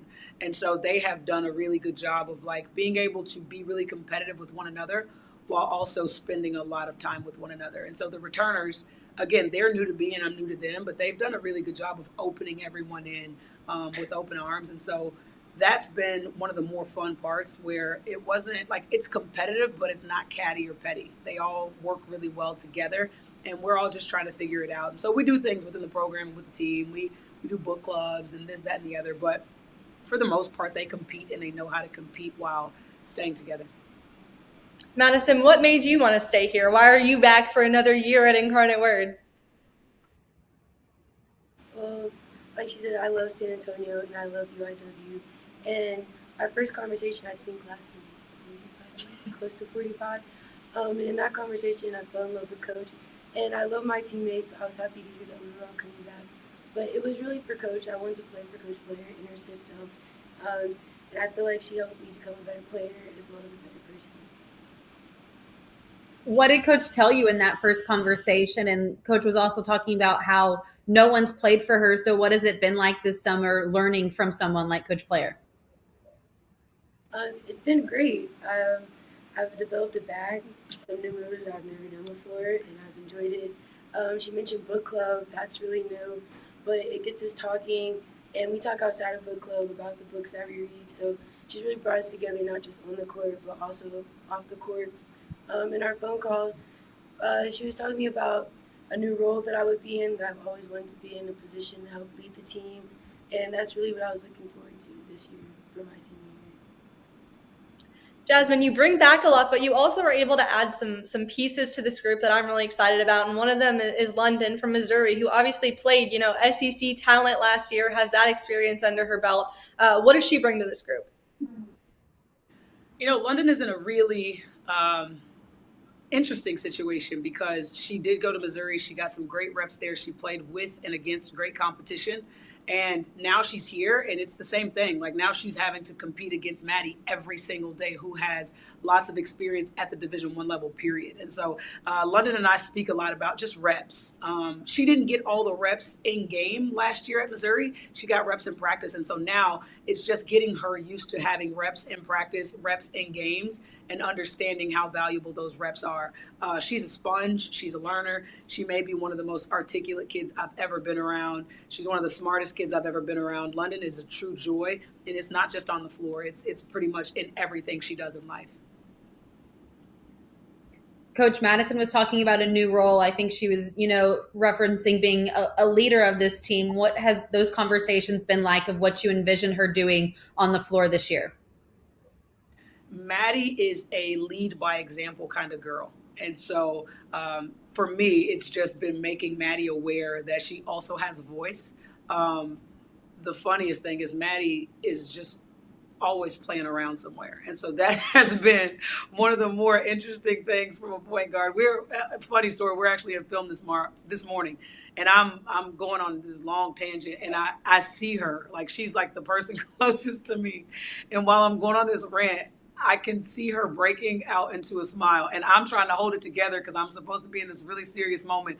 And then we all just bust out laughing. And I'm like, guys, this is supposed to be real. But that's a relationship between a coach and a point guard. And it's just getting Maddie more comfortable with understanding that, like, basketball is serious, but we're human, and so you're going to make mistakes. I'm going to make mistakes. I'm a first-year head coach, but let's just give each other a little bit of grace and learn and grow while we do it. And so it's just been really fun to see her leadership style. I want Maddie to lead the way Maddie leads, not the way I want her to lead. And for her, it's lead by example, but every once in a while, use your voice and give some direction. Yeah, Madison, what's that been like for you? Finding your voice, finding the way that you're going to lead this year? Like, what's that trial and error been like for you? It's hard, but I'm enjoying it. I am trying to speak up in the locker room. I'm trying to speak up in huddles, and I'm really happy with my team because they also push me to continue to talk as well, so I'm really grateful for that. What were you laughing at in film this morning? You just started laughing, or was there something that caught your attention? Well, we were talking about transition defense and how we need to sprint back, and Coach said, like, I don't care if they crawl or they roll down the floor. So, I'm just picturing the other team just crawling down the floor. Maybe you should say that. It's like how they say, when you're on stage, you picture everyone naked or whatever. You just need to picture them crawling in game, and you'll get it together, right? I love it. That's really funny. What's impressed you the most about this group, Jasmine, as you've, gotten used to it? You've had a few months there now to adjust and see what this group can do. What impresses you most about them? The depth. We are really deep. I think we're really deep and we have a lot of versatility. And so I think those two things, their ability and I don't know, they wake up every day and they're intentional about competing every day. And in a program where a new coach comes in, keeps so many players and then adds these players, it's like you don't really know if I should be upset with this person or if I should push this person, should I motivate this person? It's just been really interesting to me to see the perfect balance of I'm competing, but I also want to see you do well. And so those things are what excites me the most about this team, because I believe we do have depth, but it doesn't matter if we don't have cohesion in the locker room. Coach, you're talking about, adding some new players. When you are out recruiting and trying to put this roster together, what are non-negotiables that you want from every single player on your team? I think they're competitive. They have to be competitive. In this culture of transfer portal, you can't walk into a program and just expect to play. I don't care where you came from, because it doesn't matter who transferred in here. Maddie Cockrell also has expectations. And so you have to come into a program that I'm a part of and plan to compete. And you also have to understand that what you're competing for isn't the same as what maybe Maddie's competing for. Ultimately, as a team, we're competing to win games. But your individual competition may be, okay, my job today is to help this team be a better defensive rebounding team by I'm just trying to get every offensive rebound. That's my goal in competition today. And so for me, I want players who are competitive on the court, competitive in the classroom, competitive in the community. I just want people who want to be better every single day. So I haven't seen you guys on the court yet, but I have seen you on social media, and I saw a really funny video the other day of a prank that you maybe did on your coach there. I know the trend of the AI, homeless man on the couch. They really got you, Jasmine. What was that like? Did you actually call the police? Okay, that's day to day with Maddie Cockrell, and that's what I was saying earlier. It's just it's fun, right? No, I did not actually call the police. I did text my administrator, my athletic director, and the person who was in charge of facilities at 6 a.m. to tell them that this is where I draw the line. There's a homeless man in our locker room. This isn't a culture, and these are young women I'm in control of. And then before I could do anything, one of the other assistants, Maddie texted me and was like, hey, it's a joke. But it was too late. That text had already gone out. And then by the time I was ready, I was dressed, she had already texted me and said she was joking. So no, I did not call the police. Amber was en route to call Campus PD. I did, though, call my boss and then my boss's boss in facilities to figure out what was going on. But that was... what an awful joke. It was terrible. It was 6 a.m. when they did this. It wasn't even it was first thing in the morning. It was the first thing I woke up to. It was my first text of the day. It's Maddie playing on my phone. Hey, it made for really good content. Yeah. Yeah. Maddie, were you the mastermind behind this? Were you the mastermind, Maddie? Yes, I saw it and thought it was just hilarious. But they were supposed to come in the locker room. No, I called the police. Yeah. You can't always control how those things turn out, right? I'm glad she didn't call the police. That would have made it a little more complicated. But you can tell me maybe in secret what your next prank you're looking to do on your coaches, because I think we need more of that. It's in the works. It's in the works. I feel like Coach has to get y'all back too. Coach might have something coming. I got them back. Oh, you already did? They were... What'd you do? The entire practice. I had to stop practice because they were so afraid of the punishment that our practice was bad. And I was like, guys, look, I can take a joke. Everybody just lighten up and let's just move forward and have a good day. So my get back was the fear that they had in their spirits for the first hour of practice that day.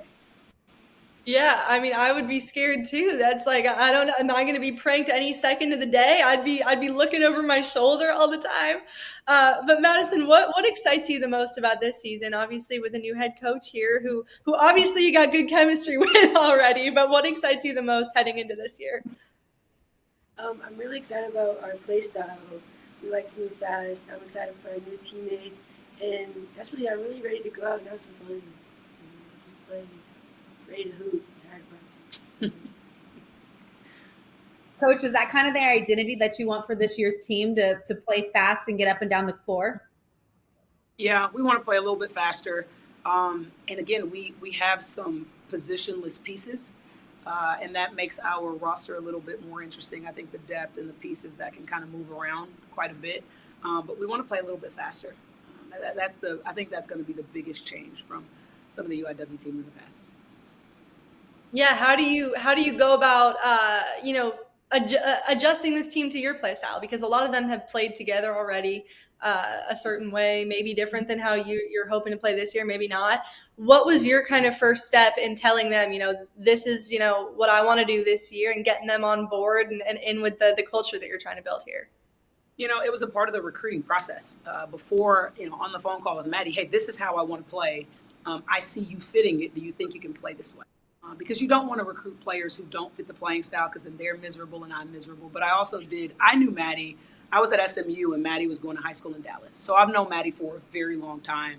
And so I knew that she fit, but I had to have that conversation with quite a few players just to see if they wanted to embrace that. There was a very different style played here in the past, and it worked, but it's just not the way I want to play and I want to coach. I want to let the players just get out and play the game and have fun and play it a little bit faster before I have to rein them in.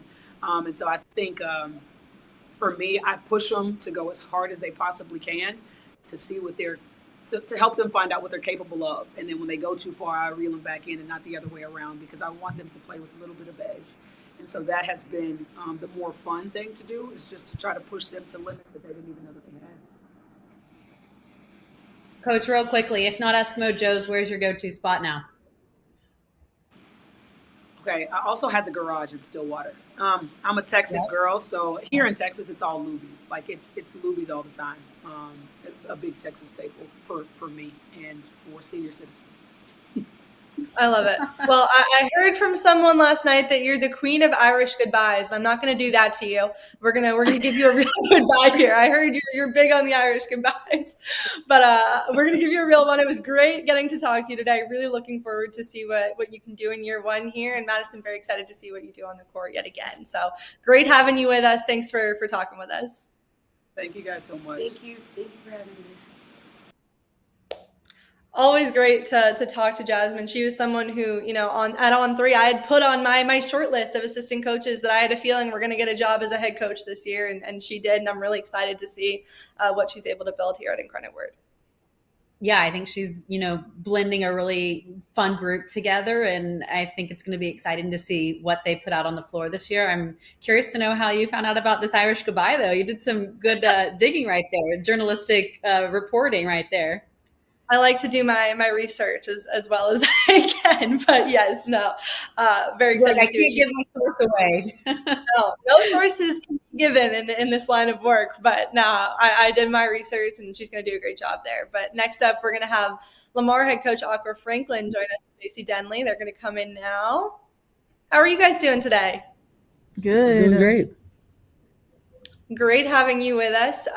You guys were able to retain a lot from last season, right? You bring back a lot, which in this day and age is half the battle, right? It's part of the landscape that we're in right now. What excites you most about being able to have so many key players back and be able to develop them for another year? Well, I would say I'm one of the lucky coaches, and I have to take hats off to my staff in being able to retain players as much as we have over, I would say, the last 4 years. Last year we graduated a lot, but they had been here for 4 and 5 years. And so we're intentional about building relationships with our student athletes, not only obviously bringing in recruits and things like that, but we try to do a really good job of building relationships with our players that are on campus. And so really excited that we're able to bring back the young ladies that still had playing time or playing days ahead. And so obviously excited for this young lady beside me to continue to run our show. Coach, what has the conversations been like of how you envision her growing her role and elevating it and taking it to another level this year? Yes. Well, most people don't realize, having Acacia Davis and Sabria Dean, JC was second on our team in shot attempts last year. And so her ability to score when our team needs it has been really good. This year we've worked on, court vision, with the pieces that we've put around her now, she has a lot more options to go to, and scoring ability from her teammates. And so we're really excited about. I'm really excited about seeing her be a true point guard, being able to facilitate, but also continue to score when we need her to. Yeah, JC, what are you most excited about heading into the season? Based on what your coach just said about what you've been working on, what are you excited to showcase and experience this year? Yeah, I'm just excited to see how well we do as a team this year, and we've been working really hard. It's not easy to rebuild the team, but we've put in a lot of work. I think the main key is just staying consistent within that work and really trusting the process, trusting our coaches, and trusting ourselves and having confidence in ourselves. And I just can't wait to see what I do this year, what my teammates do this year. And yeah, I'm just excited for that, really. So you led the team last year in assists, third leading scorer. Do you have any individual goals of something you would like to accomplish this season? Yeah, my goals, it's more so on the defensive side. I want to be on the defensive team. Yeah, the defensive team. And yeah, so in practice, Coach Ray, he be on me about, picking up full court, and really sitting down and guarding and actually taking pride in my one-on-one defensive matchups. So that's really what I'm looking forward to. And then just on the offensive side, leading my team, making the right reads, making the right decisions, and trusting Coach Aqua, and allowing her to coach me and just trusting the process. Yeah, Aqua, you bring back some key pieces, but you also add some newcomers to this group. And there's one in particular I want to start off by talking about, and it's a freshman that you have coming in, Shayla Foreman. I heard she's had a really, really good offseason. What's impressed you about her so far? Shayla comes in. I mean, she has a big time frame. She can play multiple positions. She comes from a winning program where she won state championships, player of the year, Gatorade Player of the Year in Louisiana. She's a phenomenal asset to what we have to do. And, we can play her anywhere. She could play 1 through 4 for us if we needed her to. But her ability to score the basketball, her ability to guard on the other end, is really going to help us because she could play 2 ways. So really excited about her. She's a very unselfish player. So being able to distribute, get her teammates involved, we're really excited about Shayla Foreman and what she brings, and being able to utilize her in different situations. Hey, it doesn't matter what level. If they're winning, if they're a 2-time state champion, that's exactly the type of player you want in your program. Coach, another player that's a newcomer I want to mention is Molly Powell. She's going to also be playing softball. Talk about that balance and why you encourage her to do both.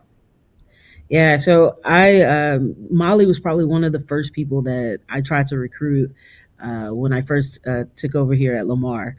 And I was at softball games, I was at HJ, just really, trying to get Molly to join because of her size, because of, who she is as a person. Her family is well known in our community, but she's a great asset, unbelievable student athlete. But she's going to provide some athleticism. She rebounds really, really well. I don't know. She probably lost maybe 10 games in high school on the basketball floor. But she's very versatile. I can play her inside, out. She can stretch the floor, shoot the 3-4s. And she's just a workhorse. And so really excited to have her on our team. But for her to play softball, I knew that's something that she loved. I know it was still a passion of hers that she still wanted to do. And so our seasons doesn't really conflict. And me and Coach Amy Hooks connected, and we were like, hey, if she wants to do both, I'm totally fine with it. So during the summer, she kind of bounced between the two of us. In the fall, she's all basketball. And then once we complete basketball, she'll go over to softball. JC, are we going to have some team outings to some softball games? You ready to watch softball? Of course. We're going to be there for our girl Molly and the softball team. We got to support. Have we played just as fun, like the basketball team together, to see if you guys, also could, maybe play some softball in the off season, or no? No. I think Cam and KJ, they did a little outing, a video of playing softball or baseball, and it did not it did not go too well. And I don't think that's a tough sport. I'm not gonna lie. The hand-eye coordination, you really got to be locked in and dialed into that ball. But I mean, it looked fun, but I don't know if we could pull it off. Yeah, maybe like a Yeah. I love it. Well, I've got another player I really want to talk about is Talia Minor, not just because we have the same name, which I love, but also because she now has the space to really get a lot more minutes this year. She has a lot more opportunity, right? What have you liked about the progression, and has she maybe stepped into a bigger role this offseason for you guys? Absolutely. You know, Talia, she's obviously from New Orleans. We call her Lily. So, she hasn't went home all summer. Like, she just stayed here, and this has been 2 summers in a row. She's continuing to grow her game. I wish we had more games down the stretch at the end of the season last year, because I thought she was just hitting her stride, and she just picked that right back up this summer and continued to grow her game. Has a really good face-up game now, really confident in her shot, stretching the floor. And so her role is going to be huge for us. But she's also just the energy on our team. She's willing to talk. She keeps our young ladies together. She wants to win at all costs, and her energy is very contagious. So really excited that we were able to retain her and get her back for her 5th year. Coach, I know we talked about JC and what she can do on offense, but then she mentions that she wants to be on the all defensive team. When she told you that, how encouraging was it that, she really had to or wanted to challenge herself with something like that this season? Well, I thought that's the next step of her game, right? She's really hard to guard, but what would be even tougher is if, people couldn't get past her, right? And so we always go in and try to challenge them in the spring of what they wanted to work on, and that was one of the first things that she mentioned. And so going up against our practice guys, going up against Coach Ray each and every day makes it tough. And JC is one that really wants to challenge herself. She wants to be better. She wants to be great. She's a selfless player that is willing to do whatever she can for our team. And we found that was an area that we really wanted her to improve. And so for her to want to be on the all defensive team, I'm excited about it because I'm a defensive coach. Like I love offense, but my heart is on the defensive end. As they say, defense wins championships. Yeah. Does the rest of the group have that motivation heading into this year too? What's the mindset been like from your point of view? Yeah, well, we want to play fast. And a lot of people say they want to play fast, but when you're taking the ball out of the net or you're allowing people to score the basketball, how can you play fast? And so it has to start on the defensive end and try to create, easy baskets. People may score, but they're not going to score the way they want to. We're going to make it hard for them. I also think that as a team, as a whole, we're a lot more athletic than we have been in the past. And so now getting up and down the floor, throwing different defensive schemes out is something that we're looking forward to this year. Coach, you have a couple notable non-conference opponents that are Big 12 teams. How do you think playing a Kansas State and a Kansas will help prepare you for Southland Conference play? Well, we typically we don't shy away from, playing the big games, man. Our schedule is typically tough throughout the years, and I want our young ladies to experience just different styles of basketball, and it's a cool place to go up in Kansas. Also going back to a place that I coached at where the original rules are placed at the University of Kansas. And so we're excited to play, Coach Brandon, who's like my big brother, and excited to play Coach Mitty, who I played when I was a player, played against. I think it'll be a great challenge. I think it'll help prepare us for our conference play, because I think this year there's a lot of great teams in our conference with the addition of the new coaches. So I'm really excited about the season and how this non-conference is going to prepare us. Yeah, JC, what excites you the most about being able to play tough competition like that on the road in a good environment? Obviously, you guys have a great environment as well, but being able to go to those Big 12 arenas, play against some great coaches, some great players, what excites you? Really the experience. Not a lot of people really get that experience. Just being able to play against tough competition and seeing how well you and or seeing how well the team plays together when things get tough, because, it's not always going to be easy. And just seeing how well we stick together. And personally, me, I like being an underdog. So going into that situation, it's like, it's big opportunities, and just to be able to do that and, ball out with your girls. And, Yeah, Coach was talking about how you're going up against the practice players that are maybe guys every day and just scrimmaging against each other. You're wanting to ball out with the girls. How just excited are you for the season and to finally get things going and playing someone else besides each other? It's very exciting to be able to, really go out and play other people, because in practice we always going at each other. It's rough. Like, we know each other plays, so it's like we kind of cheating plays, or we doing this, doing that. But when you go up against somebody that, don't really know what you do, or they're not there with you in practice, it's like, okay, now you really get to see like how well or how good we can execute plays, or how good our defense really is against other opponents. And it's just an exciting feeling whenever you feel like, things are really coming together and you're playing well with each other, and just being able to, just play well, I guess. Yeah, Aqua, I heard that competitive nature also extends to the coaching staff. A little birdie told me that you guys like to make bets against each other all the time, and there have been maybe some push-ups done recently if a player makes a shot or if certain things happen in practice. What's the vibe like when you're making those bets with each other?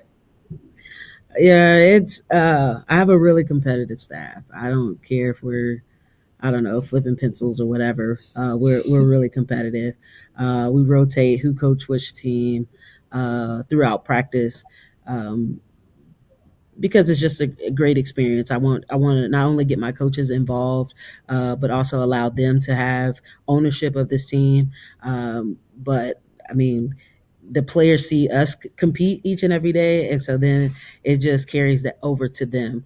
And so, yeah, it gets a little competitive in practice or in whatever we're doing.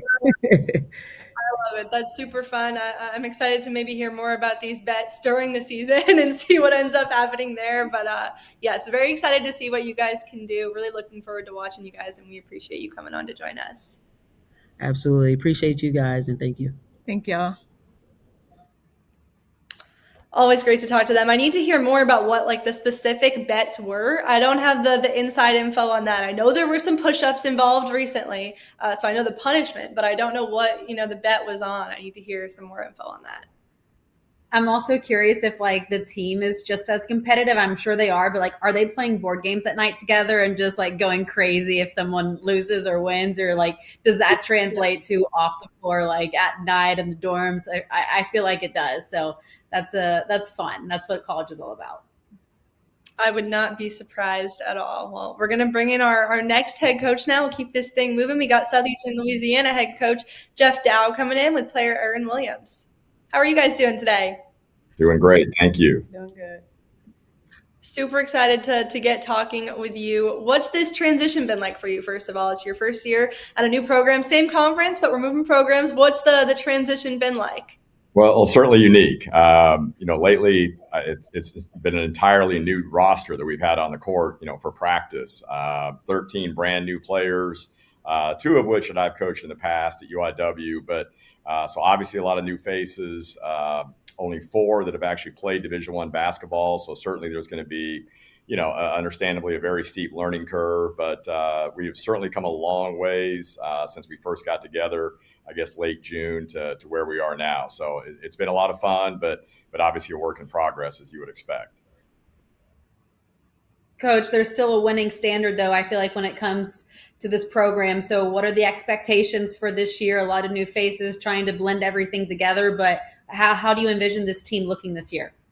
Well, again, it's so early. We've yet to play a regular season game or a conference game, so maybe a little bit premature to make any kind of prediction or anything like that. But but you're right. There is certainly a high standard that has taken place over here in the past, even for myself and what we were able to accomplish over the course of my tenure at UIW. Certainly accustomed to winning and being a factor in the conference race and in the conference tournament. So, hopefully we position ourselves. The one thing that we've talked about, we haven't really got too far ahead of ourselves in terms of projections and that type of thing. But, certainly I've lived it firsthand in the Southland Conference. Number one thing is get to the tournament. If you can qualify for the tournament, as it's been shown over the years in this league, anything can happen over the course of those 3 or 4 days. So, hopefully we're playing our best basketball late into February, into March, and we give ourselves a chance to play in the tournament. Aaron, we've talked about your coach's transition, but what's the transition been like for you? What made you want to come here? Originally, when I first spoke to Coach Dow, he was giving me an opportunity to not only extend my athletic career, but my academic as well. So the transition for me has been I would say it's been a little easier, especially like with the coaching staff being as supportive as they are. They've made the transition really easy for me. You just mentioned academic and athletic. Talk about being a student athlete. What's it like to balance both? You're doing schoolwork, you're working, every day also on the basketball court. So what's that like for you on a day-to-day basis? I would say that it's kind of something that I'm accustomed to now, with this being my 5th year. I've been able to balance both pretty easily. And this year, this being my first year as a grad, I'm all online. So it makes it a little bit easier for me. That's always nice. I'm jealous of that. I'm in my last semester of college. I wish I was all online. I'm very jealous of you. But Jeff, I was looking at your schedule the other day, and oh my goodness, you go top to bottom through that conference schedule. Like, there's not really a day off. Like, you look, it's LSU, Arkansas, Baylor, Memphis, Texas. Like, it's a mouthful to read all of the phenomenal games you have.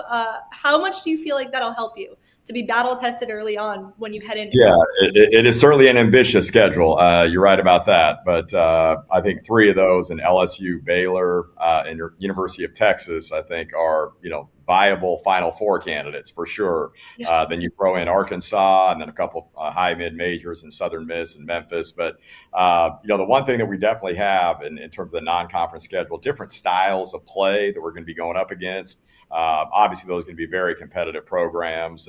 But just in terms of what they do offensively, defensively, a variety of different looks that we'll get, certainly I think should prepare us for anything we would see in conference. But unique, I'm sure you've had some of the other coaches mention this, when you're playing 22 conference games, that is already kind of unique as it is, of course, playing everybody twice. But and certainly to play a conference game as early as November 22nd is a little unusual. But those games you just mentioned, they'll get us ready. It's kind of similar to us practicing against our guys. We have 10 male practice players, and so they're certainly, every day in terms of how competitive they are, and their athleticism and length is preparing us for that type of a schedule. Yeah, you mentioned the 22-game conference schedule, which is super unique. What do you see as the advantages and the challenges of playing a 22-game conference schedule and starting that early on? Well, I think, to be realistic, or I should say to be fair for everybody, everybody plays everybody twice, so in terms of, there's 8 teams that qualify and 4, of course, that don't. So the schedule is not going to be skewed by maybe who you played twice or who you played once. Now, at the same time, you never know. Of course, you could say this any year, but when did you play somebody? Were you at full strength? Were they at full strength? But again, we're all kind of in the same boat, and we're playing a number of games before Christmas in conference again, which is kind of unique. But once you get into the flow of it after Christmas and everybody's playing twice a week, then I think it's a very fair and equitable system, you might say. Aaron, before we get into conference play, going back and talking about that non-conference schedule, what excites you about these opportunities to play some really big time opponents? Everything. I've never played in any of those arenas. So just to have the opportunity to go in there and compete with some of the top talents in women's college basketball today, that alone excites me. Yeah, and Jeff, like you said, that's a lot of your team who hasn't played at this Division I level before, who has not played in, a Texas arena before. How cool is that for you as a coach to be able to take them there and give them those environments? It is. Obviously, it's a big part of our recruiting, spiel, if you will, that they're going to have the opportunity to play those types of opponents and in those kind of arenas, as Aaron alluded to. For some of our players, they're going to have a chance to go back to the state of Texas where they're from.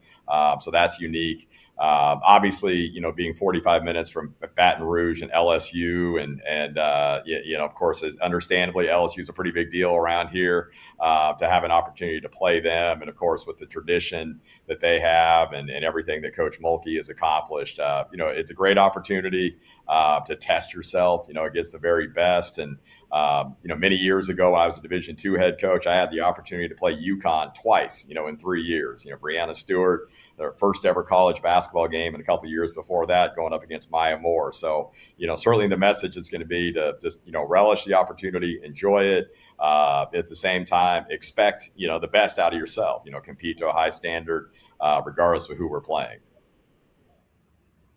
Coach, you also have a couple international players on your roster. Talk about that recruiting process and what they bring to this team.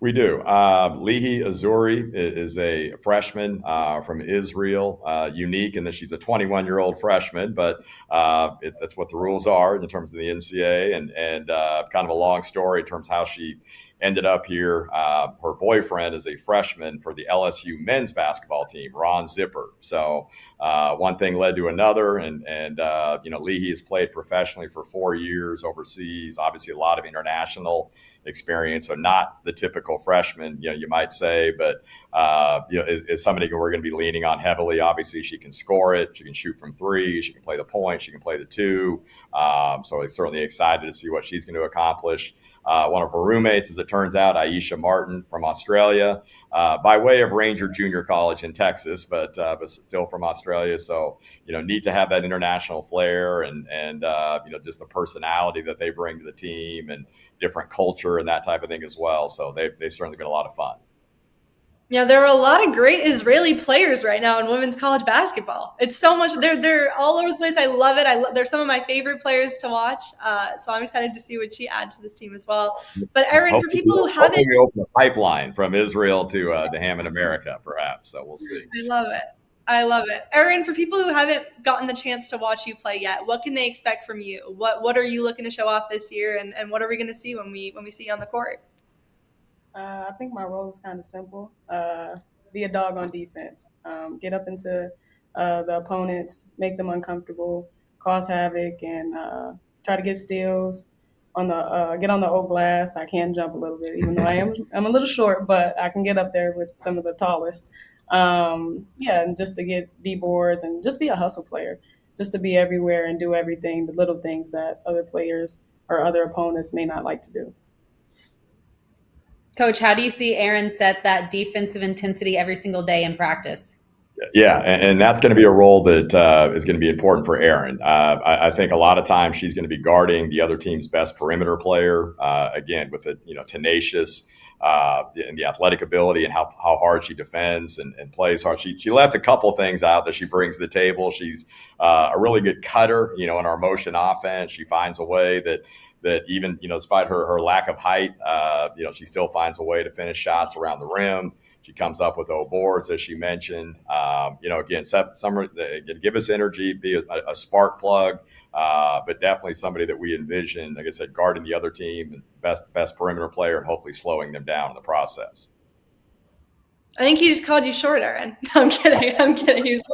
Lack of height is a very nice way to put that. I like it. Obviously, what'd you say there? I think we're the same height if you ask. Although she has heels on today, so she's got me by an inch or two, I think. So didn't take. Yeah, today's the day where we want to have you stand up and do the height test. We'll make her feel good about it today.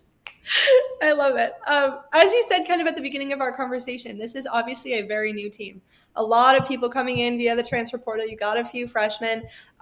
We don't know a ton about you yet. So give us kind of like a brief rundown about how you want this group to play, what you like about all the newcomers that you have coming in.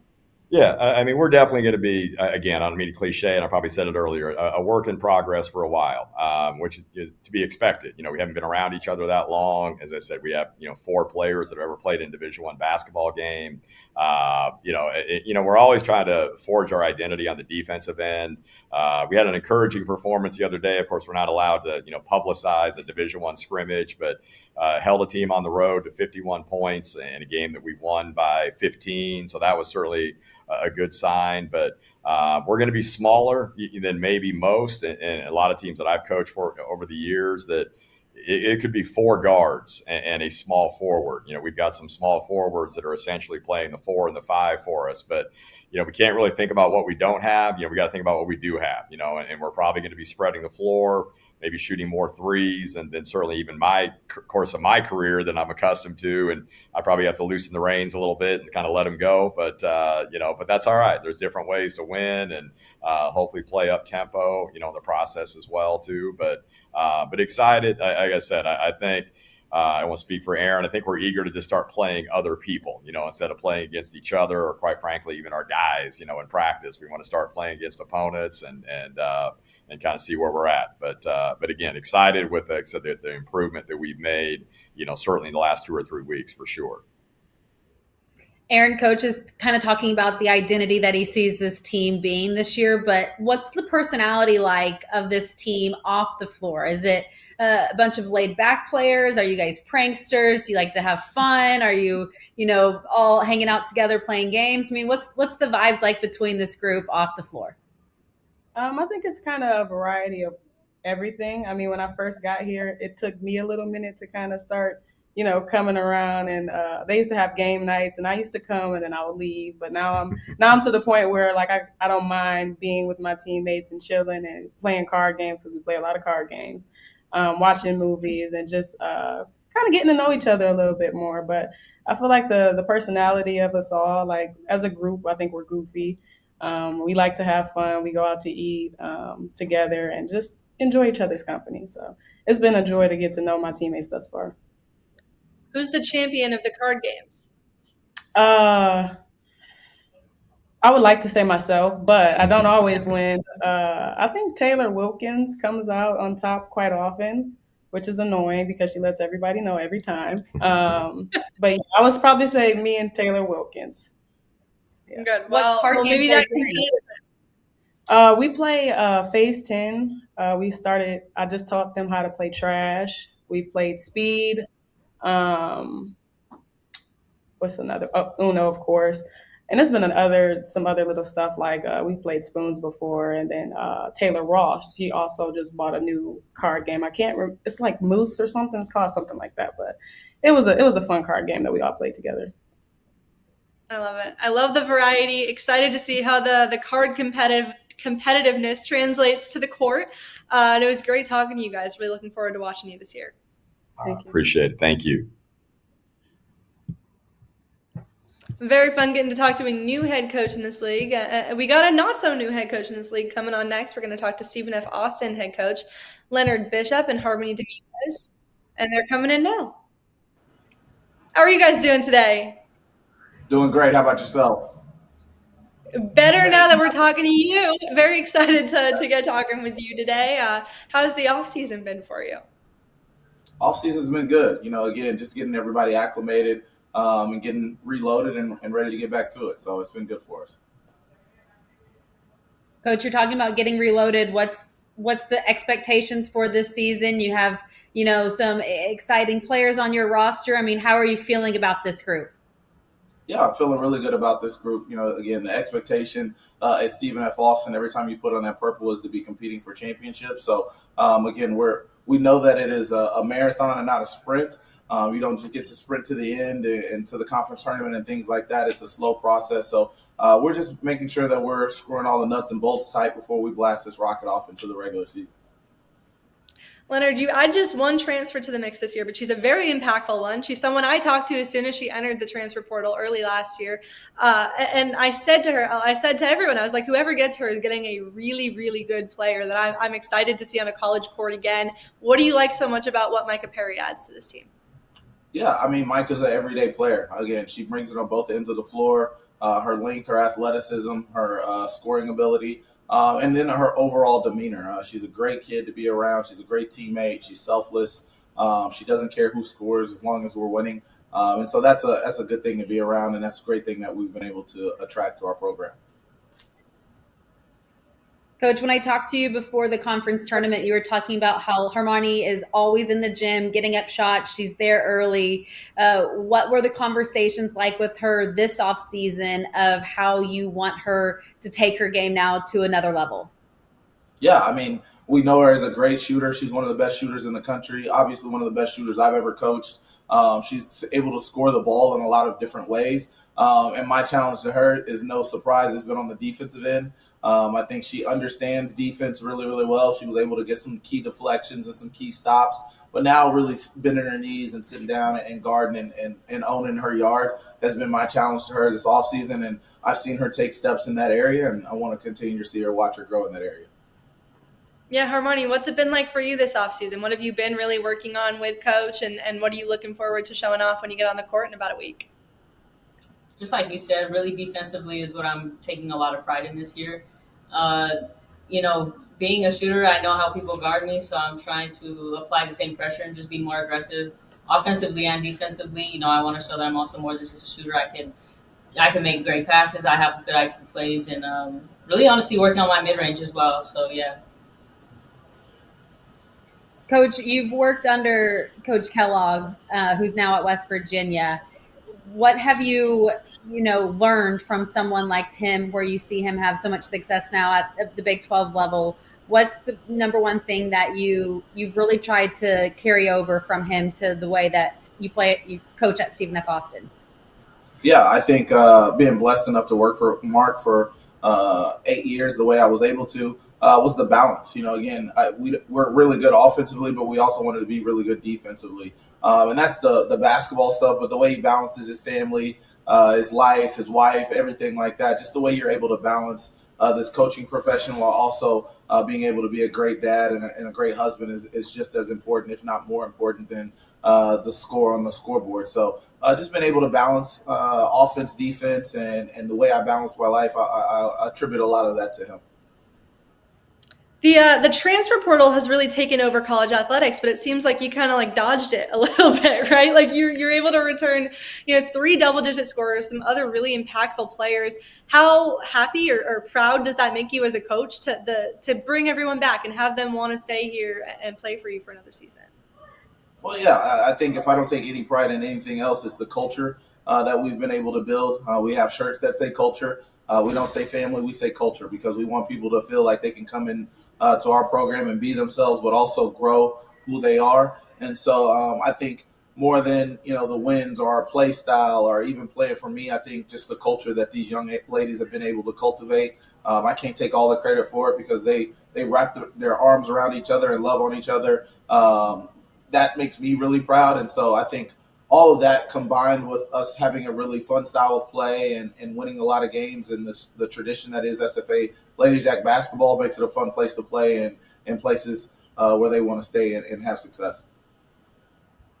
Armani, what do you like about playing for Coach Bishop? He's talking about that culture aspect. What does it say about this team that you guys all enjoy and really wanted to stay together and do this another year at Stephen F. Austyn?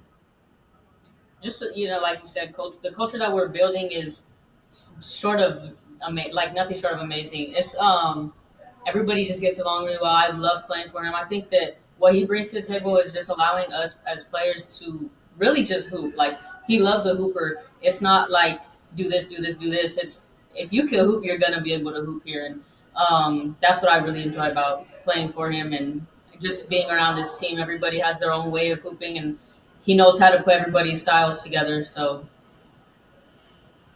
yeah, Leonard, one player in particular I really want to talk about is Key Roseby. I heard she's had a really, really good offseason for you guys and has been improving from shooting from the perimeter and has gotten a lot better. What have you liked about her development this offseason? Yeah, I think from a freshman to a sophomore, her maturity, honestly, again, the way she goes about her business, the way she's almost professional in her approach now. She's built good habits, and now she's doing that daily. Started a lot of games for us as a freshman, especially towards the back half of the year. And now taking all of that experience into the offseason, I think really, really helped her. She also got to play in the USA Basketball 3-on-3 versus some really, really high-level competition. And so you take those starter minutes as a freshman, you take what you did in the offseason, and now you learn a lot about your game, how things are successful, how are not successful, and then you try and strengthen up some of your weaknesses. And I think she's done a really good job of that throughout the summer. And so she's seen the fruits of her labor early on. Coach, I know you love bragging about your student athletes, and someone that is just so intriguing to me is Avery Van Sickle. She's an aviation major. I know we talked about this before the conference tournament, but I mean, just brag on what she does and how she's balancing both, and how impressive it is that she can, go out and play a basketball game and then fly a plane. Yeah, it's nuts. If we're being honest, she has her aviation homework laid out in our meeting room space sometimes, and it's a whole bunch of numbers and maps and all this other stuff. And then she's also trying to digest a scouting report that I'm giving her with plays from the other team and play calls and things like that. So she truly is a special player and a special person.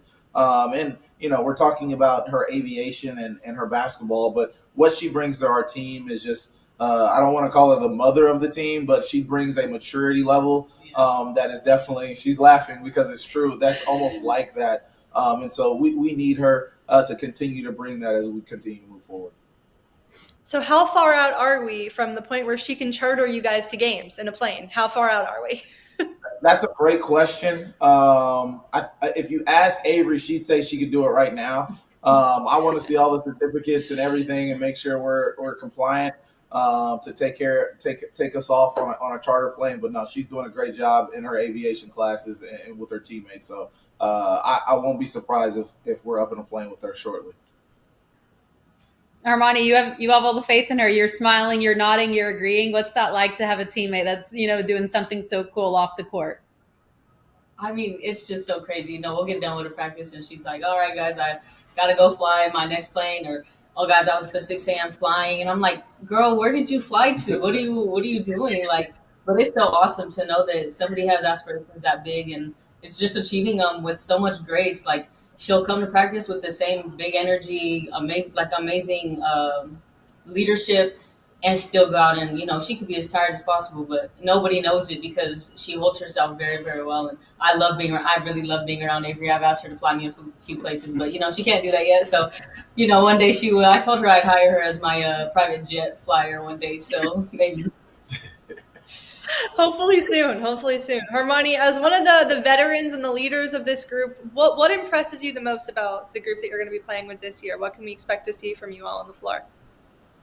Oh, my energy, high intensity. Everybody brings so much energy every day, like just a competitive edge. I love to see it. I love to be here, just knowing that everybody here wants to get better. And honestly, a willingness to learn, like having a young group that they listen very, very well, but they also apply very, very well. Like I could tell somebody to do something and they're like, okay, I got you, and just doing all that stuff on the court, you can really, you guys will see a lot of energy, a lot of intensity, but also a lot of togetherness. I think we also do very well in hyping each other up. They do very well in picking and lifting each other up. And that's what I'm really, really excited for this year, is just the relationship that we've built on and off the court that has led to the amazing group that we have this year.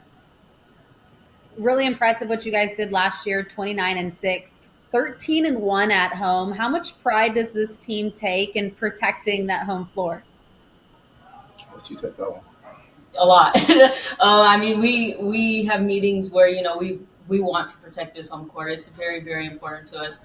I find it very important to always protect our home court. And, that's, I don't even know how to explain it. Yeah, no, I mean, personally, I got my family up there rooting us on, our coaches' families are up there rooting us on. I see our student athletes' families up there rooting us on. And then this community of Nacogdoches and this University of Stephen F. Austyn, they give us all the support that we need. So it gives me an extra oomph in my step on game days, especially at home, to make sure that we're representing these people and these families that have poured so much in our program. Yeah, Leonard, there's one more player in particular I want to hit on really quick, and it's one of your freshmen. And not only does she have a great name, a very great name, but she is also the sister of two players who play at Oklahoma, Skylar and Iven. Tell me about Talia. What can we expect from someone who, like I said, great name, matches my own. What can we expect to see? Which sister does she play most like? Extremely talented kid, can do it on both ends. Offensively, defensively, extremely well-rounded. Just proud of this kid, the way she's battled through a little bit of adversity early on. Continue to want to watch her grow, but excited for where her future is going to take her for sure. Coach, real quick, did you go to a wedding this summer? Did you get to see your Lydia get married to a SFA men's basketball player? So I did not go to the wedding. I don't think any of us were. None of us were there. None of us went to the wedding. She kind of ran off and got married, which is fine.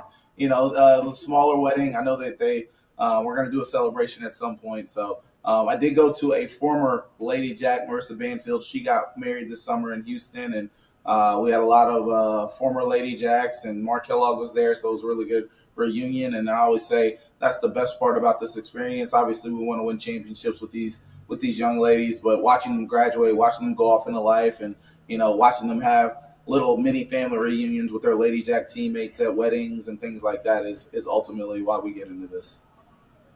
Yeah, really quickly before I let you go, I want to hit on your schedule real quick because you have two games that are really, really intriguing to me.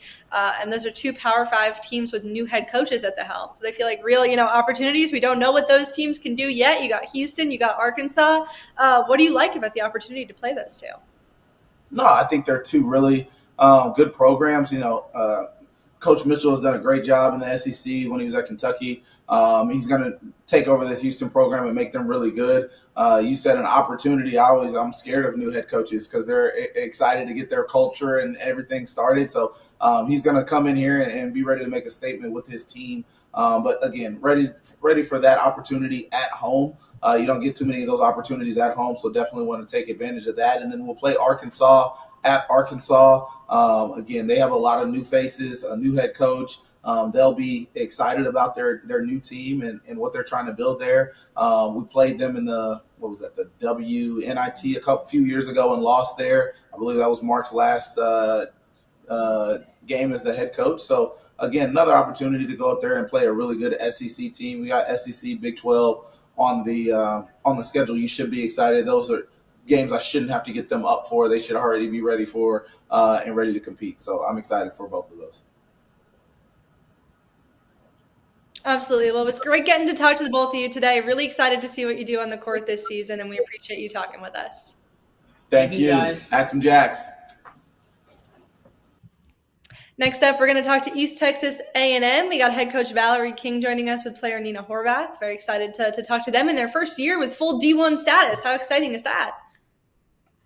Absolutely. I know they're probably so excited to get things going, to be able to play postseason basketball. And, they just have a lot to look forward to this season.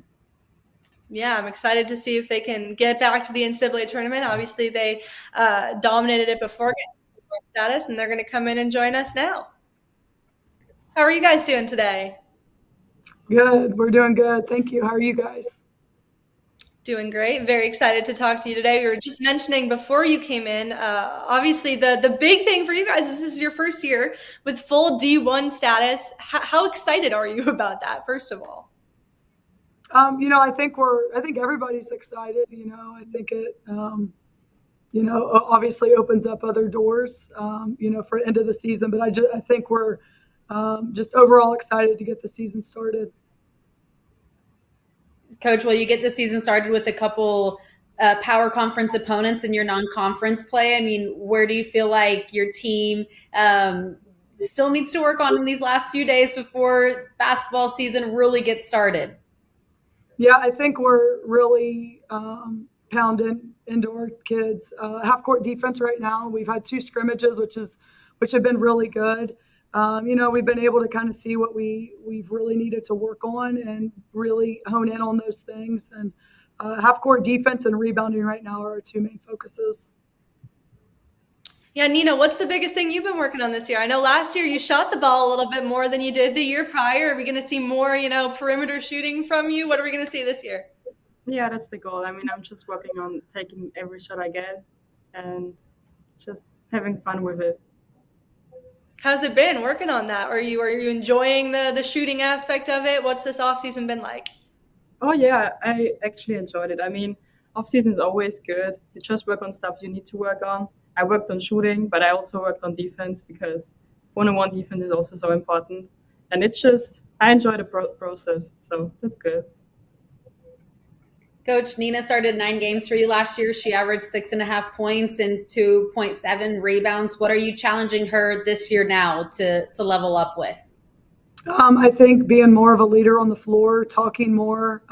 She's one of our smartest kids on the floor, being able to make reads on the offensive end and covering things on the defensive end that we may slip up on. So we know she has those things. But I think just taking more of a leadership role and being able to step up in those moments. Yeah, Valerie, what's the biggest thing you feel like you improved on this offseason, whether it's with the returning talent you bring back or the 3 transfers you add or the freshmen that you have coming in? What do you feel like is the biggest thing you were able to improve? I think maybe just our mental aspect of everything. I think we had a pretty rough year last year, and I think everybody would agree with that. I think that, we've come in pretty hungry. Everybody, I think, is on, that same level of intensity and urgency and, just leveling up to that every single day and being consistent, not just individually, but being consistent as a team. Nina, you're talking about, how you want to level your game up, and you heard Coach talk about that too. How does she make you a better player? Just that if she shows that she believes in me, and she definitely does, she just encourages me, and that's everything I need. And something unique about you, Nina, is you get to play with your twin sister. You don't see a lot of that. First of all, Valerie, what's it like coaching twins? What is that aspect of it like? And what's it like getting to play with your sister? I mean, I actually really enjoy playing with my sister because obviously, we are at a different side of the world, so we basically are alone. But it's just nice because you always have someone on your side that just gets you. And basically you don't even have to talk, and you just understand each other. And that's really good. Is the twin tuition real? I've always wondered, do you know what each other's thinking? Honestly, yeah. I love it. What's it like coaching twins for you? Do you enjoy it? Is there a different aspect to that? I do. This is actually my second set of twins, so it's each set has their uniqueness of it. But they're both super competitive, which sometimes I think makes them fight a little bit. But I like that because they're super competitive. They both want to win everything, and I think it just brings makes the rest of our kids step up as well. Nina, so Coach is talking about how you're both super competitive, but how would you compare your games beyond that? Are there a lot of similarities or are there some differences? I think there are some differences. I think Cora is more the faster player, and I try to control the game, slow it down a little bit. That's basically it. Yeah, Valerie, another player I wanted to mention is Tiani Ellison, who we haven't gotten to see on your court before because she transferred in mid-season last year. What can we expect from her this year? What do you like about her game and the way she plays? I think she gives us something that we haven't had our first 2 years here, more of an inside presence, being able to throw the ball on the block and being able to score it inside.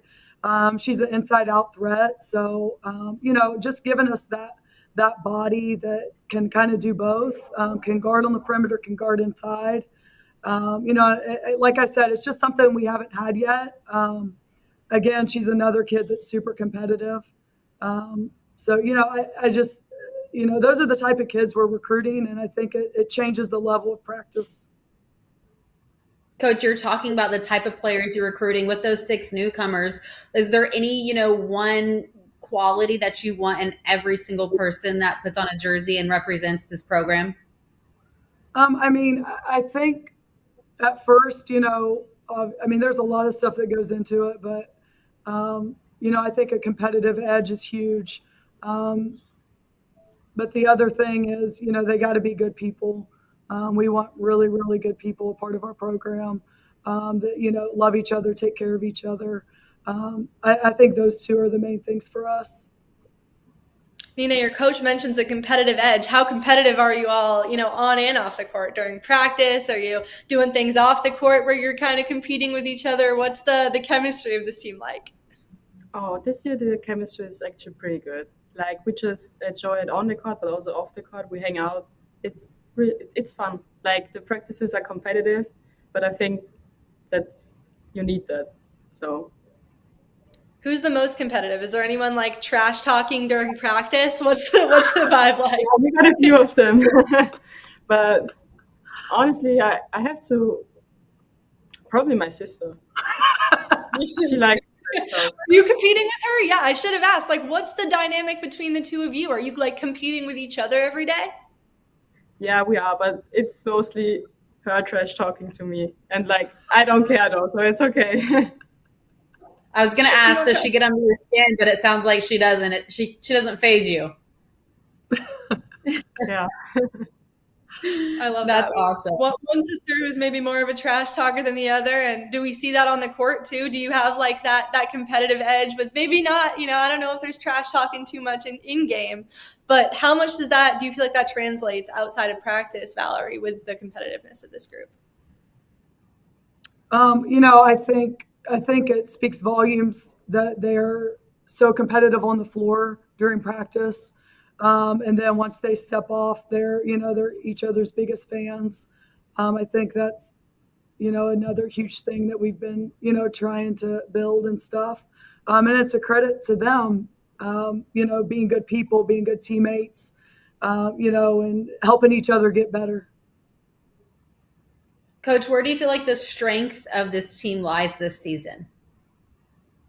I think right now, I think it's still early. I think we have some depth for the first time in 3 years. And I think that could really be our advantage in the long run. Valerie, who's someone I'm maybe not paying enough attention to on this team who's either really stepped up, if it's a returner or a newcomer you have coming in, that I should definitely be keeping my eye on heading into this year? I think a couple of kids. Amaya Boyce is back this year. She redshirted last year. She was, a starter her first year when we first got here in 23-24. Started every game. So she's back, starting at the point again for us. She's also one of those kids that just brings an edge, plays her butt off, and doesn't really want to lose at anything. I could talk about a million of them. You know what I'm saying? We've got Alva's back at the 5 spot in the post. Cora, Alva's twin, has started on and off for 2 years, back for her 3rd year. And I think we've got a couple freshmen that could really step in and play some big minutes for us this year as well. Nina, Coach is talking about the depth of this team. How does that make everyone better in practice where you guys are pushing each other and there's that competitive nature every single day on the floor? Yeah, it's basically what you just said. Like, we're just competitive and you need to be competitive. And we try to push each other. And it's just, if you don't bring it, then you gotta sit on a bench, and if you bring it, you can play. That's the competitiveness. Nina, tell me a little bit about your coach here. What do you like so much about playing for her, and what do you like, on and off the court? Oh, I just like the family aspect. Like, she truly cares about us. Like, the internationals, we don't have family here, but it feels like we have family here. Like, our team is our little family, and that's really the best part. What do you do when you have your twin sister there, but you don't have your family? How do your teammates make you feel comfortable and at home? What are you guys doing off the court at nights together to just hang out and to bring that aspect of family and community being so close together? We basically hang out every day, and I really like that. It's just, it's kind of nice to have someone around, I guess, because sometimes without family can be hard, but you're never alone because when you have your teammates, you can rely on them. Yeah. We asked your coach about this early on in our conversation, but you now have the full D1 status this year. What is that like for you as a player, transitioning to that and knowing there's maybe a higher level to this now this year where you can reach the NCAA tournament, and how much does that motivate you? Yeah, it really motivates me, but it's just part of the process, and we just give our best and see where it's going, see where it gets us. Coach, the Southland Conference plays 22 conference games this season, the most for any conference in Division I. Talk about the advantages of that, but also the grind that will be happening throughout the entire year. Yeah, I mean, it'll be a long, conference season. And, I think we're the earliest game this year, November 20th or 22nd at Southeastern. So it'll hit early for us. But, conference is a grind, whatever conference you're playing in, and I think that's where, your mental aspect, your, the grind that you've been through for 5 or 6 weeks now, I think that's when it will show, how many consistent days we've had and the good practices that we've had. So, like I said, conference is a grind either way you look at it. It's, prepare 2 or 3 days, play, prepare again and play. So, once we get into that, it's just week after week. Is there a moment with this group that really stands out to you in terms of encouraging you, whether it's off the court, the chemistry of this group together, or during a practice, like, oh my gosh, we're really good at this. Like we have the talent, we can put this together. Is there a moment that comes to mind? I don't know if there's like a certain moment, but I've had those thoughts a lot this fall, which is good. We've really put together 2 and 3 and 4 weeks of really good practices, very consistent offensively and defensively. Not to say, I'm excited. I'm ready for the season to get started. I know our kids are, and I think just to be able to go out there and compete and, be able to show people what we've been doing and working on. Well, we have 1 week until we get there, and then we get to all watch you on the floor, and I know we're all very excited to do that this year and see what you're able to do. And we appreciate you coming to talk to us today at Southland Media Day. And yeah, it was great talking with you. Awesome. Thank you. Well, I think we're about halfway done. I haven't been counting on my fingers, but I think we must be about halfway done now. We're heading into our next head coach who's going to join us, which is UTRGV head coach Lane Lord, who's going to come in with Charlotte O'Keefe. How are you guys doing today? Hey, y'all. Great talking with you. Very excited to hear a little bit more about this group that you have coming in. Obviously, last season, you made a lot of improvements from the season prior in 2023-24. How do you keep the momentum going heading into the season? Well, we're really excited to be in our second year in the Southland. That first year, you kind of figure out what restaurants to eat at on the road, what hotels to stay at, and where not to stay at. And so that was really neat to get that first year experience, and we're excited. I tell you what, the hospitality in the Southland was second to none. You visit all these new towns, you got different crowds and different administrations, and it was just unbelievable the welcoming that we received as a first year in the program in the Southland. So I think just being in year 2 and kind of knowing what to expect, I think we're pretty excited about that. Charlotte, do you have a road trip memory that stands out to you from last season? The Lamar trip was a good one for us. That was really fun. Bus ride back. That was probably my favorite one. Yeah, you bring back 7 players from a season ago, but you add a bunch of freshmen into the mix, a couple transfers who are really exciting. One in particular I want to ask about is Erin McGuire. She obviously had a phenomenal freshman season, right? And averaged almost 10 points a game and was able to facilitate well. What do you like about her and what she brings to this team? Well, she's actually in her 4th year of college. She redshirted her first year at Houston Christian, played 2 years there. So she has experience in the league at the point guard position, and she can also slide over and play the 2 guard, kind of a combo guard type player. But I think her energy and Her ability to lead is very evident from day one this summer, and so we're really excited to have that experience in the backcourt.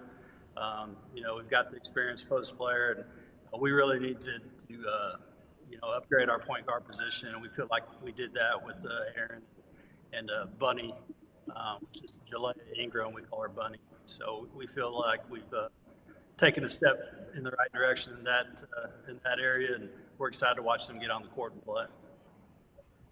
Coach, I know you're excited to have Charlotte back for another season, the only player last year to average a double-double. I mean, what she can do is special on both ends of the floor. What impresses you most when you get to watch her, not just on game nights, but every single day in practice as well? Well, we're very fortunate because in this day and age, I heard Coach Aqua talking earlier about, it's nice to have players stay around and be in your program, but we got a special one here. She's started every game for 4 years, and she's gotten better and better each year. Last year, she just finished as the number 2 rebounder in the entire country, and she's the number 1 rebounder in the country returning this year. So we know what we're going to get from Charlotte day in and day out. And you see that in practice, you see that in the classroom. It's just excellence all the time. Great teammate. Most importantly, she leads by example, and she's become a verbal leader as well. So she's the leader of our team. She's our captain. And I think one thing you'll see from Charlotte this year is, again, she had 16 double-doubles last year, but I think you're going to see her offense even take another step. She's really gotten confident with the three-point shot. We call her the point forward now. She'll get a rebound and just take off down the floor and try to find Aaron and Buddy in transition. So you're going to see a little bit more expanded game from Charlotte, and we're excited about watching her play one more year. Just to have a 4-year player that's been through the grind of 3 conference seasons and 2 different leagues, and had a game-winning shot against University of Houston last year that really started off our season off, and getting our first Power 4 win in a long, long time at this university. So we're really pumped about this year. We got quite a few returners that were freshmen last year, played a lot of minutes, and then we were able to add a few pieces that from the junior college ranked, and then of course Aaron as a transfer. So we feel like we got a shot to improve on what we did a year ago. Charlotte, your coach just boasted about you for a minute straight. What keeps you coming back here year after year? What keeps you coming back? What do you like so much about this program and playing for Coach? I mean, Coach is what keeps me coming back. I love playing here. I love playing for him. When I committed here over 4 years ago, it was a 4-year commitment, and as long as he's here, I'm going to be here as well. What is Coach like? What is Coach like off the court? I mean, give us an insight of what he's like on a day-to-day basis. I mean, Coach is one of the best people you'll ever meet. He's kind to everyone. Everyone gravitates towards him. He's full of life, full of personality. And so what you see on the court is probably the exact same way he is off the court. Well, Lane, I heard there might be a new development, and then I heard you might be a grandpa now, like a new grandpa. Is that true? That's true. About 3.5 weeks ago, my daughter gifted us a wonderful grandson, and it's been fun. We've been over there every night. They live about 2 miles from us. So my son-in-law coaches baseball here at UTRGV, so it's all in the family right now. And my son-in-law is going to have a bunch of older sisters here to hang out with. So it's been a lot of fun for sure. Well, congratulations. Do you feel like that's made you like a little softer with the players now that you're a grandpa? You got a grandson. Maybe you're a little bit softer on him. No, you're shaking your head no. Well, this is my 34th year coaching women's basketball, and my daughter's 27. I think those first 7 years I was pretty hard on kids, but once I had my daughter, I became softer.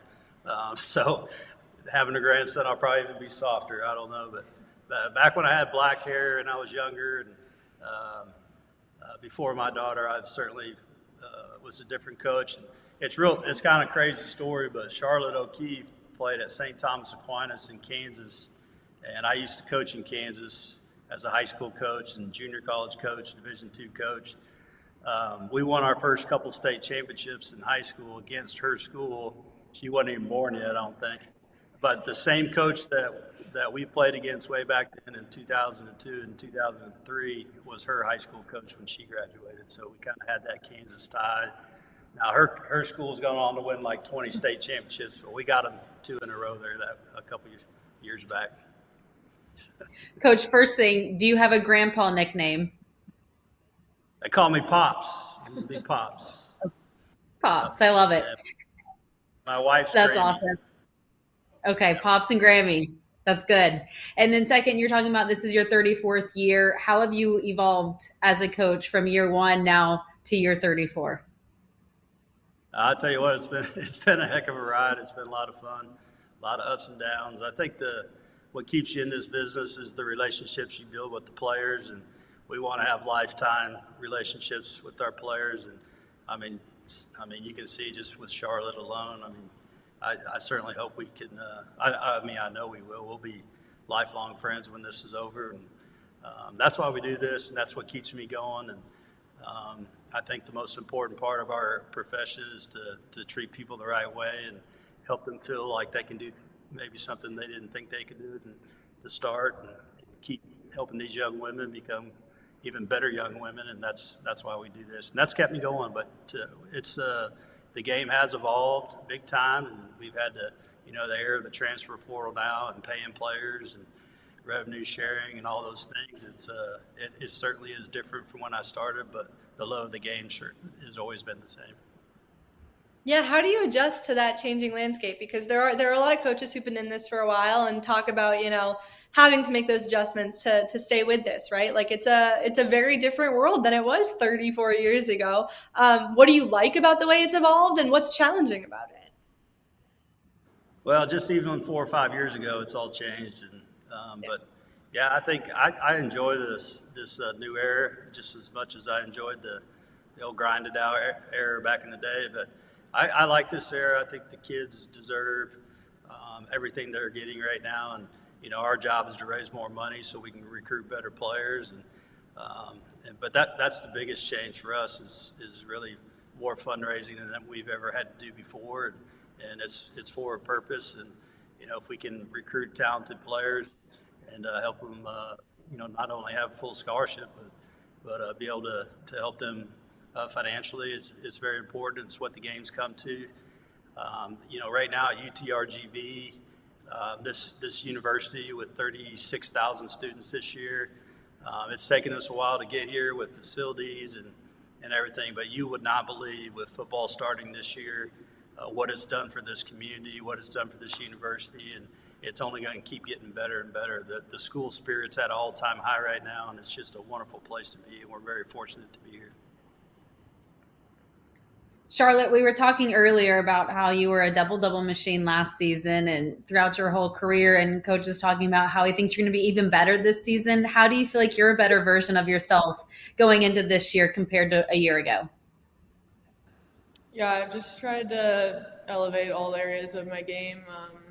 That's kind of what I've tried to do every offseason, and I think it's shown up in the next season. So hopefully this season it remains the same, and I'm able to elevate my game and help my team get more wins. Yeah, Charlotte, what do you like about it? Oh, sorry, what were you saying? I was going to say crazy fun fact about Charlotte is she's never missed a practice.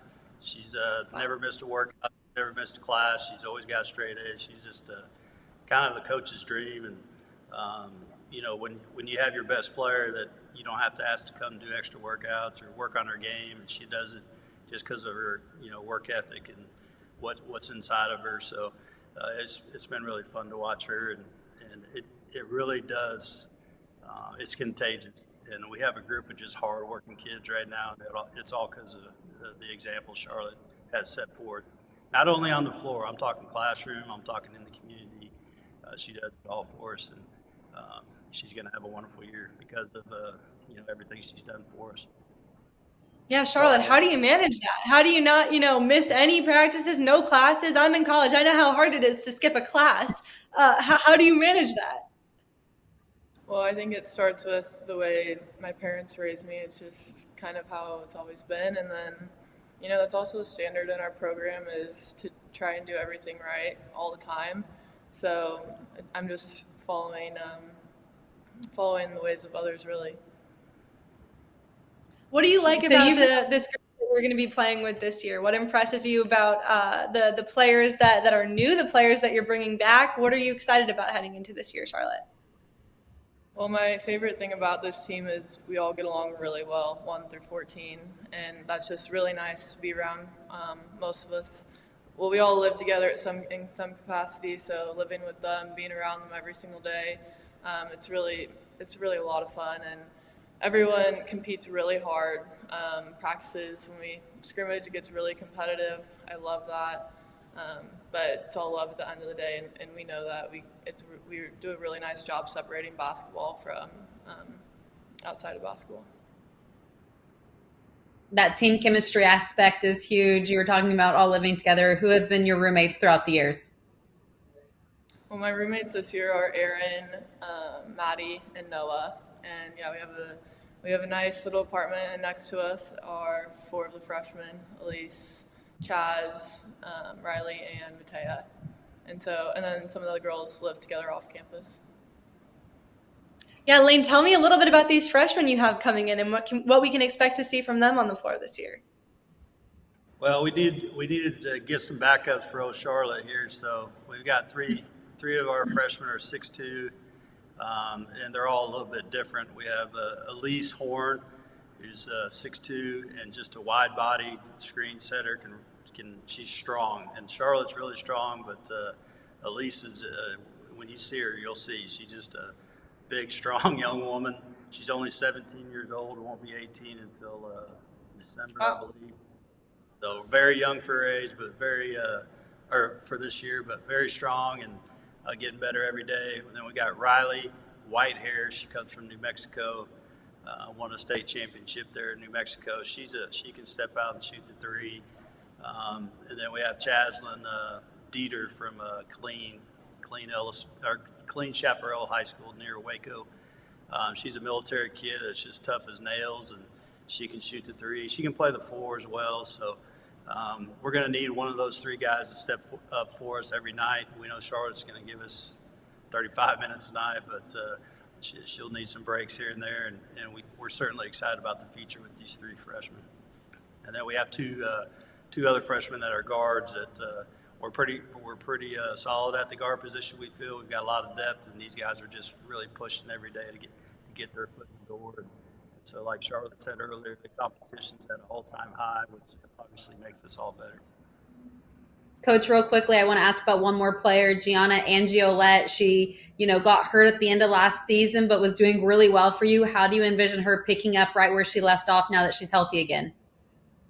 Yeah, we really thought we had a chance to have a GV Freshman of the Year candidate, and then she hurt her foot against Northwestern and missed the last 10 conference games, but she was started for us as a freshman all year, those first 20 games, and you could tell early on, when we beat Houston that first game of the year, and she wasn't scared, and she just comes from a great high school program, great high school coach. She's tough as nails, and she's fully healthy right now, and we're excited what year two can bring. She'll be our starting two guard.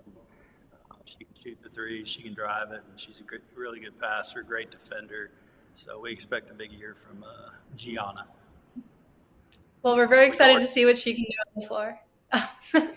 And we're excited to see what the team can do on the floor as well, and see what you can do, Charlotte, having you back for another year. So excited to watch in about a week, and we appreciate you coming on to talk to us. Hey, thanks for having us. Thank you. Next up, we're going to talk to Texas A&M-Corpus Christi head coach Toyelle Wilson, another first-year head coach. Very excited to hear, and Chelsea Wooten's going to come on and join her as well. They're going to come in now. How are you guys doing today? Good. How are you? Good. Very excited to talk to you and hear about what this first off season here has been like for you. So tell me, what's the transition been like getting here?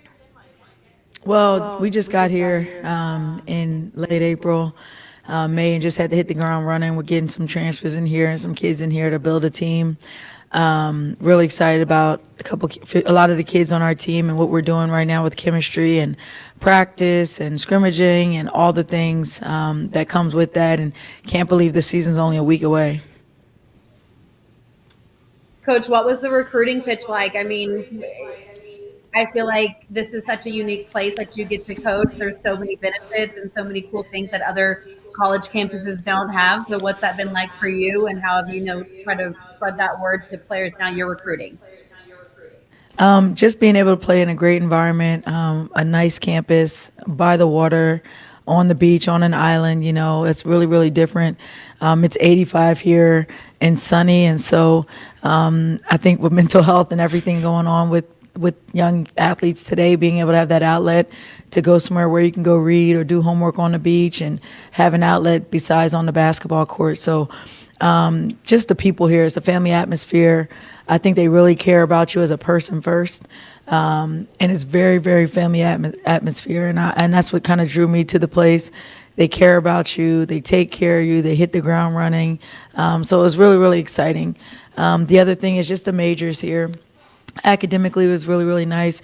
And also, kids love Starbucks and Chick-fil-A. And when you have that on campus, you can win a couple recruits with just that. And so just overall, the totality of the university, the location, the conference, everything, it was just the right fit. Chelsea, I'm really excited to talk to you today because I heard that before deciding to come here, you might have been thinking about being done with college basketball and then got the call and decided to stay another year and come join Toyel. What was it about this program and your coach that made you want to stay and play another year of college basketball?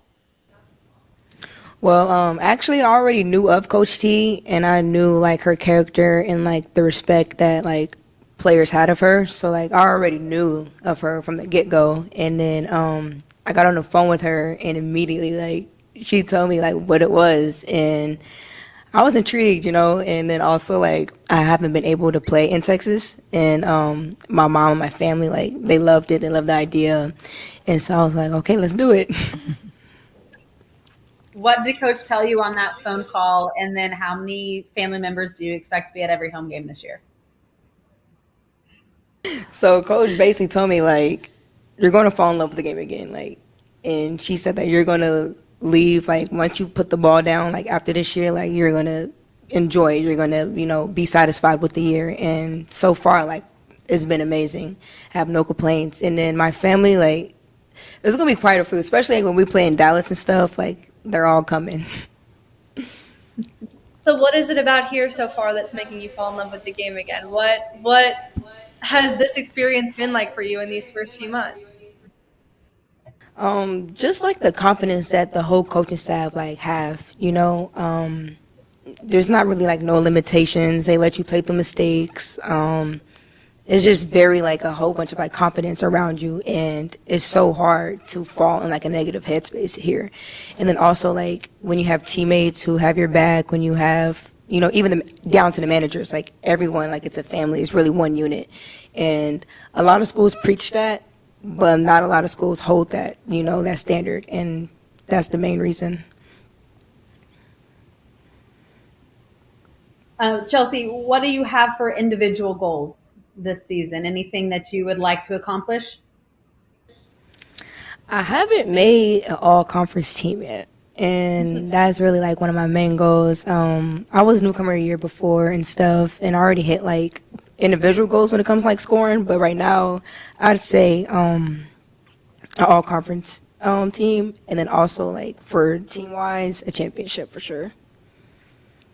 Toyel, Chelsea's someone who can come in and make an impact right away. How happy were you to get her in your first year here, and what does she bring to this school? We just picked our captains, and she was picked as one of the captains. So I think that shows a lot of respect from her teammates. She said she's been captain all her years, last few years at her other schools. But that goes to show you the maturity, the respect. So she brings that kind of that culture. The second thing is scoring ability in different ways. I joke with her when I watched her at Western Carolina, just with her stats and what she did, and we joke about expanding her game. Yes, she's older, but getting her to be able to play on different levels of the floor. She can shoot the ball. She's really, really confident. She's a playmaker. I think that's a lot of things that she didn't get to do at her old school was be a playmaker. She shot a lot of threes, but she's doing more than that for us, and she's really one of our best playmakers, and I love how she plays. She plays with a swag. She plays with a confidence. She uses her voice. So really just excited that we get a scorer, but not only just a shooter, but a scorer, a leader, and a person that can really help our culture.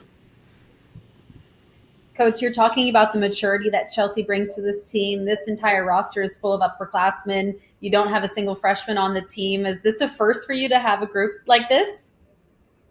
For sure. We have one young lad, and that's Raina Williams from Fresno, but she's from Dallas. I really loved her game. I recruited her sister, Jade Williams, when she was being recruited, and so I know her family. And we have a lot of kids that really can score the ball, but a great unit. I mean, I got Samora Watson was on the team last year. She was in the portal when I got here. She was the first person I said, like, get out of the portal and come on and play. And she's been great for us. But really excited just about, when you get a lot of different kids that get on the team, you only have a summer to really try and get them to get that team chemistry, that defensive chemistry, that offensive chemistry. And so we went on a couple of team bonding events. We went out to Concan and went in a cabin and for the weekend, and we kind of hung out and got to know each other around a bonfire. We had s'mores. The girls had to cook us dinner. Us coaches cooked them breakfast. I mean, it was just a total fun atmosphere because you got to get to learn people and learn how you can, their strengths, their weaknesses, how they can be coached, how they can be talked to. And so I'm really big this year on just culture and everyone being aligned and connected. And we've done that with a lot of the players that we have here. I'm really excited about the newcomers. You guys are going to really like our style of play and just how we play. Who cooked the best, dinner? I know you had to make dinner for your coaches. What did you make for them? And are there any really good chefs on this team? Listen, they all have their own apartment, their own kitchen, right? So I tell them at the beginning of the year, I was like, who can't cook? Who can cook? Who has an animal? Who sleeps in? Who's up early? So I got all the kids to text me and that's how we kind of did their rooming situation. But a lot of them cooked. They all cooked actually like parts of one meal. So they had like the chicken, the meats, they had the salads, the breads, the pastas, all the desserts, like different things. So they made one whole big meal. But they did a pretty good, I was actually impressed because, I don't eat everybody's food. But I was actually very impressed because I am a cooker. So just again, that was another part of team bonding. We had stuff out at my house. I have a pool and an outside area where we can hang out, and they love doing that. So we just been really just kind of being connected once the season started and have to be on this court now 20 hours a week. Chelsea, what were those team bonding exercises and activities and weekends like for you? What did you learn about your teammates and some of these, adventures that you guys went on? I did learn a lot of them is scared of bugs. She's country. I'm country. Very so like country. I was walking in the woods and I'll turn around and they all like, I'm not going out there. She's out there in the dark, y'all, and trying to scare the coaches around the fire. And we're like, Chelsea, we know it's you. We know you love the country. She's looking for animals. It's wild. But go ahead, Chelsea. They are scared of bugs, mosquitoes. She's like, what? It's country girl here. Yeah. We also got to do yoga. It sounds What'd like you the say, chemistry Talia? on this sounds really good for a first year, squad. You're putting a lot of pieces together. It sounds like the chemistry is something that's really strong. How cool has that been for both of you, for you, Toyel, and from the player perspective, Chelsea? From the players' perspective, it's been amazing. Like, I've never been a part of a team where, like, it was chemistry from, like, head to toe. Everybody has a different type of, like, friendship. Regardless, there's a friendship there, And I'm very grateful for it. And, shoot, some of my teammates, we all play Fortnite together every night. So, like, we have a blast. Some go to the beach, some play Fortnite, Yes. y'all. But, no, it's been great, though. I think, what I've learned is, like, if you can win some games when you're less talented, but because you're more connected, that you have each other's back. Through adversity, how do you respond? All those things I think I've learned along the way is that if you're aligned and connected as a team, you really know who has your back. And, I chart tight huddles. I chart, they know if it's clapping not on sync, we'll do it again and again. I like everything to be in line and connected. Touches. I chart touches in a game. Who has the most touches? Because I think with that touch, with connection, again, that helps with players in a game and how you respond to things. So we chart a lot of things that these new girls might not understand and might not know, but they will involuntarily feel it, that connection. So. Coach, your first year in the Southland Conference, you feel like this team definitely has the chemistry. Why do you believe that they can win and compete in the Southland Conference? Everyone has something special that they bring to the table, and also adding on what they do. I think I'm really into defense. I'm really making them dig into defense a lot. This is a good conference. I mean, I played a couple of the teams in this conference when I was at SMU, and so great teams. I mean, great coaches. Lynn Bishop, Jasmine Players. She coached for me at SMU for a year. She has a great basketball IQ and basketball mind, can recruit. Lamar is great. Aqua, what she's done has been amazing. So really good coaches in this conference. So I'm really excited just to compete and really, show everybody what the foundation has been laid here at Corpus Christi. They've won championships here. And so it's not that this is a bare board, but we just are coming with a different flavor, different style of play, and we're excited to show everybody that. And Toya, the experience that you bring here is really unique and plentiful. You've been, in the Power 5 ranks, obviously, for more than the last decade. What do you feel like that experience has taught you along the way? And obviously, you've, had to adjust to the portal era of things at your previous stop and here. What do you feel like you're bringing from those experiences? Well, I think the girls understand, like, I've been there, like Coach has been there, y'all. Like, she knows what it takes. And I think that trust factor of the coach-player relationship that I have with all my players, they come in my office, they hang out, they want to walk around after campus. I do my daily check-in with my players weekly. And so for me, I think they understand where I've come from and what I've done, and they're really big in that and to understand that. And I think the player development, that's the other piece. I'm really big in player development. I don't like one-dimensional players. I want to help them grow their game so once they're done playing here, they can play pro if that's their aspiration. And just being able to have that relationship that where I always say a kid doesn't care how much you know until they know how much you care. And these kids know we care about them as people first and as basketball players second. Chelsea, when Coach was talking about defense earlier, you were kind of grinning and nodding your head. What has practices been like as you gear up for this year? How much are you guys working on the defensive end, and how intense has it been? It's been intense, but it's good energy, Like, she always tells us that she's gonna turn us up, so we gotta meet her up there. She's already up there, and she challenges us, and none of us back down from it. And it's just it's fun playing defense for a coach who just wants it out of you, And then once we're all getting into one unit, we're on a string, it just becomes fun, becomes second nature. And so at first it was very it was challenging, still is, but it's starting to become more natural, and it's starting to become a lot more fun. Before I let you go, obviously this is a different team than last year, but on November 5th, you guys played Texas A&M. Last year, I vividly remember sitting down on November 4th and watching this same program play Texas A&M and pull out the win. What do you have to do this year to pull off that same win to start the season off? I think for any game, you got to have a fast start. You got to take care of the ball. You got to be able to score, and you got to be able to defend. So, and limit them to one shot. Joni's done a great job over there, and she has a whole new team also, new coaches. Her husband's on staff too, and so, I know that's her first game. She doesn't have any other games before that, so for sure, I'm sure she's marked that date. But it's our next game. We have one game before that, 1 day prep. And so we got to be ready to play a great opponent in Texas A&M, and obviously it's a sister school for us. But it's the next game on the schedule, so we got to be ready for that, and we will be. Absolutely. Well, it was great talking to you. Very excited to see what you can do in year one here, and excited to watch you, Chelsea, in your last year. And we're all glad you stuck around to play some more college basketball that we get to watch. So great talking to you tonight. Excited to watch you in about a week here. Appreciate it. Thank you. You guys are doing a great job, by the way. Good job.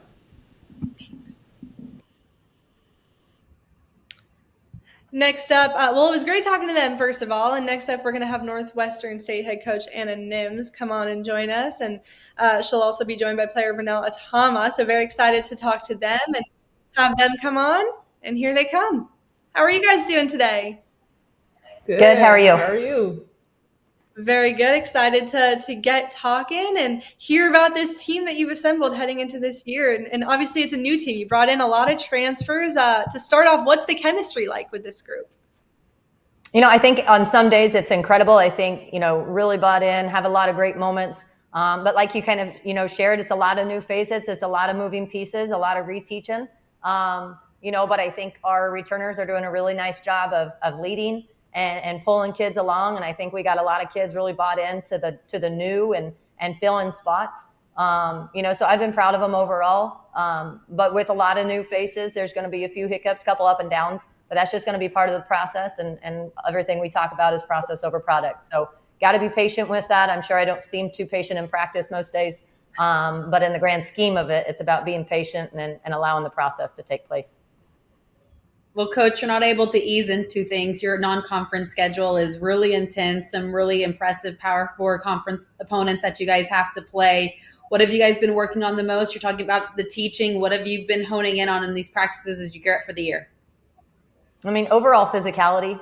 We know we're going to be undersized. Anybody at our level taking on all 4 power conferences, we're going to be undersized. That doesn't mean that we should be a step slow. That doesn't mean that we shouldn't be every bit as physical. And so it's about upping our level of physicality, our communication. But really, although we have an incredible non-conference, it's going to be very much about focusing on us. What are the things we can critique? I think we've had a lot of good scrimmage action that it's allowed us to get good film in and kind of sees the ups and downs of what we're doing. But as V can attest to, in a rebounding drill today, we talked a lot about if you let Coach Brown push you down into the paint, the same thing's going to happen on November 3rd. And so it's just impressing upon them the level of physicality that we're going to have to play with and continuing to grow in our eliteness and in our passing and our decision-making.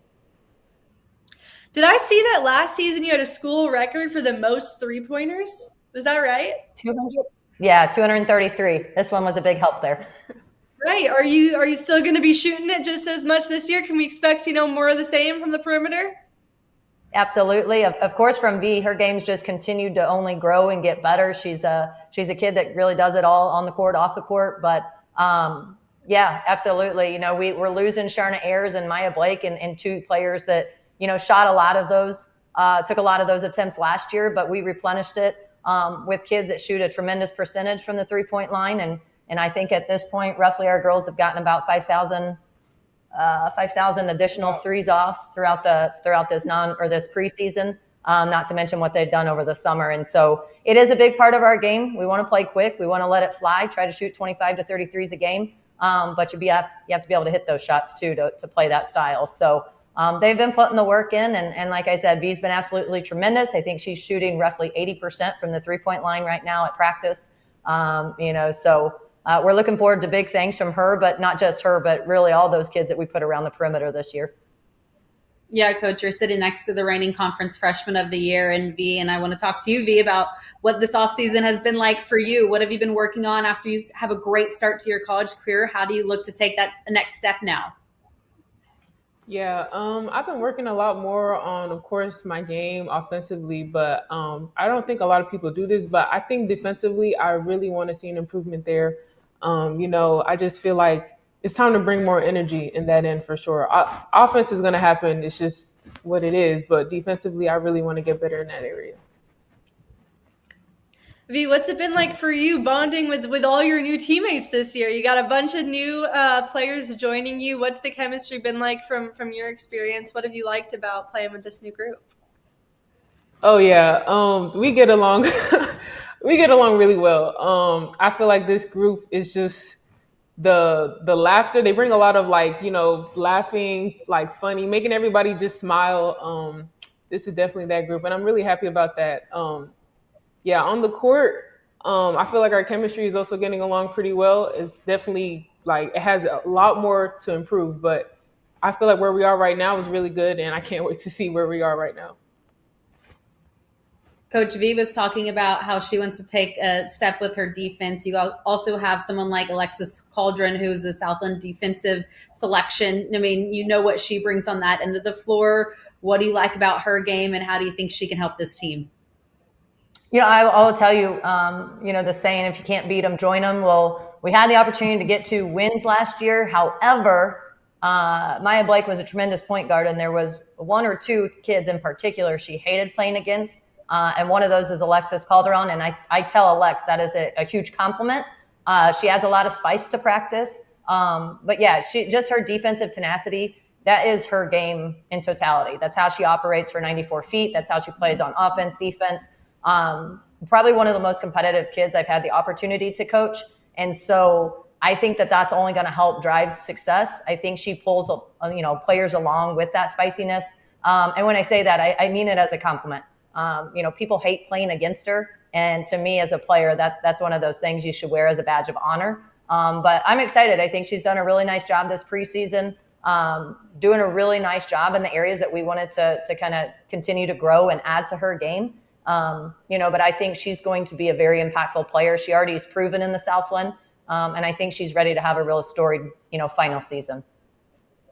Yeah, alongside Alexis and Naya, you bring in a bunch of players who come from the non-D1 ranks, who people might not know a ton about yet. You might be able to surprise them a little bit. Walk me through someone who might surprise me, who I'm maybe not paying enough attention to this year, who I need to be keeping an eye on.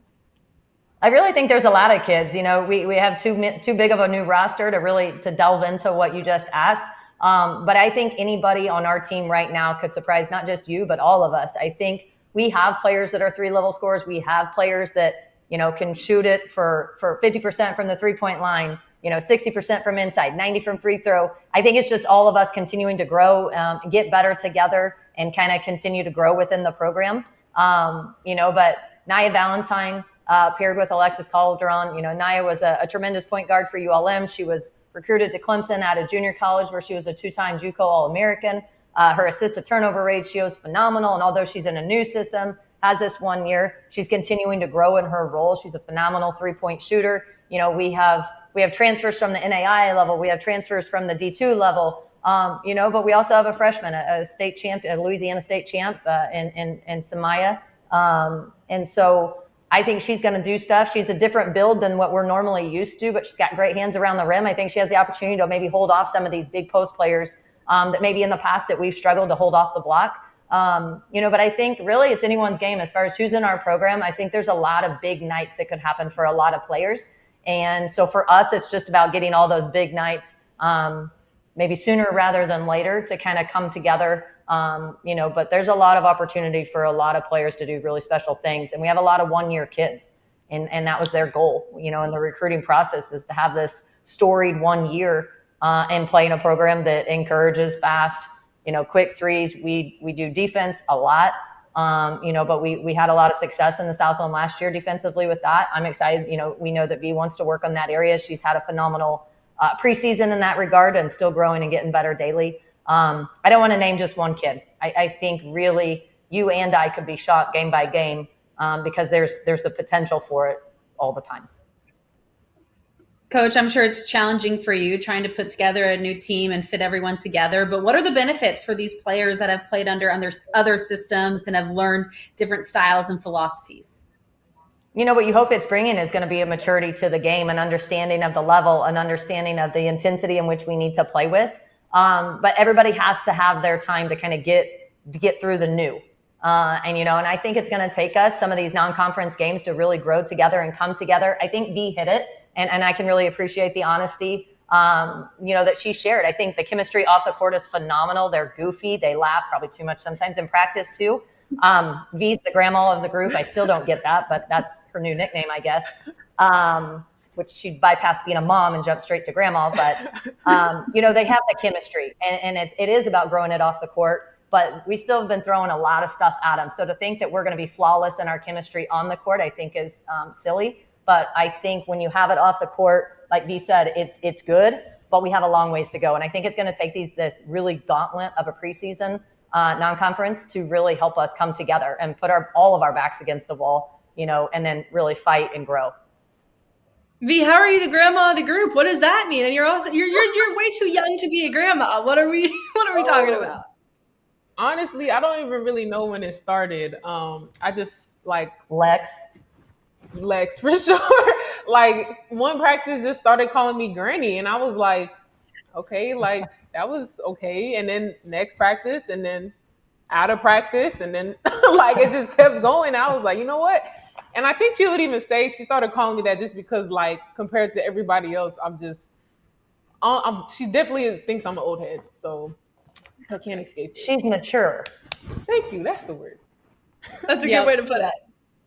And somehow just do the rest of your teammates have nicknames? Have you delegated a name to anyone in particular? Yes, they have an abundance of nicknames. Actually, like everybody has at least 3 nicknames. Peyton, P-Man, P-Ski, Jay, Jalen, J-Ski, anything with a ski, really, just ski word for that. Like we can really keep going. Mina, Merminer, like demeanor, like it just keeps going. Every day someone gets called something new, like honestly. They can remember everybody's nickname, but sometimes we struggle with our plays. I'm going to be paying attention on the court and listening out for some nicknames. I'm going to listen out for grandma. I don't want to know my nicknames for sure. Yeah, tell us, V. What are your nicknames for Coach? I want to hear. I want to hear what you. Yeah, I think you're setting me up right now. This is a setup. What are your good one? What, do you have do you call her anything to her? Like what is it? Just Coach? Yeah, it's Coach for now. Yeah, it's Coach. All right, we'll leave it at that. I won't get you in any trouble today. I'll leave you away from that. Coach, we've talked about the kids that you're able to get out of the transfer portal. I'm curious, when you're, and I use a verb now, I call it portaling. When you're portaling, what are the big things that you're seeking, that you're looking for? What are your non-negotiables, but also like what's your plan of attack when you're getting in there and looking for players to join this program? I mean, obviously, at face value, you're looking for players that are proven and have impacted the current program they're under. I think when you are portaling, there's so much that you have. It's like building really quick relations. It's like speed dating, and you're trying to get to know somebody, and before they hit the buzzer, and you got to move on. But at face value, you're looking for players that have already been proven, or maybe they're a JUCO kid, and maybe they went to a level in which we knew they could have had a lot of success with us, but maybe went a level or two up.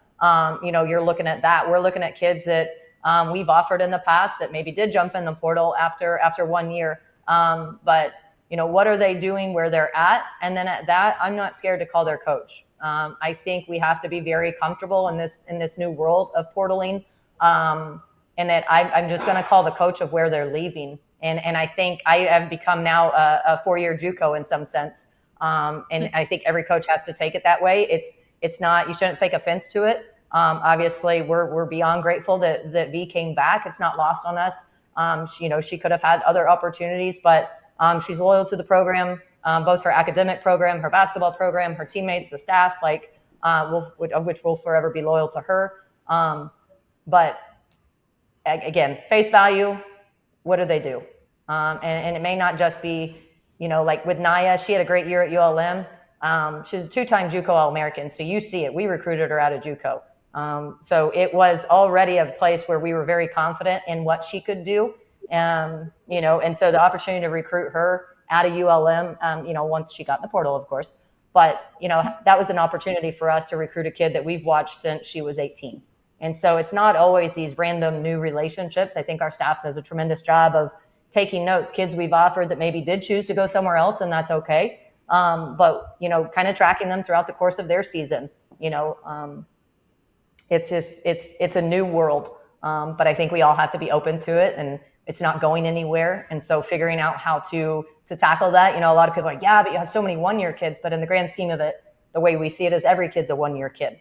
And you can love on them and build them. And sometimes it is what it is. And so just growing and adapting, I think, with the whole portaling is going to be something that all of us have to do to have success.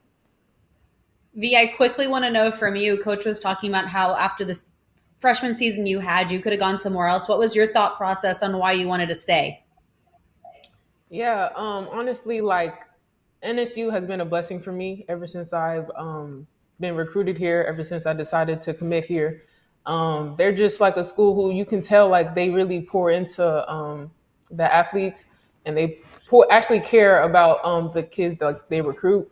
And it was shown throughout the whole season, like there's no reason to leave somewhere when like a place feels like home. Like I literally feel like at home here, and I feel comfortable here with the staff and my teammates, with the school. Like school is even perfect too, you know, as a nursing major, and they have a really good nursing program. Like there wasn't like no reason to leave because I felt at home here. Like everything was perfect here, and I didn't feel like anywhere else would even compete really. So that was really why.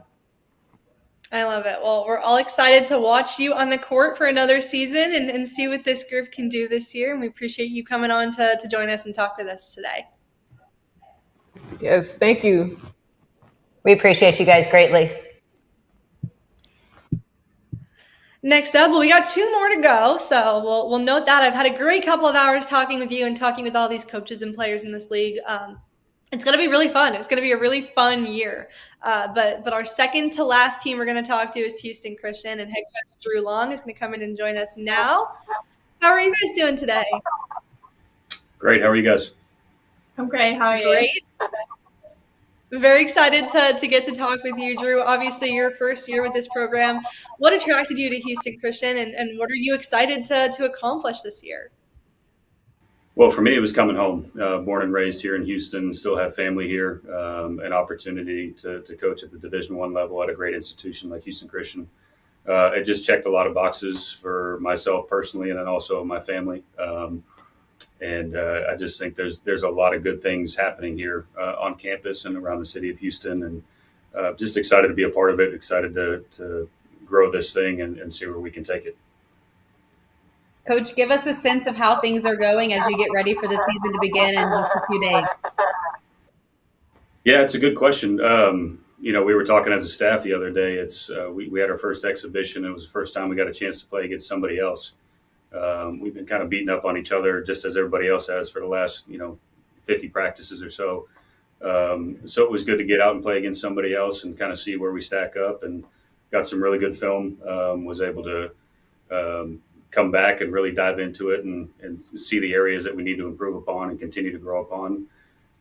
We talk about stacking days and just taking it day by day. We've got a lot of new faces, a lot of new players, new staff, obviously. So just being patient with the process and taking it every single day at a time and letting the girls grow and learn the system and grow together has been the biggest part of it. Well, you have a very fun and very tough first game to prepare for, right? You go on the road and play at LSU. Way to start the season off with a bang, first of all. And then from the players' perspective, Joe, what excites you about getting that opportunity so early on, getting to face, one of the powerhouses of this sport? I think it's always really cool to play these big teams that you obviously see on TV, see it all over social media. Just seeing them in real life, it's I think it's kind of tough. And then just trying to play with them, obviously they're so much better than you, but just trying to keep up with them. Joe, Coach was talking about stacking days and just trying to get a little bit better each and every day as you get ready for the season. When you think back to just maybe a month or two ago, how have you seen yourself and this team grow in a short period of time? I think we're a group that really works out every day.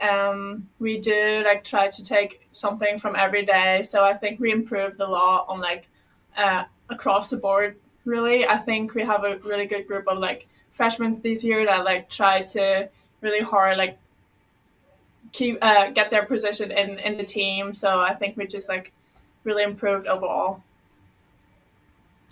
Drew, you're no stranger to building teams up and improving teams every single year, right? What was your process when you first got here to obviously bring back players, but kind of instill your own culture here and get this team back to greatness?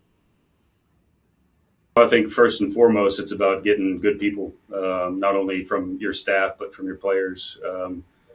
So we put a big emphasis on recruiting good kids, good people, good families, and really trying to build that family culture and atmosphere here.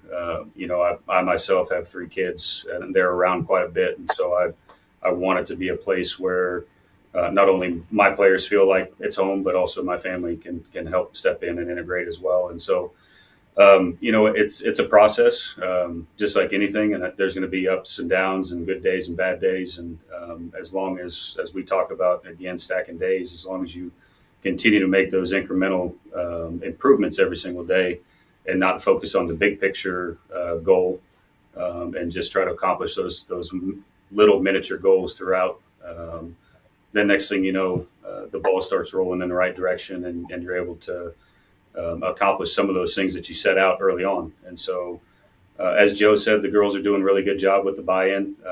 We've got some good young players that have been able to step in and really kind of both feed in, and even the girls that decided to stay with the program, which we're forever grateful for to help build this thing, have seen tremendous buy-in with them as well. So it's still early on, but we're excited about it and excited to see where we can take this.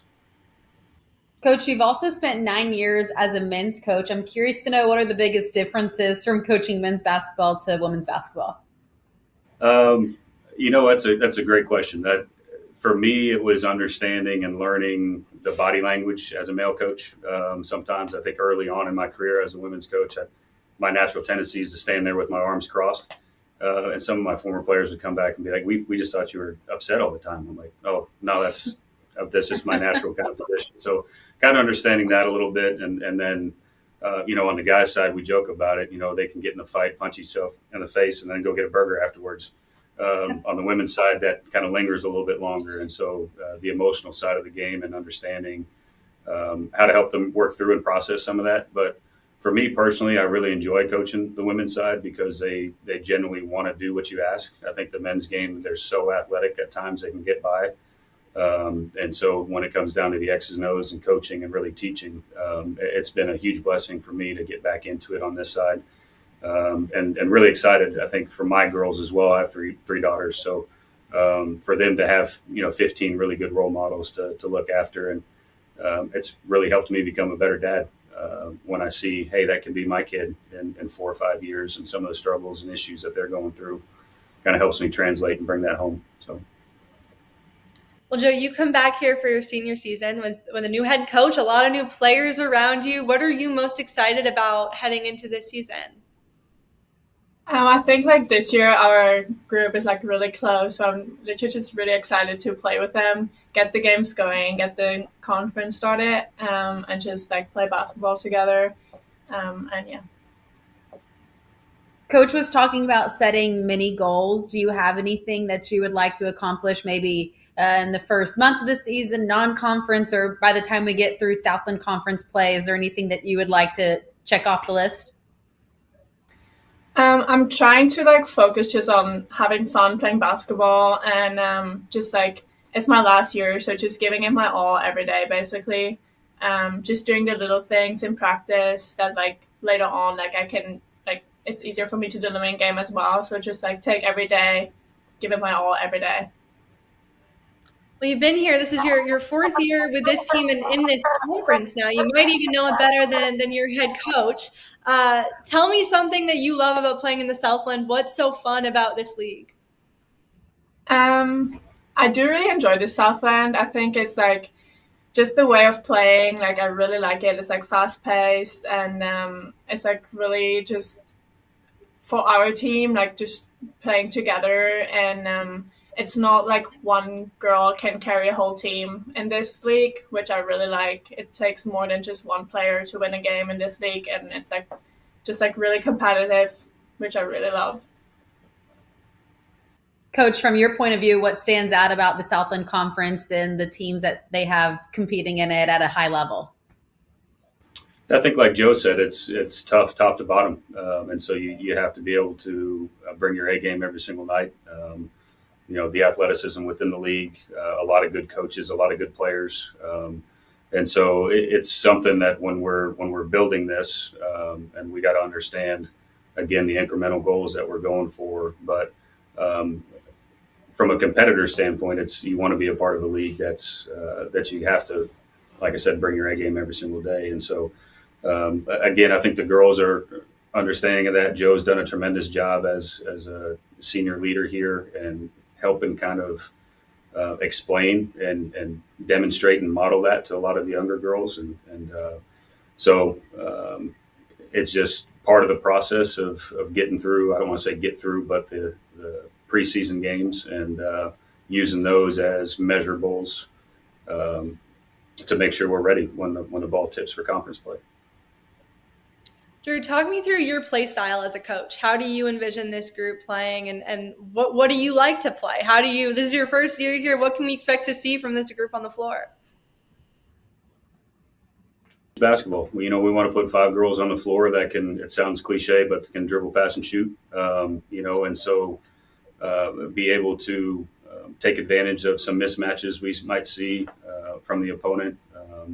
Our bigs being able to step out and shoot the ball a little bit to kind of space the floor.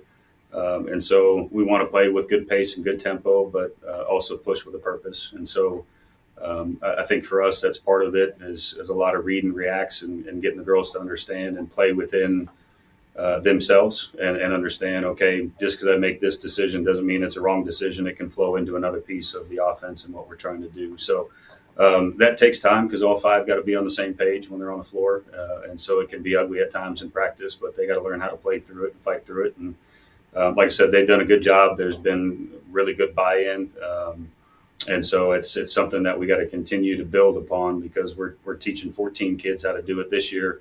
Hopefully next year it's only having to teach 3 or 4 and then the year after. And so as you get that good foundation and that good base and the returners that are bought in and willing to help the younger ones when they come in, that's kind of when you see a lot of the big leaps forward.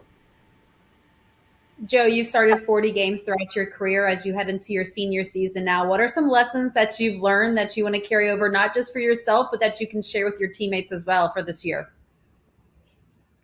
I think just keep going, even if it's not going your way sometimes, maybe just forget it, next play, just keep going. Just try to focus on what you're doing right now, just get back on defense or get back in offense, run the sets, just literally just next play. I know you've only had a few months with him here so far, but tell me your favorite thing about Coach. What stands out about him on or off the court? What do you like about playing for him? I really love playing for Coach Long. I think he's a very serious, unserious guy in a way. And I really love that he lets me have my tan time during 12 p.m. to 2 p.m. So yeah, that might be my favorite part. Does he make sure he doesn't schedule any practices during your tanning time?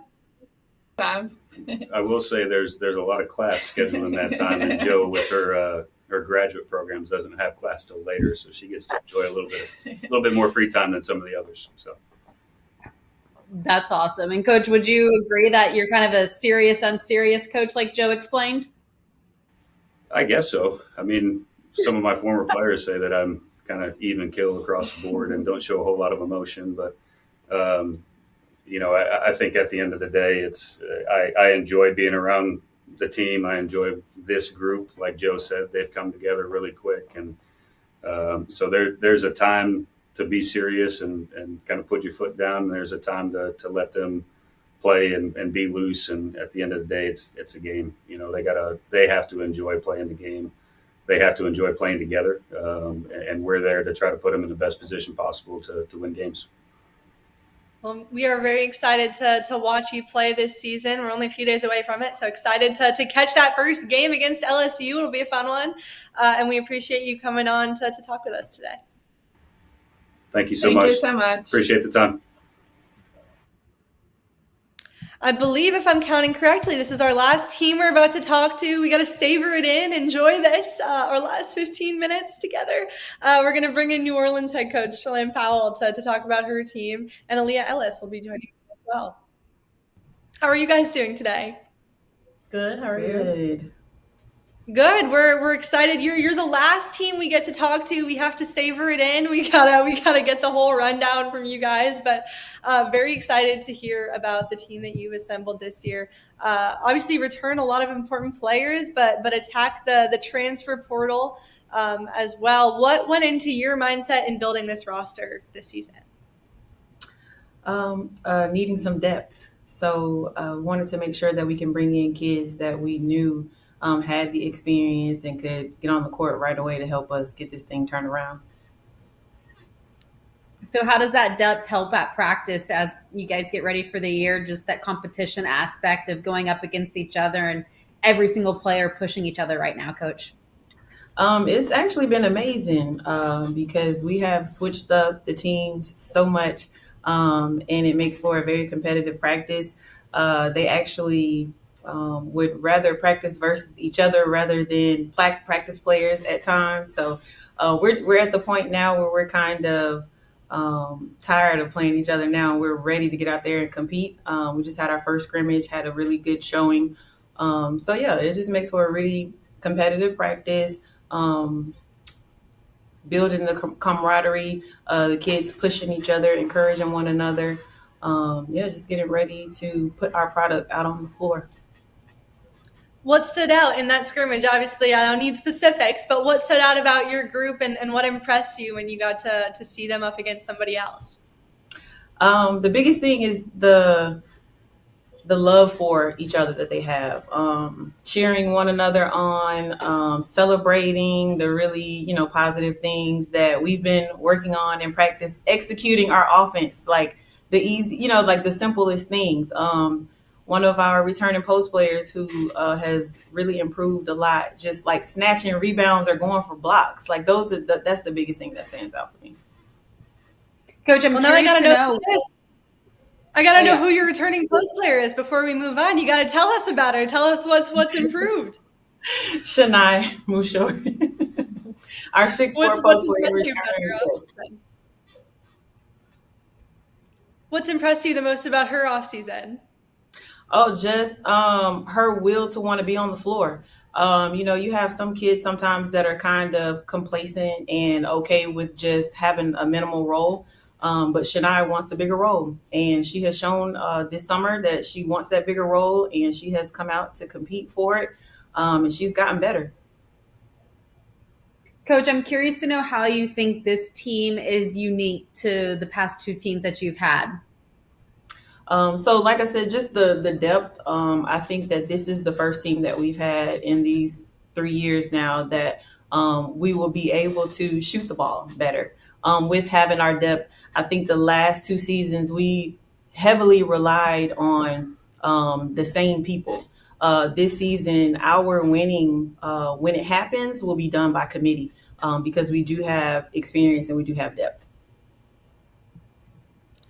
Aaliyah, you come back for another year here, and in your first year, what do you feel like is the biggest thing you learned from your first season here last year, and what have you been kind of working on the most this offseason? The biggest thing I've learned is working with Coach P and getting into her system. It was a big difference for me coming from a different conference and a different style of play, so I would say that's the biggest thing. Take us inside a Coach P practice, and what's it like on a day-to-day basis? Practice is fun. It can be very serious at times because we like to have fun still while getting work done. They emphasize that basketball is fun. The ball does stop eventually for us, so they emphasize this is a business, get it done, do what we're here to do, and have fun. What's the biggest thing you guys do to have fun? Is there anything unique you guys do in practice that you wanna shout out and tell us the secrets of? One thing I do love that we do after stretching, because we have morning practices, like we're up 5 a.m. So that means I'm getting out of my room at 4. But we do play a game, like just a mini game in the morning, probably like 10 minutes, and that's something we do. So. What was the highlight of your summer? Anything off the court not related to basketball that you did that really stands out? I would say just hanging out with the team. The team is very fun this year. We all get along. So it's a great thing to have. Yeah, you guys do bring back. You bring back 7 players from last year, and one in particular that I want to talk about is Mackenzie Joseph, who will hopefully be coming back from injury at some point, I'm hoping. Tell me a little bit about her and what it's been like kind of watching her go through that recovery and her mindset through it all. It started out tough. Mackenzie was someone who came in every day and did what she was asked to do. She was not very loud vocally, but she led by example. And this really hurt her when this injury occurred. So she has been busting her butt, working to get back to the court. I hope that we can get her back sooner than later. And so she's in practice every day on the sideline, just talking up her teammates and encouraging them, still trying to become more vocal as she is now considered, upperclassman senior. So she's been trying to take that role on, but it's been really good to see her kind of pull through that and get through the other side and be more optimistic and more positive about it. Coach, another player, Jayla Kimbrough, she's your leading returner in points and rebounds. What do you want to see from her on both ends of the floor? I want to see more. I want more from Jayla. She definitely has the potential to do more. I think that she just sometimes just has to slow down and think the game a little more. She's so athletic, so she relies on her athleticism a lot. But I think this summer with the new team has kind of showed her that I can slow down. I don't have to do everything. But yeah, we're expecting Jayla to come out and be all the things, good defensively, a good rebounder. She has that killer mid-range. And we hope that she can display that she has worked on her 3-point ball a little more. But yeah, we're expecting Jayla to come out and help lead us. We've mentioned a few players now, but we didn't get to all of them. Aaliyah, I'm going to ask you this. I'm going to have you tell me who's someone who's maybe flying, too under my radar right now that I need to be keeping my eye on more heading into this year. Too under the radar. I would say me, of course, because that's myself. But another player I would mention is Lauren Banks. She's a great asset to our team. She comes in practice every day and just does her best. And I think she'll be a great player for us. Aaliyah, how has your game got better compared to last year? I definitely have way more confidence than I had, especially being a newcomer last year. It's like I'm trying to see where I fit in. But this year, I definitely have a bigger role, especially being a leader and being somebody important for my team. And my confidence has gone up. So my playing has gone up even better. And to her point, I think that Aaliyah's role would have been moved along further last season, but I'm not sure if a lot of people know, but she broke her finger last season. And so that kept her from shooting the ball. And so that's one of the things now that we're getting back from her ability to shoot the three.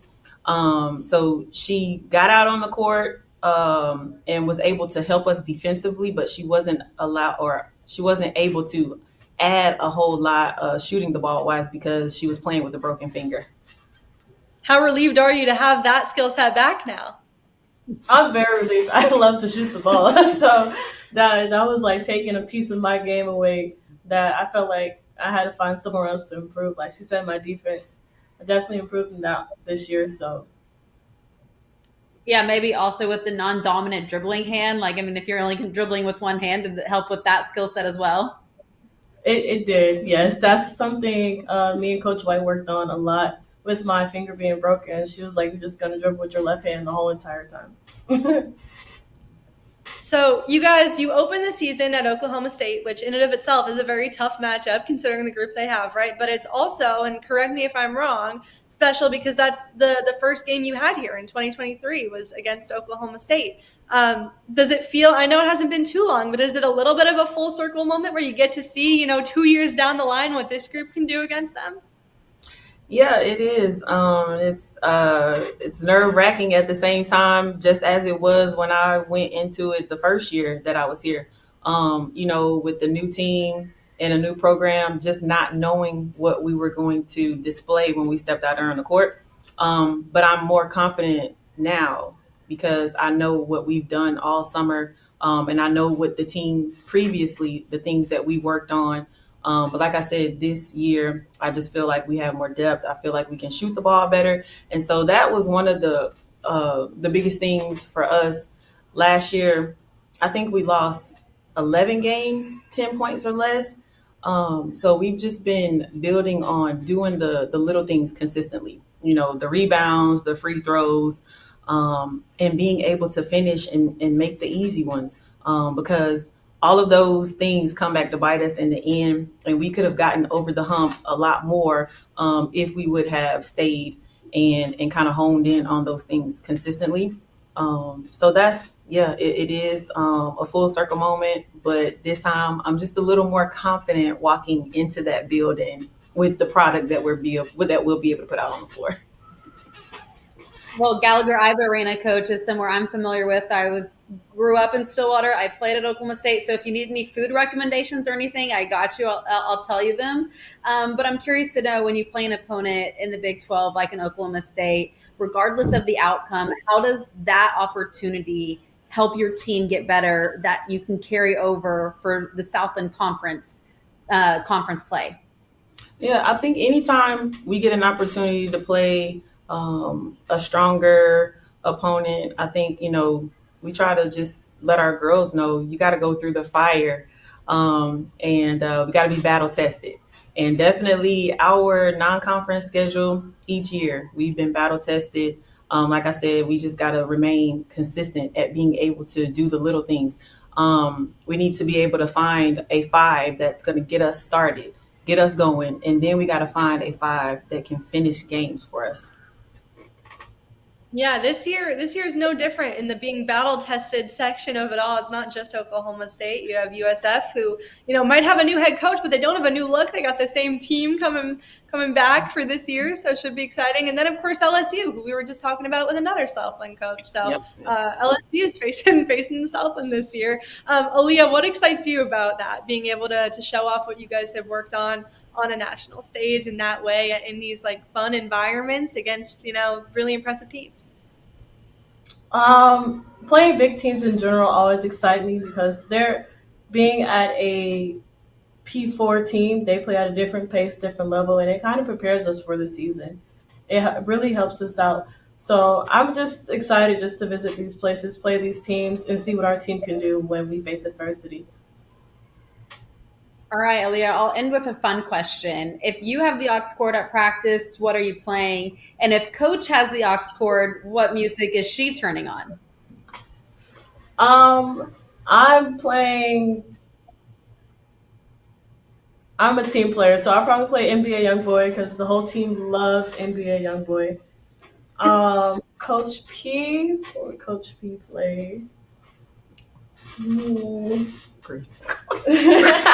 Yeah, she probably would play Gracie's Corner, because her children. Definitely Gracie's Corner.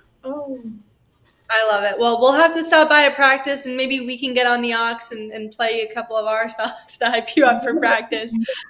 But we're excited to watch you play this year. It should be a really, really fun season. So excited to see what you can do yet again at Oklahoma State to open the season up, and excited to see what you can do this year. We appreciate you coming on to join us and finishing the day off for us.